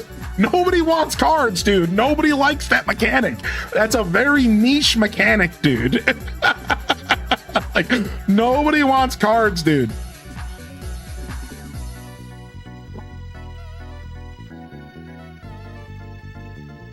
Yeah, you hate that you didn't try Ooblets earlier? Yeah. Someone working against us told them. Yeah, seriously. Like, somebody's going around the industry claiming that card-based systems and games are fun. They are fun for a very small majority of gamers. That is not a genre you want to blur.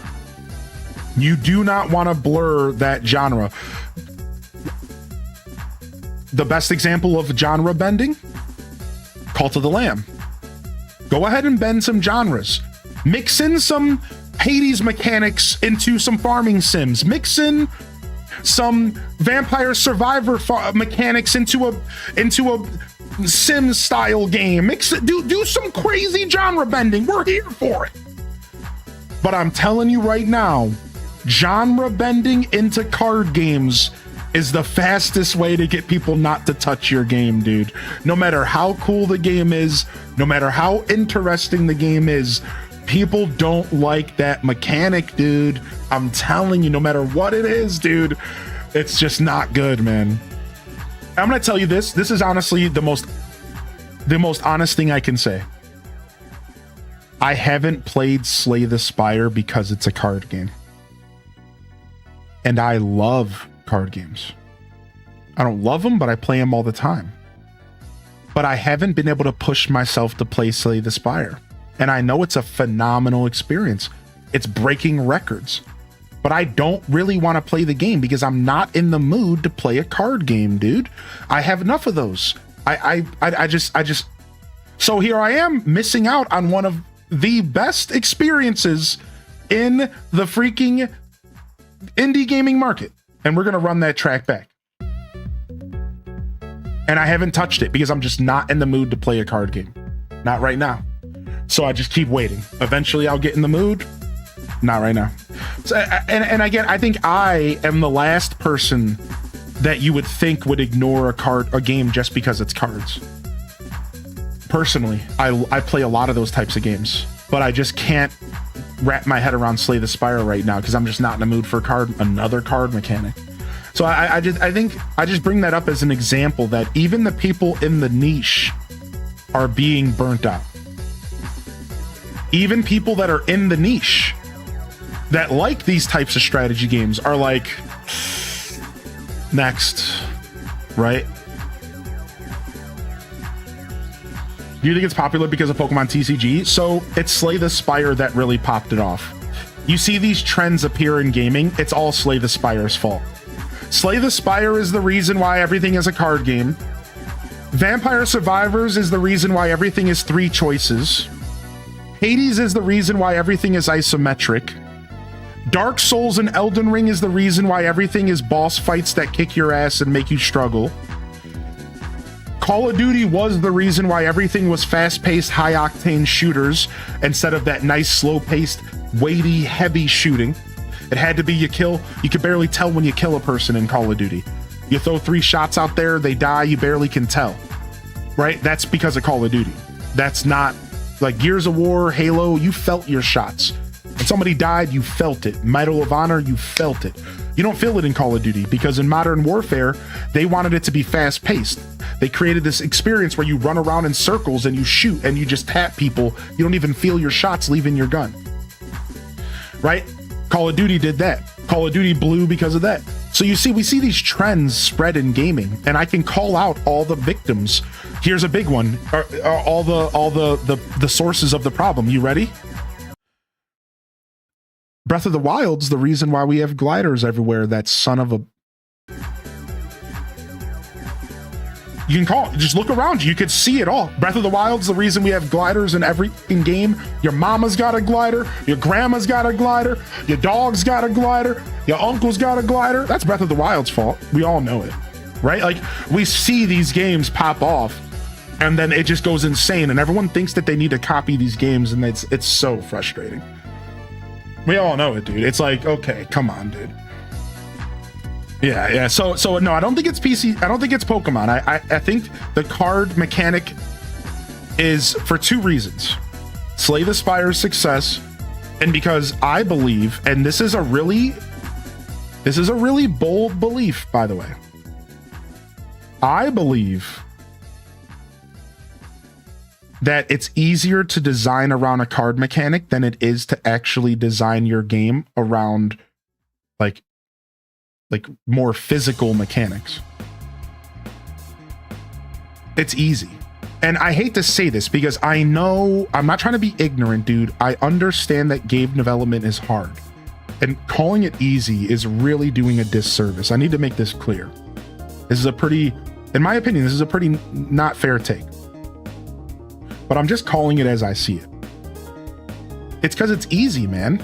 It's because instead of having to animate your 3D polygon character to do 300 different animations, they can animate it to do 100 and then have a card that does everything and explains everything and that does little flashy effects, and then you click on the card and your character does like a quick animate. They don't have to like code as much gameplay and as much visuals and as much anything because it's all just a card. They don't have to like code these things into the game. They don't have to like think too hard about it. These card games are easy games to put together comparatively to a game that has a mechanic that you press a button and your character does something. Right? Like if running around and slashing my sword in Zelda From what I understand about game development, running around in Zelda and slashing my sword at grass takes a lot more skill and a lot more effort. That's a better word. Not skill, effort, and a lot more money to design than designing a card mechanic in a game where you just click a card, it does a thing, right?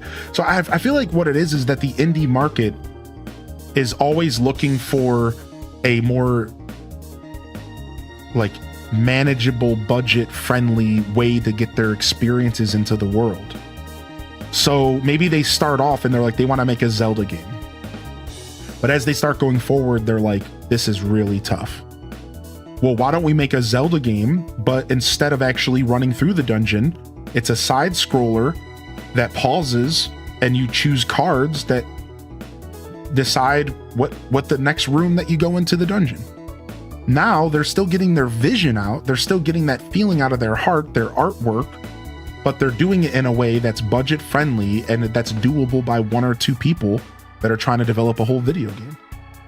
So it's not about these developers are bad or they're not trying to cut corners, it's about it being logical. You know, maybe it's only two people, maybe they're doing it in their evenings and they don't have the time and the effort or maybe even the skills to do a full-fledged 3D adventure.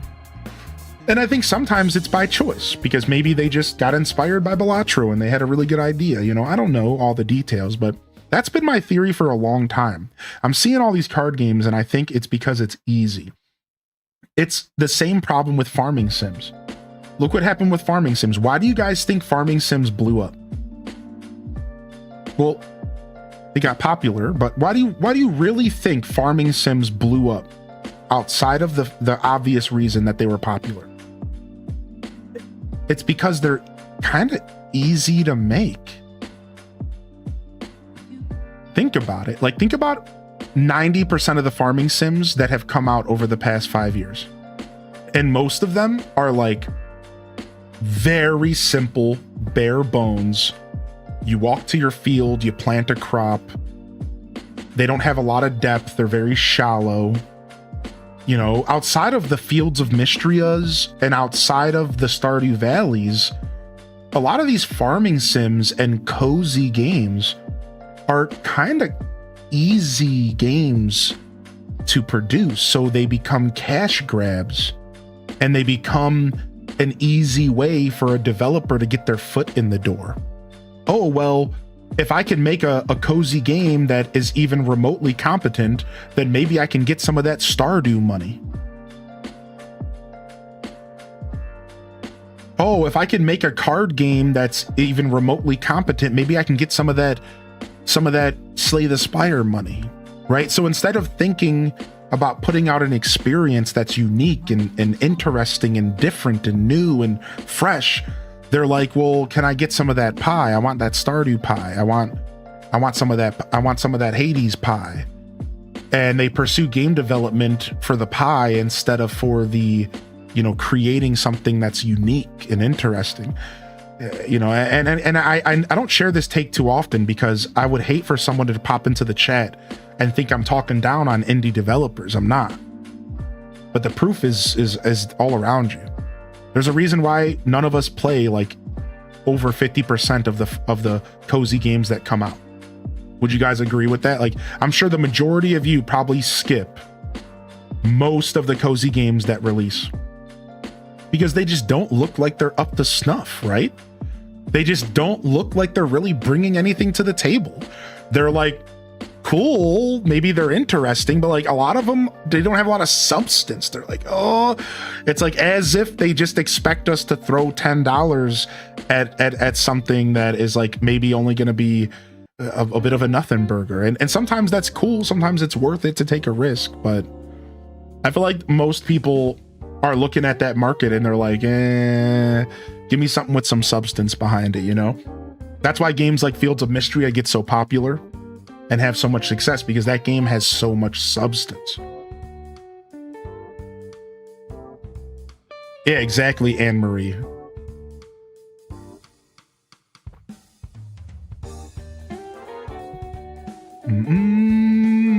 Also, I did survive the power outage. Yeah, everything's good.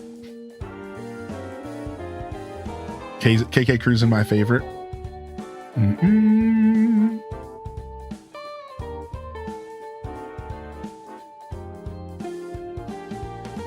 Do do do do do do do do do. Oh wow, they're offering me a key for Rise of the Tomb Raider 20-year celebration. Switch 2 codes. That's gotta be a $40 to $60 game, yeah? I might just try to get this one so I can give it away, if anything. Don't tell them I said that. I feel pretty bad about doing that, you know, like it's like an unsaid rule, you know, you get offered a key for promotion. You're not expected to play it on stream or anything. You're not expected, but it's an unsaid thing. It's like, we're giving this to you. If you're taking it in good faith, you know, you're supposed to like, check it out, you know, but sometimes I sneak and just give it away. Cause like, what are you going to do? You going to not send me a key next time? Well, all right, fair. Mm-mm-mm.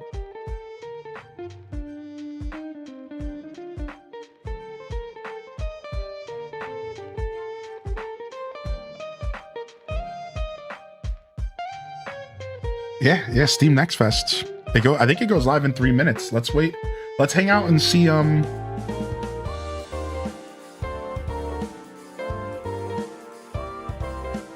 let's hang out and see what it's about. Let's see what games show up. Oh, there's a demo for Aqua Park Tycoon for Steam Next Fest. Oh, nice.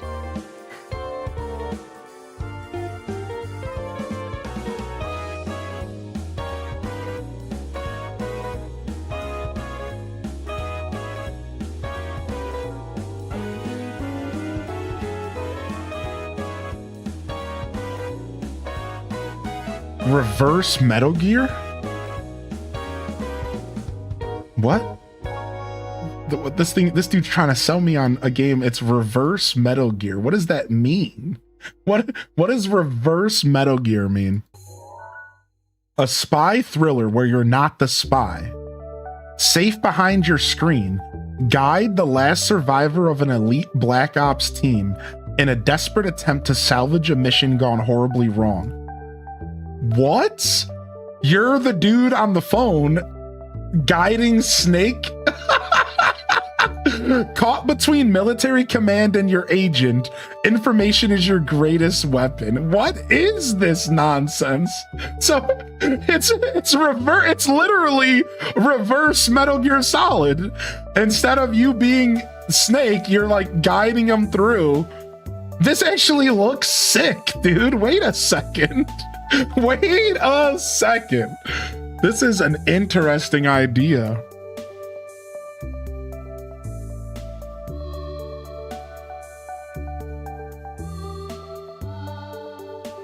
This game actually looks kind of cool.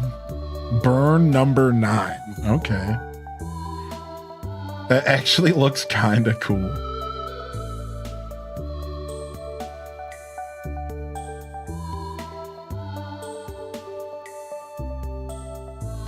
Yo, you were supposed to send me a key for Super Farming Boy. Give it up. No, don't just send me an ad. Where's the Super Farming Boy key? I'm trying to play that game again. I don't know if any of y'all remember Super Farming Boy, but I was trying to play it last week.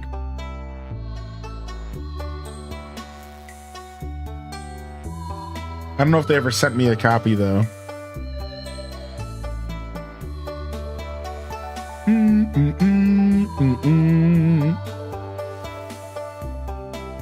Why do I remember that game? Dude, Super Farming Boy looked cool.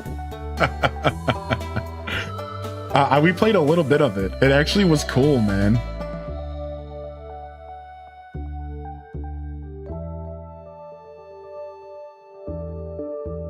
I need to clean my email again. It got a little ahead of me these past couple of days. Whoops. Whoops, whoops, whoops.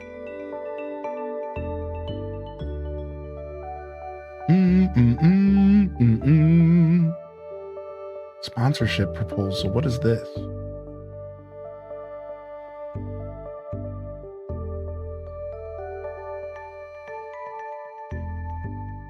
What is this? What is this? Crypto, casino, and sports betting. No. No. Scotty doesn't know. No thanks. I'm good.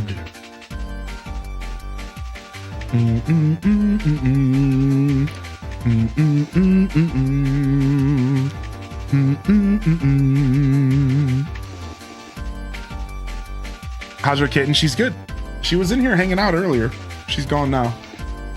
She's doing really well. I love my little cat. She's doing really well. She's a sweetheart.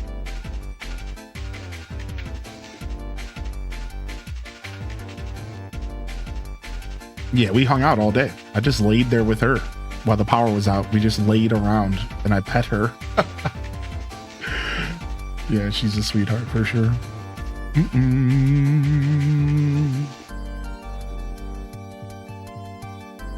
Pockets.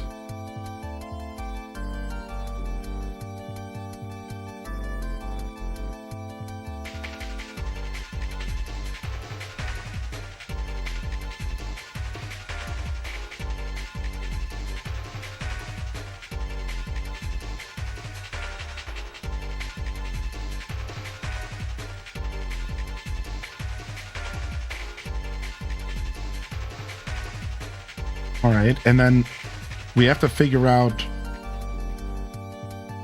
how to maybe we want to put like some piles of leaves around. We want to put down some like mushrooms and stuff. We're trying to sell some stuff. I don't know what we're gonna put them on, but we can easily just drop some mushrooms on the ground, hopefully, in little batches, so we can kind of like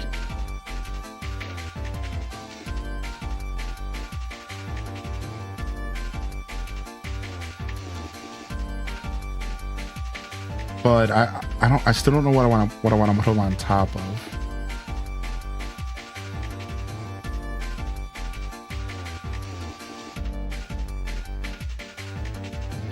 All right, and then can I pick something up and put it in my pocket again? I can't. All right, I need to go out of this mode real quick.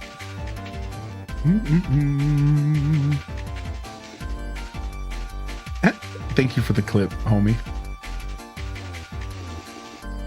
Spin the reels, make the deals. The reason I was so shocked by that comment was because the email was like so... They were trying to misdirect. They were trying to misdirect because they were like, we work alongside this company here, and it's one of the most prestigious companies in the gaming industry. And we have an offer for you. So like they presented the email as if it was gaming, and then I looked it up and it was what I said it was. And it's like, okay, don't do that. Like that's not gaming. Okay, sure, maybe it is technically, right? Like, oh, casino, you're also playing games. Like, shut up. No, it ain't. That was the only reason I even reacted that way, because it was just a lie.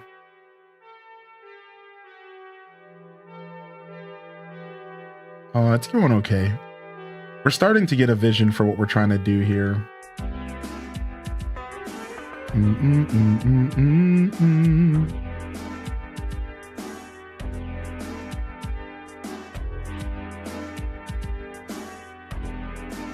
All right.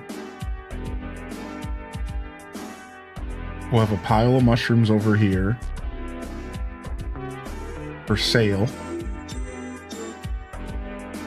And then we're gonna need another pile of mushrooms.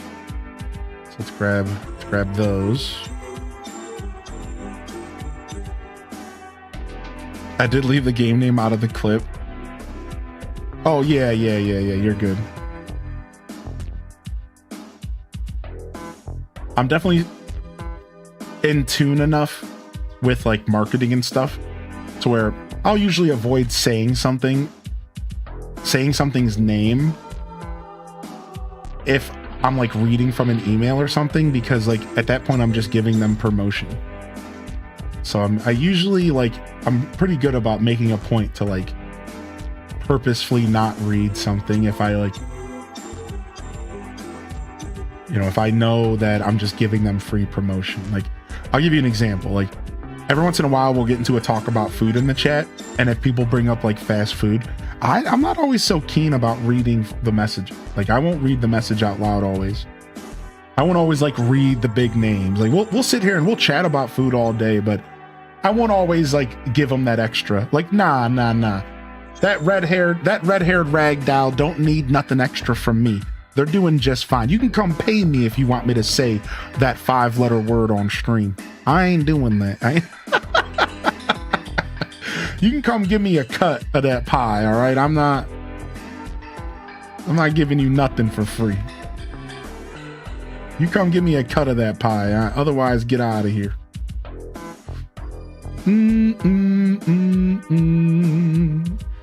So yeah, I try. I'm not always so conscious. Sometimes I don't care enough. You know, I'm just like chilling. I'm not trying to think that hard about stuff. But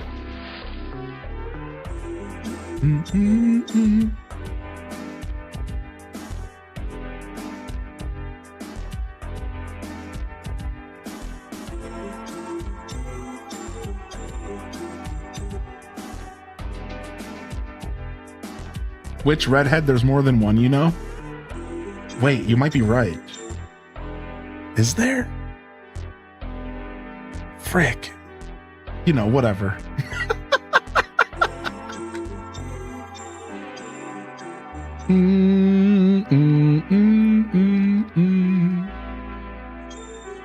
No, it's not that big of a deal.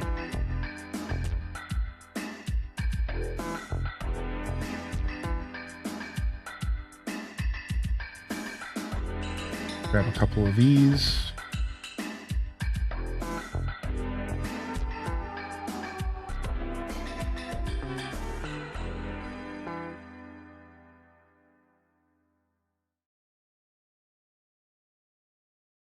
Silence brand. I never heard that before. That's funny.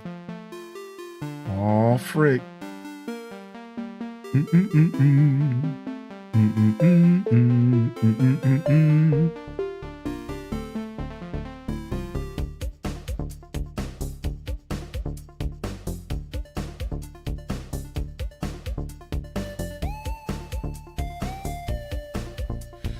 Yeah, we did Sunhaven on our last Variety-a-thon. Yeah, we did Sunhaven. I played it for how many hours? A good amount? 4, maybe? I liked what Sunhaven was bringing to the table. I don't like Sunhaven aesthetically. I'm not a fan of like the look of the characters or anything. But that doesn't stop me from enjoying what the gameplay was bringing to the table. I think Sunhaven actually had some really cool gameplay loops and ideas circulating around, and I love the magic in the game. It reminded me of Fields of Mystria. The magic was really cool, but I don't know if I have any intentions of playing the game outside of that. There's just so many games in too little time. That's like really the only thing stopping me, right? But it was good. I did enjoy it. I heard about that. So what is Compulsion Studios known for? I think unfortunately we're going to get a lot more of that from Xbox as they start to reset. And you know, they have to make money to lose. They have to lose money to make money. And they're going to be shutting down some studios to stop that bleeding. The developers of South of Midnight? Dude, that's so tragic. I don't know, man. Xbox is on some ish nowadays. It's not their fault, though. It's Microsoft. Let's just call it what it is. It's Microsoft. You know it. I know it. We know.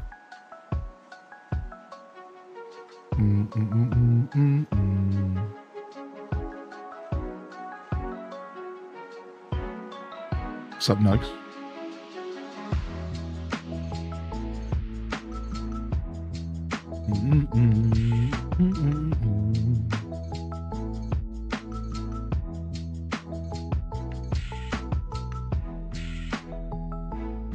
Man, if only there was something in this game that was similar to the Peapod lights from the ceiling. That would really, really pull this this design together.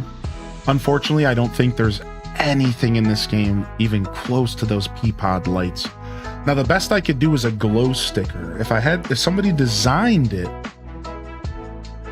and then I used a glow sticker, I could maybe put them on the walls, but those Peapod lights are so beautiful in Breath of the Wild and Tears of the Kingdom. And like, there's nothing in here that's gonna be similar at all. What is happening?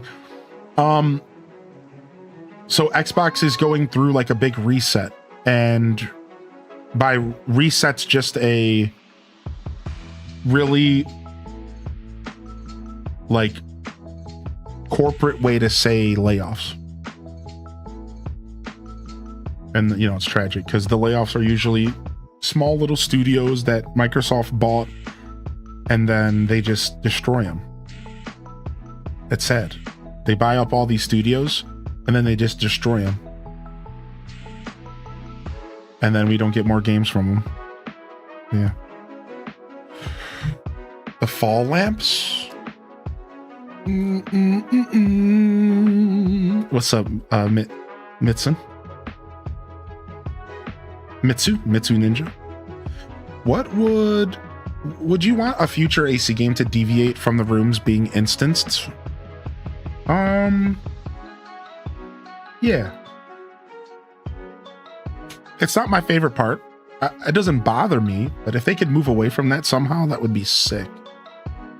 If they could move away from that somehow, it would be sick. So the vine lamp might be a good option. Maybe some hyacinth lamps, the fall. Wow, these actually might work as well. Now, they're not hanging from the ceiling, but like,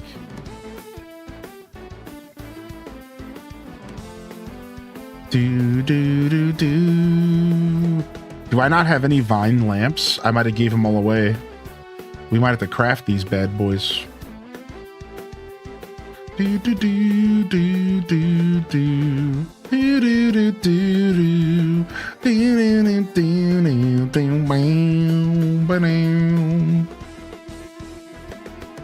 Tabletop lamp crafted with acorns. All right, let's go take a look.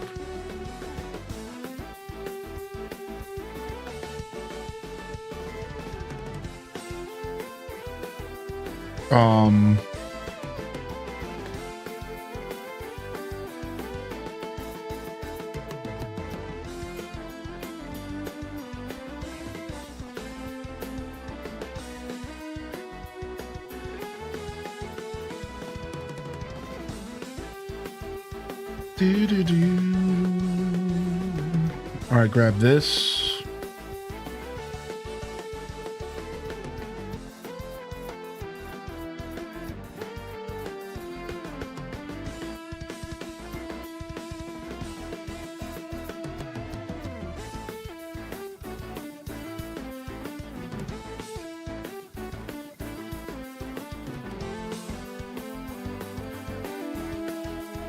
So these vine lamps, dang, where are those vine lamps at? Here it is. These might kind of fit what we're trying to do. Maybe, right? Let's craft 2 of them and see if we like them. And then let's go look at the acorn one as well.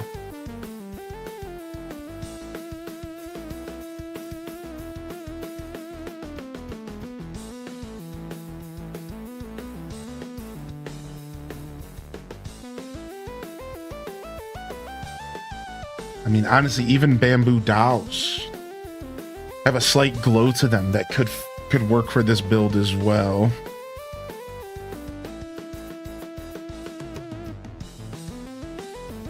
I do like the Trees Bounty lamps a lot. Yeah, these are cute. Let's craft 2 of them. Bow, bow, bow.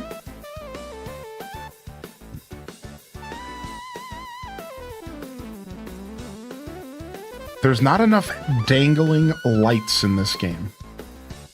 There's not enough dangly lights. But these shell do. They kind of look like little pea pods. Let's go for it.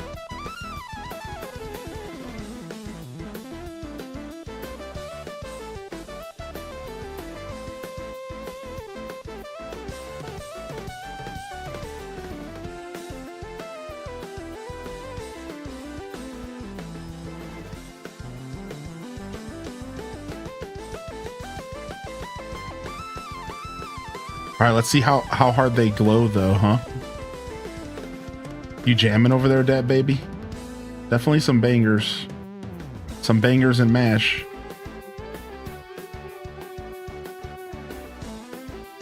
Yeah, look at that, dude. This is gonna be the perfect little pea pods. We ain't talking no squirrel either.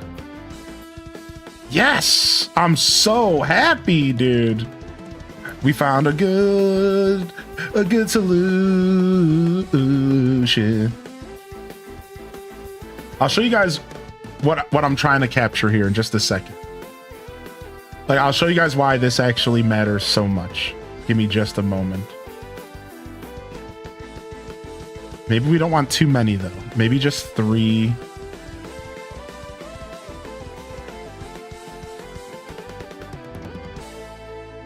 Maybe we don't want too many, right? Because there's not a lot of them. All right, so you see these like little vine things? Let me go ahead and pull you up.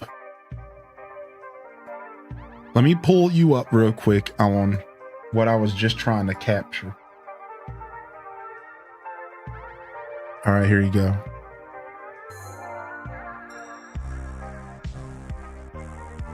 First off, look at that lamp in the back. It's literally the vine lamp. Watch. Look, you see the pea pod back there? Totally looks like the vine lamp, right? But those little pea pods are hanging from the ceiling as well. Take a look. See if I can find a better shot of one before I commit here. Right there. You see that little pea pod hanging from the ceiling? I was looking for something that hangs from the ceiling that has that energy right there. You see that little pea pod? I wanted something that had that energy. Take a look. Kind of actually works really well, I think. I think kind of actually is doing the perfect job at kind of being the little pea pods hanging from the ceiling. Obviously, you got to use your imagination. I'm making up words today. Obviously, you have to use your imagination here, but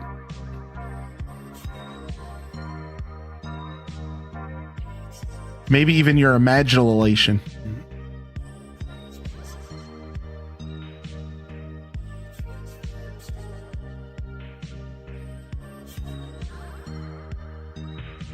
Yeah, isn't that sick?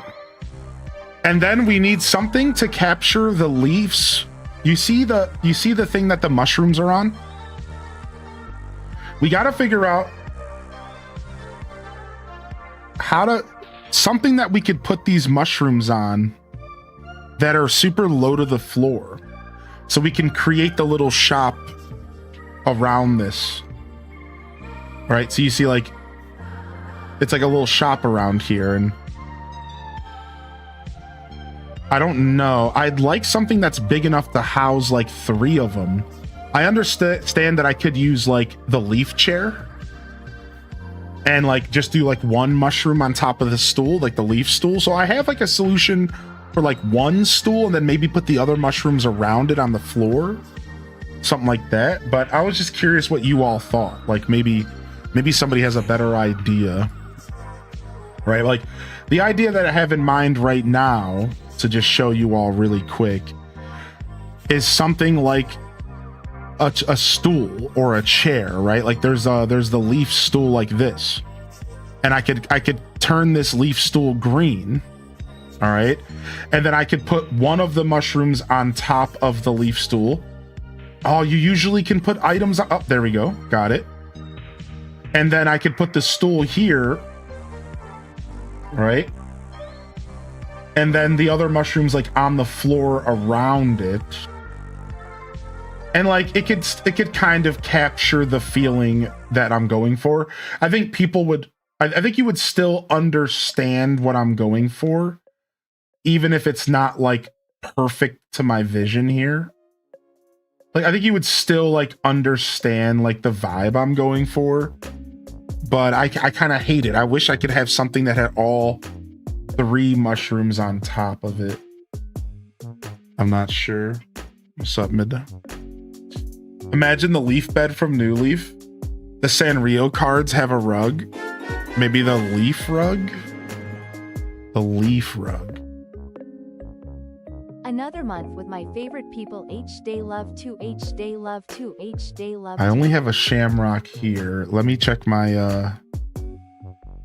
phone real quick. What up, Sith? Thanks for 29, man. Thanks for sticking with us, Sith. Hope you and your household is doing well. Are y'all still playing on Slope's Minecraft server, by the way? How are things going over there? If things, y'all still jamming on that? I haven't had a chance to pop in because every time I go to do that, I always have to like update Minecraft, update my mods, and I'm just like, I hate this game, and then I just turn it off. I hate games that make me constantly update, dude. I'm not even gonna front.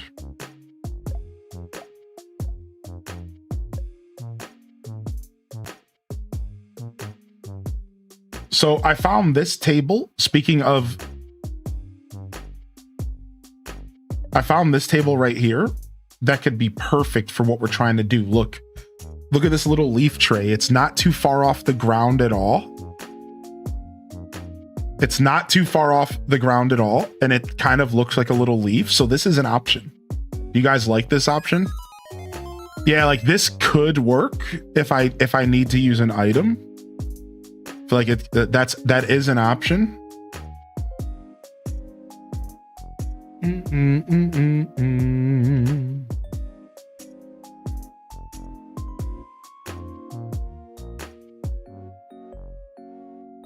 Yeah, I think I might try the tray. I think the tray might actually be the best answer. I think even over the leaf bench. I feel pretty confident about that. I think the tray is the best option we have.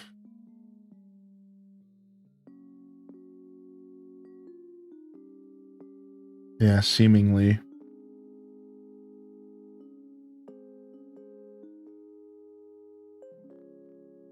Seemingly.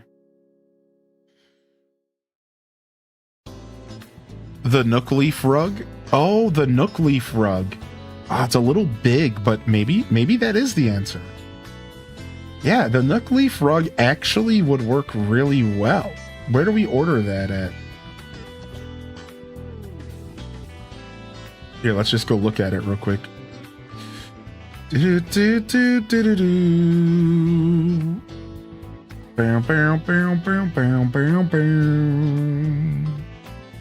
Our playlist has looped.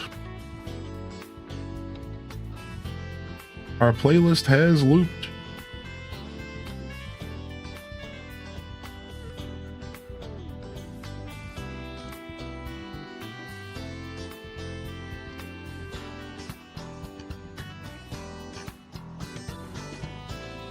Have I never purchased it?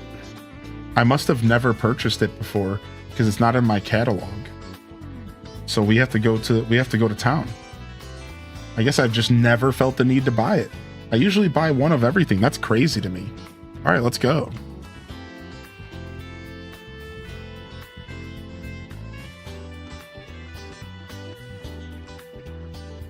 Yeah, for some reason, updating games makes me not want to play them. Does anybody else get this vibe? Updating a game makes me want to turn it off. Every time this happens to me. Like the other day, I went and loaded up World of Warcraft, and then I was like, oh, I better go update all these mods. By the time I finished updating all the mods and loading the game up, I played for like 5 minutes, and I was like, yeah, never mind. It's a curse. Hi, good morning from Australia. It's my first time watching, so I hope everyone's having a wonderful day. Hey, what up, crazy gal? So it should be pretty late for you, huh? Oh no, I guess at this point it is starting to get like maybe 5 in the morning for you. Maybe, yeah, I guess we are starting to get to your like real early morning time. Yeah. I didn't realize what time it was. I didn't think I had been here for so long.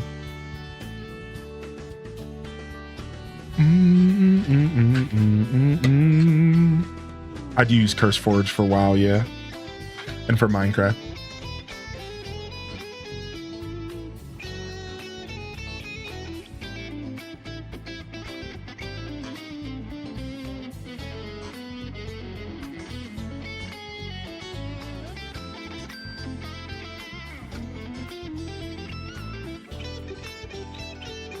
$320. So yeah, that's what I thought. I figured it was late, but I guess 3:30 is either late or early, depending on if you just woke up or if you've been up all night. Right? That's like a very debatable time of the day. That's either really, really early in the morning or really, really late at night. It's right in the middle somewhere. Oh, I hope you feel better soon, Crazy Gal. It's nice to meet you. Welcome to my show here. I'm Highly in Descent. And we do a lot of Animal Crossing here. We relax, we chill out. Farming sims, cozy variety. All right. Enough jazz. Enough of all that.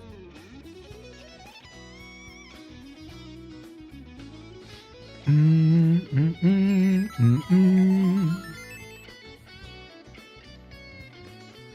don't know why I've been such in the mood for Ooblets music.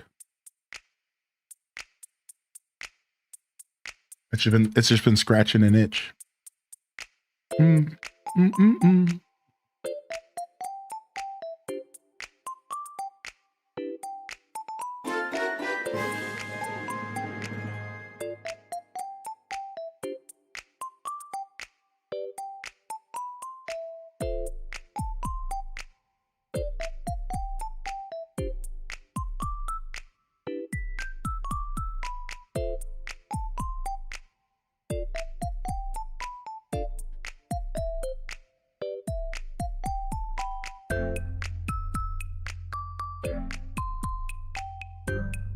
All right, I'll buy 2 of them for now. Hey, thank you for the first time Prime. What the heck? That was so kind to you. Thank you. That was super kind of you. Welcome to the show. Hope you enjoy my emote collection. We got a solid collection. Some fun stuff to get out there on Twitch and use if you're a Twitcher.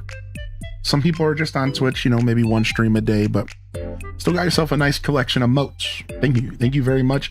And we don't run ads here. However, we pre-rolls are a thing. You click on a stream, you watch an ad for 30 seconds, so you can skip those with your Prime. So thank you. That's funny. There is a little mini debate breaking out. This debate happens once a year because one of the big people on Twitch came out in an interview and was like, the difference between mid-rolls and pre-rolls is nominal, and it doesn't matter. And you're not really losing much viewership if you have pre-rolls, and you're not really losing much viewership if you have mid-rolls. So it doesn't matter. He straight up came out and said it. And then he caught himself and then remembered that he was running a business and was like, well, pre-rolls are probably the bad part, and you definitely want to be running ads. Yet, even though I said it doesn't matter literally 10 minutes ago, you definitely want to be running mid-roll ads all day. Run 6 minutes an hour if you can, because those pre-rolls, you gotta get rid of them. so homie outright in an interview was like, actually, our data says that people do not click away from pre-rolls as much as they say they do. People do not click away from mid-rolls as much as they say they do. And it doesn't really matter. Pick your poison. In the same breath, he was like, well, actually, running ads is good. So dumb. So it started a massive debate, and it's so funny. It's like, no matter what anybody tells you, they're always, the majority of people are going to tell you that they hate pre-rolls, but the majority of people are going to watch a pre-roll. It's just so funny. It's so funny. Like, the majority of people will always tell you pre-rolls are the worst thing ever. They hate them. They click away from the stream. They think they're disgusting. But yet most of those people will sit and watch a pre-roll and they're just blowing out hot gas. It's one of those situations where people say one thing, but they do another. This happens all the time in life. Any good examples from you, chat room? Like, you know, those situations in life where people are like, man, I'll never do this blank thing. But then, like, in all reality, they're most likely always going to do that thing. Like, oh, I'd never cancel my streaming services for a DVD, or I hate streaming services. I shut them all down, but they're still like subscribed to like Netflix, Hulu. You know what I mean? Like yeah, there's like certain things in society, in life, when you realize like a lot of times people are just talking smack and they don't actually follow up. And like, that's pre-rolls. So many people will tell you they hate pre-rolls, yet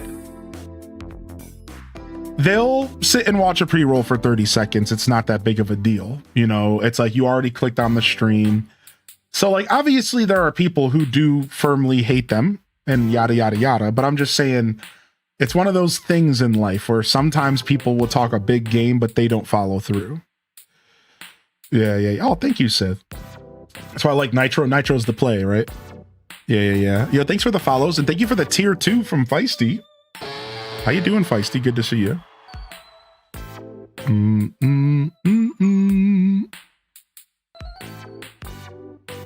Post DDV on stream. That's funny. Yeah, like, I don't know. It's just one of those things. So I've like, I'm not going to go into a big spiel about ads today. We've done that in the past. But you guys know I'm a firm believer that pre-rolls are the play, because mid-rolls cause a disturbance that I think is not worth it for a couple reasons. And I could sit here and talk about this for hours.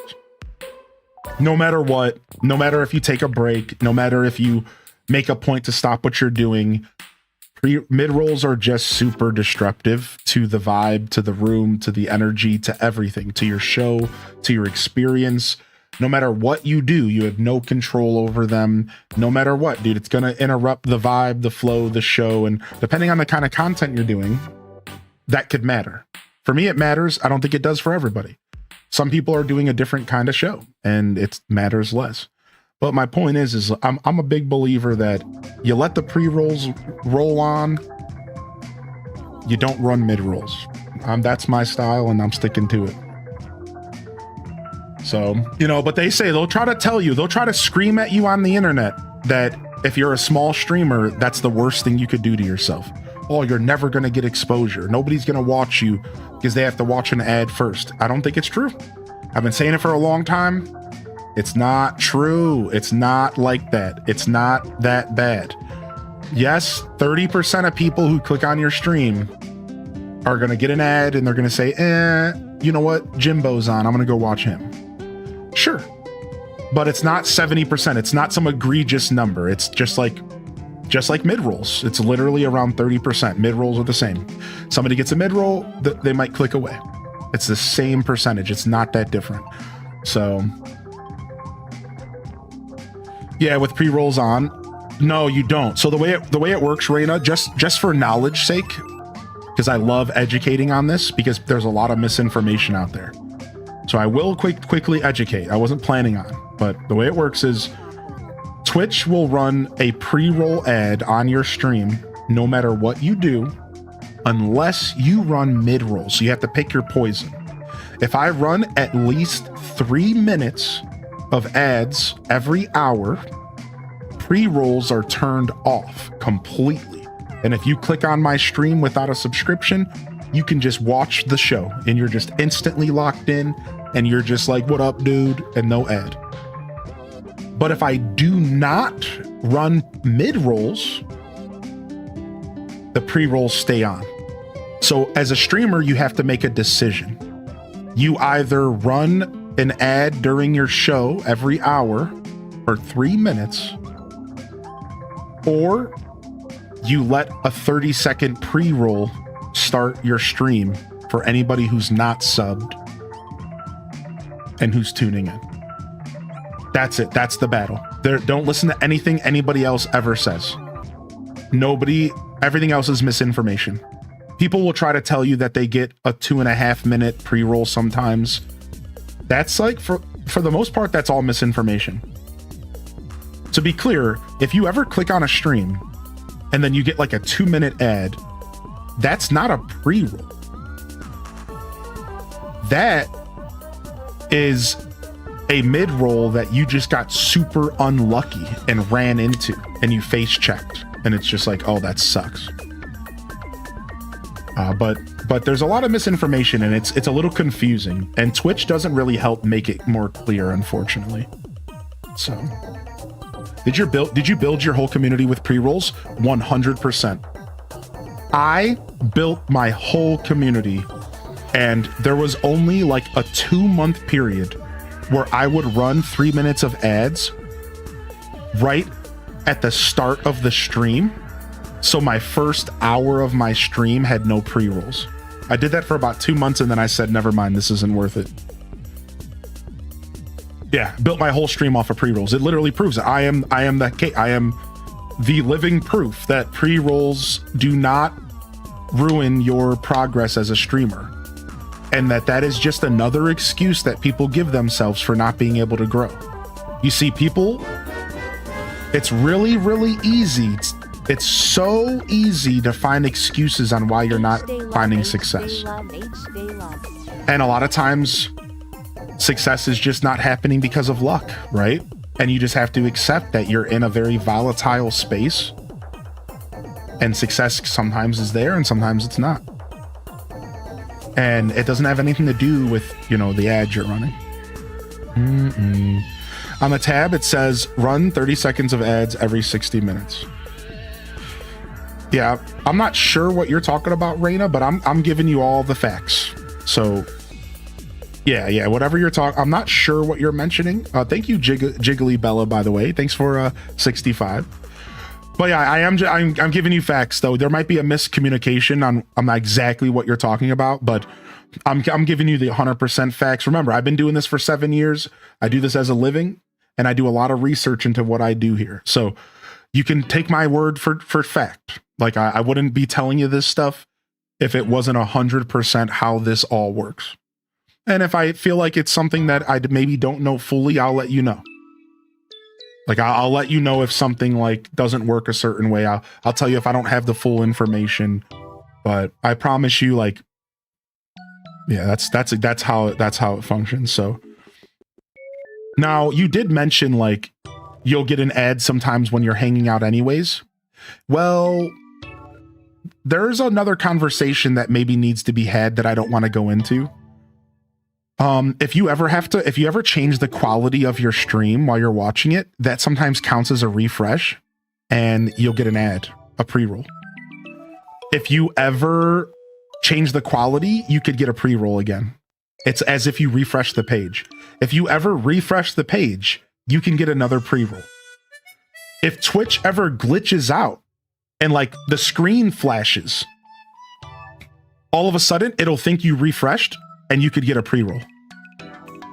So to be clear, Twitch can sometimes twitch its way into giving you another pre-roll if you're having issues watching the stream. Like for example, if you're watching on mobile and your Wi-Fi has a little bit of a hiccup and the Wi-Fi goes out and comes back on, you just refresh the stream, 30-second pre-roll. So pre-rolls still blow. Like, it sucks because like at any point you could just be like, whoop, whoop, whoop, whoop, and then like then there's like an ad, right? Yeah. Ah, yeah, Reina. So here, I'll just quickly show you. Just again, I wasn't planning on going too deep into it, but here, I'll just show you what it all looks like real quick. I like showing this off. Like, this is literally what the back end of Twitch looks like.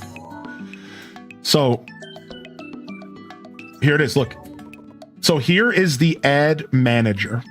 All right. So the ad manager is a device where if you activate this, you can choose how frequent and how big and how large and how long and how often ads run on your channel automatically. So this system is all based for automation. This is about you just having ads running on your channel that you don't have any control over. Once this is all set up, and then you can like snooze them for 5 minutes if you're in the middle of something real intense. But after that one snooze, you can't snooze it again, and it has to run. So the ad manager is an automated system. 90% of the time, when a streamer tells you that Twitch is forcing them to run ads, they're talking about this. They left the ad manager on. And they're telling you that they have no choice, that you have to watch 6 minutes of ads every hour. Oh, it's not on me. It's not on me. Yes, it is. You literally just turn off the button. That's it. It's done. The ads are off. They do not run. It's over. Then you go over here and it says ad length and frequency. We have this on manual. Go down here. You have pre-rolls. Disable pre-rolls when I run ads. So this is the feature where if you run mid-rolls, and then pre-roll notifications. This is for me.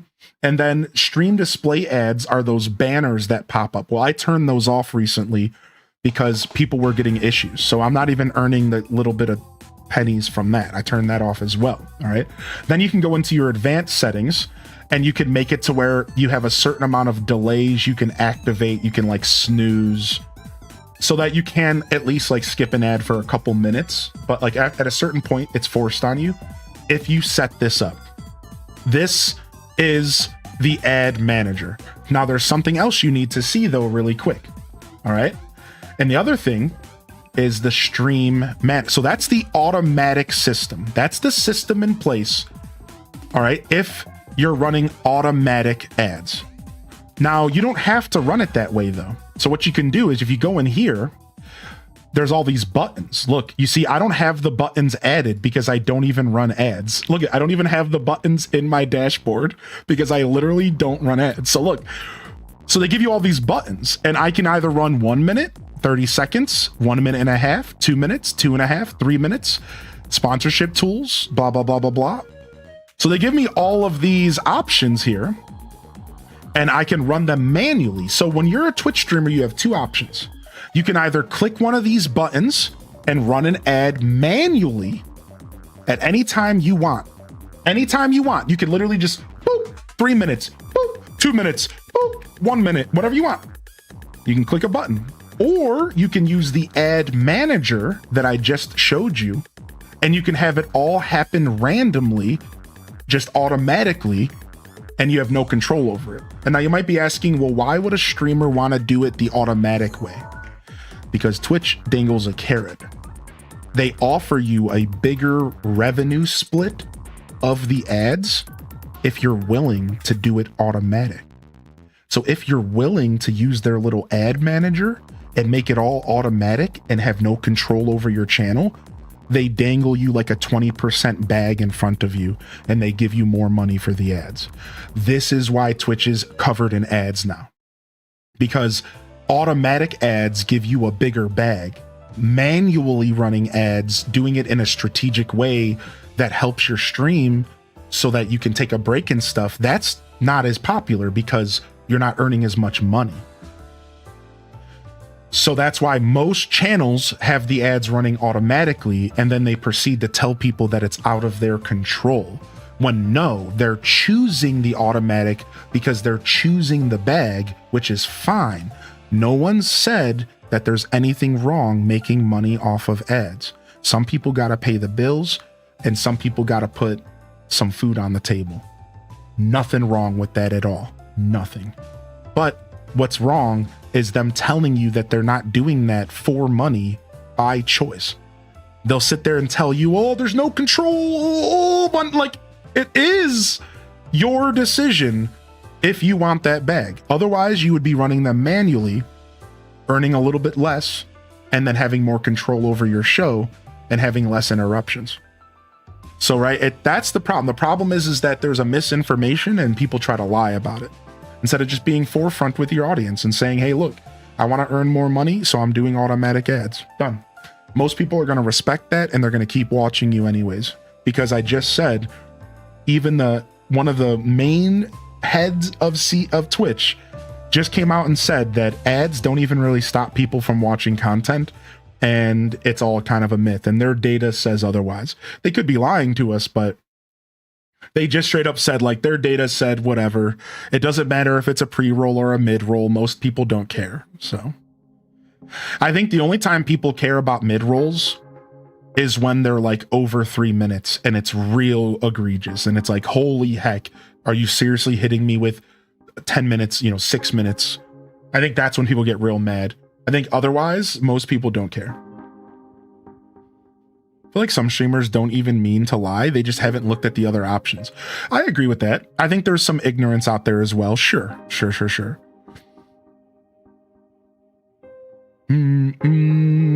Yeah. There's definitely a pool of people that probably just don't fully understand the system. And Twitch tells you to do that. Yeah, you're totally right about that. Twitch straight up just tells you, oh, you need to do this. And if you don't really think for yourself and like research, you'll think that that's the only option you have. I totally do believe that that is happening out there. Yeah.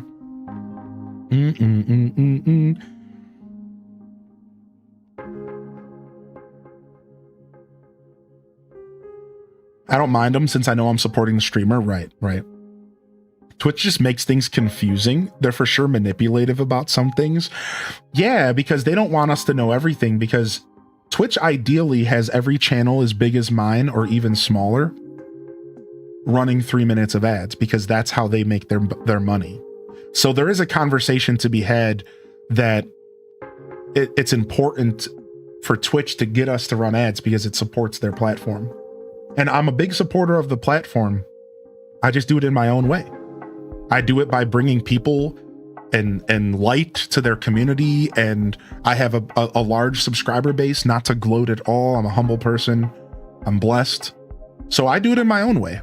I have my own way to do things, and everyone has their own journey. Some people are going to run mid-rolls, some people are going to let pre-rolls run, some people are going to pursue other revenue avenues. And regardless of how you're going about it, I think that as long as you're putting on a show that you can be proud of, why does it matter? Why does it matter? The only kind of nuance that it comes down to is like, are you trying to grow and stuff? And that is the conversation, right? Like, pre-rolls make it harder for new people to find you. Mid-rolls make it harder for you to have consistent viewership. What's the trade-off? You have to decide that for yourself. You have to decide that. Like, what's the trade-off? Do you want more fresh people in your chat, or do you want more loyalty from the people that already said they like you? You have to choose.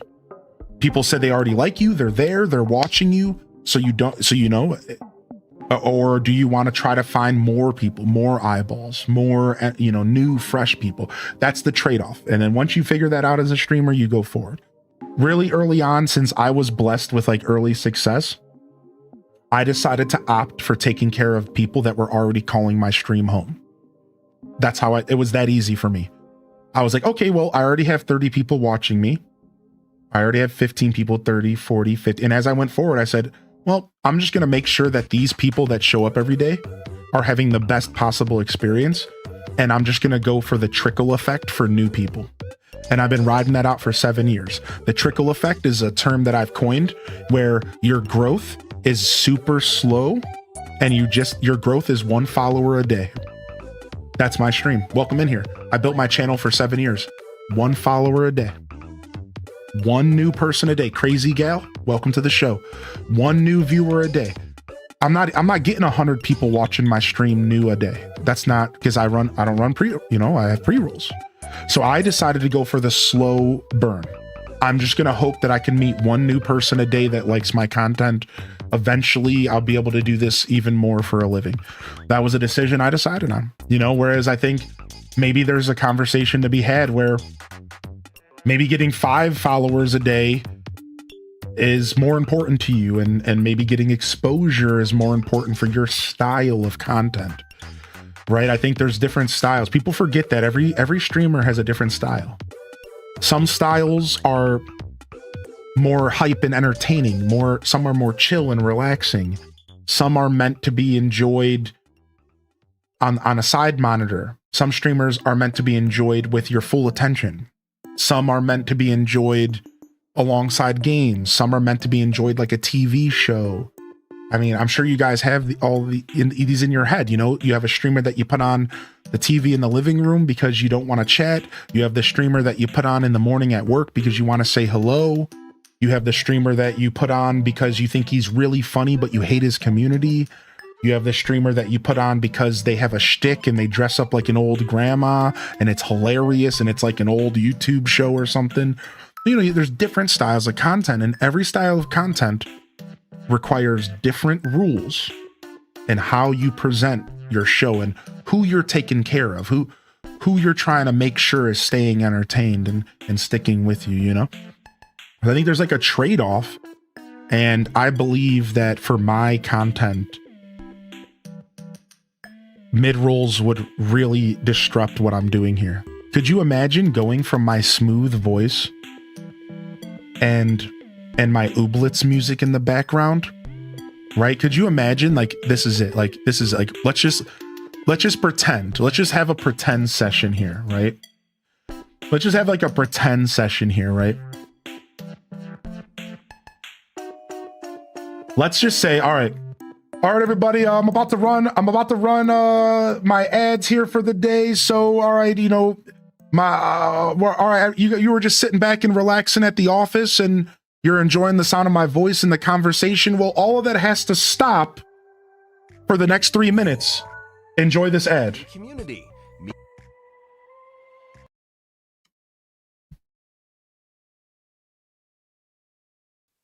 A real-time game that's happening every second of every day? It's Animal Crossing for the Nintendo GameCube. Get your own place and become part of a thriving community. Meet your neighbors, chat with them, or help them by running errands. They'll reward you with cash, food, or even things to decorate your new home. Furnish your home any way you want, or pay off your loan and buy a better one. Choose different activities for different days. Catch insects, go fishing, or dig up fossils. As the seasons change, so will your activities. Up to 4 players can join the fun, trade with them, or arrange scavenger hunts. For a change of pace, hop a train to visit another village. Find new items and tasty fruit. There's always plenty to do, and something is always happening in Animal Crossing. We'll see you there. Here is a true story. 4 friends pick to live in a video game And find out what happens when they stop being themselves. and start being someone else. Animal Crossing for Nintendo GameCube. A walrus moved into the village today. Hot. I just been fishing, you know, seeing some pals. All Rob does is fish. Fish and see his pals. I'm the one getting the job, attending the Welcome to Animal Crossing, the live game that's happening every minute of every day, whether you're playing or not. Hey, it's called a lawnmower. Other people have to live here too, you know. Rated E for everyone. Here's the true story. 4 friends pick to live in a video game. And find out what happens when they stop being themselves. And start being someone else. Animal Crossing for Nintendo GameCube. Today I was like, let's redecorate the house. And I was like, maybe we should buy some furniture first. Nice outfit. Where'd you get it? A garbage dump? Yeah. Welcome to Animal Crossing, the live game that's happening every minute of every day, whether you're playing or not. Winter's coming soon. Should I make pants for that? Rated E for everyone. Here is the true story. 4 friends pick to live in a video game And find out what happens when they stop being themselves. And start being someone else. Animal Crossing for Nintendo GameCube. A sheep moved into the village today. Sweet. Why am I always the one organizing the treasure hunts? Maybe I'd like to sit around blasting techno music all day. Okay, there you go. Welcome to Animal Crossing, the live I game love that's that happening part. every minute of every day, whether you're playing or not. Trade you some wallpaper for your UFO. You think I'm a chump? Try the raccoon. Rated E for everyone. the true story. 4 friends pick to live in a video game. And find out what happens when they stop being themselves. And start being someone else. Animal Crossing for Nintendo GameCube. Nobody wants to trade insects with me, no matter how many notes I leave them. Why am I always the one cleaning the house and picking the peaches? Where's my big fat hammock time? So tense. Welcome to Animal Crossing, the live game that's happening every minute of every day, whether you're playing or not. So do you want to swap fossils with me later, or? Rated E for everyone. All right. Now, obviously, that ad was fun. Right, so okay. So, not too bad, Hiley. All right, the music comes back. All right, the ad's done, y'all. Let's get back to what we were talking about. All right, cool. Like, that was fun. Like, I did that on purpose. But now let's instead do the same experiment, but let's say that it's this instead. Forward march to the next generation and a brand new age. To the future and the future of tough. Introducing the all-new Ford F-150, the first and only pickup with a high-strength. All right, everybody, the stream's back. The ad's done running. I thank you guys so much for being here. All right, we're good. We're back. The ad's done. Hope everyone's having a great day. You guys enjoying my chill stream? You guys relaxing? Oh yeah, you enjoying the vibes here? Yeah, that totally didn't interrupt them, did it? Like, really think about that for a second. Like, really think about how that affects your show. You are just willingly allowing that to happen to your vibe, to your broadcast, to your energy, to your voice, to everything you are presenting to your people. And you just interrupted it with that.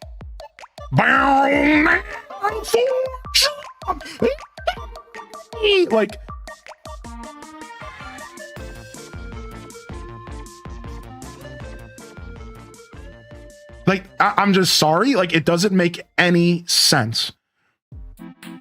It doesn't make any sense. And again, like, for my show, we're talking about for my show. Like, I thought really, really, really hard about what I was doing on Twitch. And I was like, I can't run ads.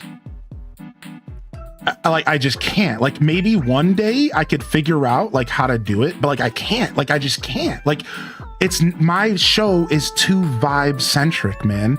I'm a vibe streamer. This is what I do. Like, I think that if I was a different kind of streamer who was like, you know, maybe doing content that was like not so focused on like the energy and the vibe, like maybe that would be different. But like, it just doesn't work for me. You know, it's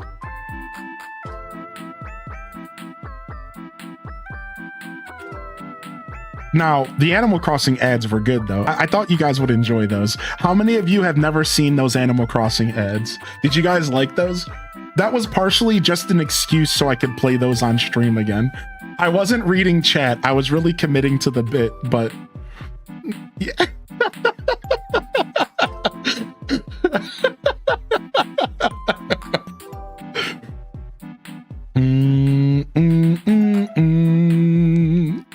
You never saw those? Aren't some of those really good?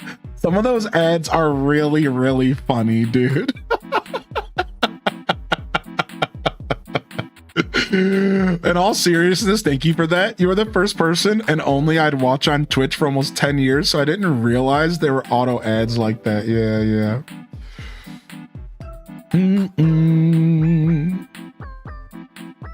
Made me miss Wild World. Yeah. Dude. Anyways, I said I wasn't gonna dive into ad talk, and then I ended up talking about it for 30 minutes. But it was because we were actually talking about other things around it. I had other points to make. I could sit here and talk for another 30 minutes on like the actual subject of ads and like how to help other streamers grow and stuff. Because I've actually wrote at one point I was gonna maybe release a little lecture that was like how to figure out if pre-rolls are okay for your community or not. And I was like thinking about writing a lecture about it because I think this is a really important topic. And I think too many small streamers are falling into a trap. where they go online and they read that pre-rolls are bad for small streamers, and then they run their stream a certain way, and I think it's the worst decision you could do. Stop. I really feel strongly about this. I think that most small streamers do not want to be running mid-rolls. And again, I could talk about this for a while, extensively. I think it's one of the worst decisions you can make as a streamer. I really feel confidently about this. Like I said, I was like writing a lecture about it because I wanted to share my word to other people, because I was like, dude, why is there so many people? And at one point when I was writing this lecture, it was during a point where Twitch was like doing this system where they were giving people huge chunks of change to run ads, and it was really hard for people to turn down. And that the platform got so bad for about 6 months that I had multiple people show up to me and be like, I can't watch Twitch anymore, sorry. And not only did they give up on me, a streamer that they enjoyed, they gave up on the whole platform during this 6-month period. And they've never come back. They've been gone ever since. And at that point, I started feeling really bad because it wasn't just me talking about my show. It was about, at that point in time, it was affecting the whole platform, the whole experience, everybody's experience. And it was making the place that I call home as a creator feel way worse than it needed to. And this is where I started thinking really hard about this conversation. But I'm also just a guy who thinks real hard about all sorts of stuff. So, if you ever do Pokopia build showcases, dude, yeah, if you're here and the next time I play Pokopia, remind me. And if I have some free time, I'll totally come check it out.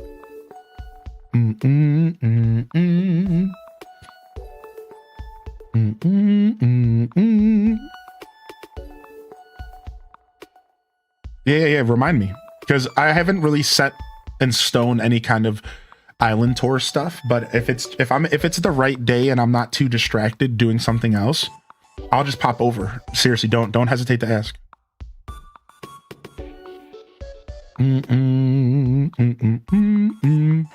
Yeah, Burger Smalls, it's a whole confusing thing. I talked a little bit about it earlier, but most of the time that's you just catching the tail end of a mid-roll and you just got really bad luck. But I can't confirm if that's true. I cannot personally confirm if that's actually true, but like Zach Bussy and a lot of other creators, I like Zach. I think his word is pretty strong, and he agrees with me that that's just a bad luck scenario. That's you rolling into a stream and pre-rolls are just running and you're catching the tail end of them. Stuff like that, right? Like, let me give you an example. And this happens all the time. So let's say that the streamer's in the middle of running 3 minutes of ads and you tune in at 2 minutes and 30 seconds. What do you think would happen? The logical thing is that you would think that you would only see 30 seconds, right? Wrong. It gives you the whole 3 minutes. That is why people think pre-rolls are more than 30 seconds. That's why. Because if you catch the tail end of 3 minutes or 6 minutes of ads, Twitch slaps you, a new viewer, with the whole 3 minutes or 6 minutes. As if you weren't even, like, were there the whole time. You get slapped right in the mouth and everyone else is done with the ads. And you're like, why am I still watching these? What's going on? Smacked. That is what's going on. And see, there's no transparency from Twitch, so nobody like realizes what's going on. And this is one of the detriments of mid-rolls, is that you're not just giving the people watching you 3 minutes of ads. You're giving anybody who tunes into your stream for those 3.5 minutes, 3 minutes of ads. You basically just created a 3-minute pre-roll. Oh, but nobody's talking about that. Oh, pre-rolls are so bad for your stream growth. You literally just gave a new viewer 3 minutes of pre-rolls. Oh, but it's only happening every once in a while. It's happening every hour on the hour. What do you mean? Think about it. What's the luck that somebody's going to click on the person's stream in the middle of that? Pretty high, most likely. Probably all the time. People are clicking on streams left and right. It's the Wild West out here. Click, click, click, click, click. People don't process that part of it. It's insane. Like you'll get smacked in the mouth with 3 minutes of ads and you just tuned in. Oh, but pre-rolls are off, dude. What happened? It's a whole thing, man. I'm telling you, dude. I feel so strongly about the mid-roll talk. Now, that last thing I just said, though, I can't confirm is true. Just to be clear, I don't exactly know if that's how it works, but that's my theory. That's my theory on what's happening with those longer than 30-second pre-rolls. I think that's what's going on.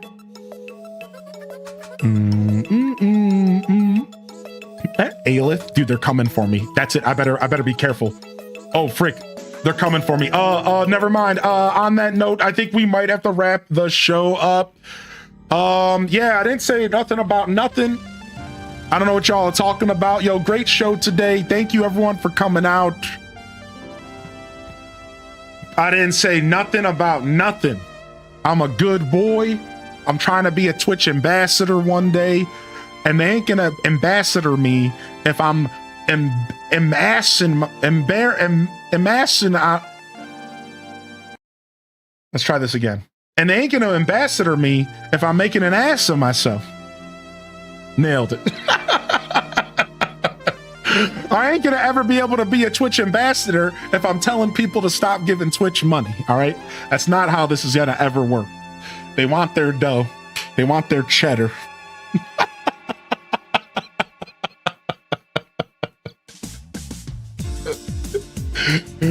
Dude, is it Twitch Thomas? I think about loading that game up all the time. I already assumed you were an ambassador.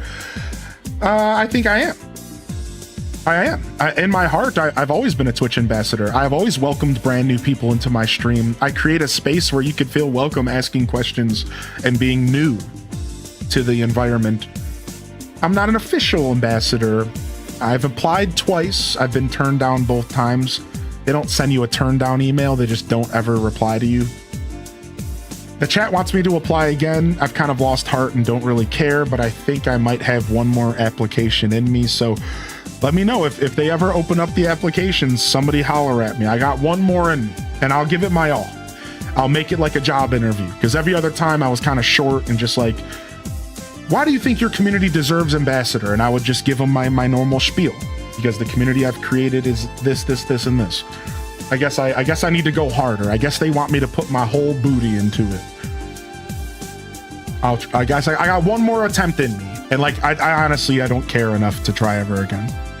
I got one more attempt in me.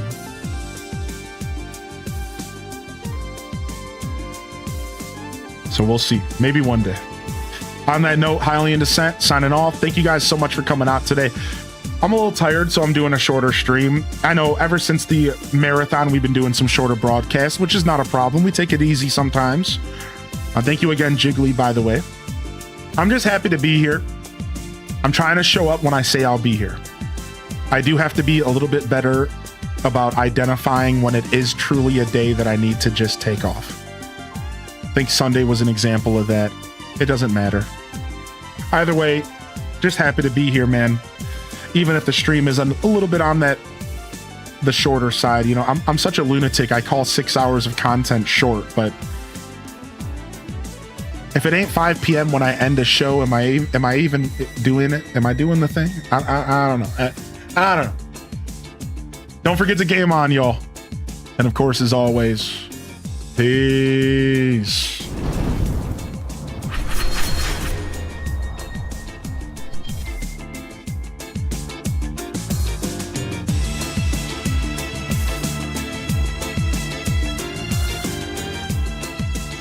All right. We're going to get out of here. Yeah, just a little early today, but that's fine. I say that almost sillily, right? Because I understand, you know, it's a nice solid show today. Monday morning show, a lot of yapping. I wasn't as attentive as I normally am in chat, so thanks for your patience, everybody. We'll have a more traditional Monday show in the future, of course. I like a nice low-key day sometimes. No raid today, but check out the Hydro Gaming group as always, and we'll be back tomorrow. I probably won't take another day off till Thursday, maybe Friday. So I'll be back tomorrow, and we're going to figure out what we're going to do then. I do appreciate y'all, love y'all, honored to be a part of your daily routines, and I'm certainly honored to have you as a part of mine. I'm going to go try to catch up on a little sleep. I'm jet lagged. Peace out, y'all. And hit them cat jams.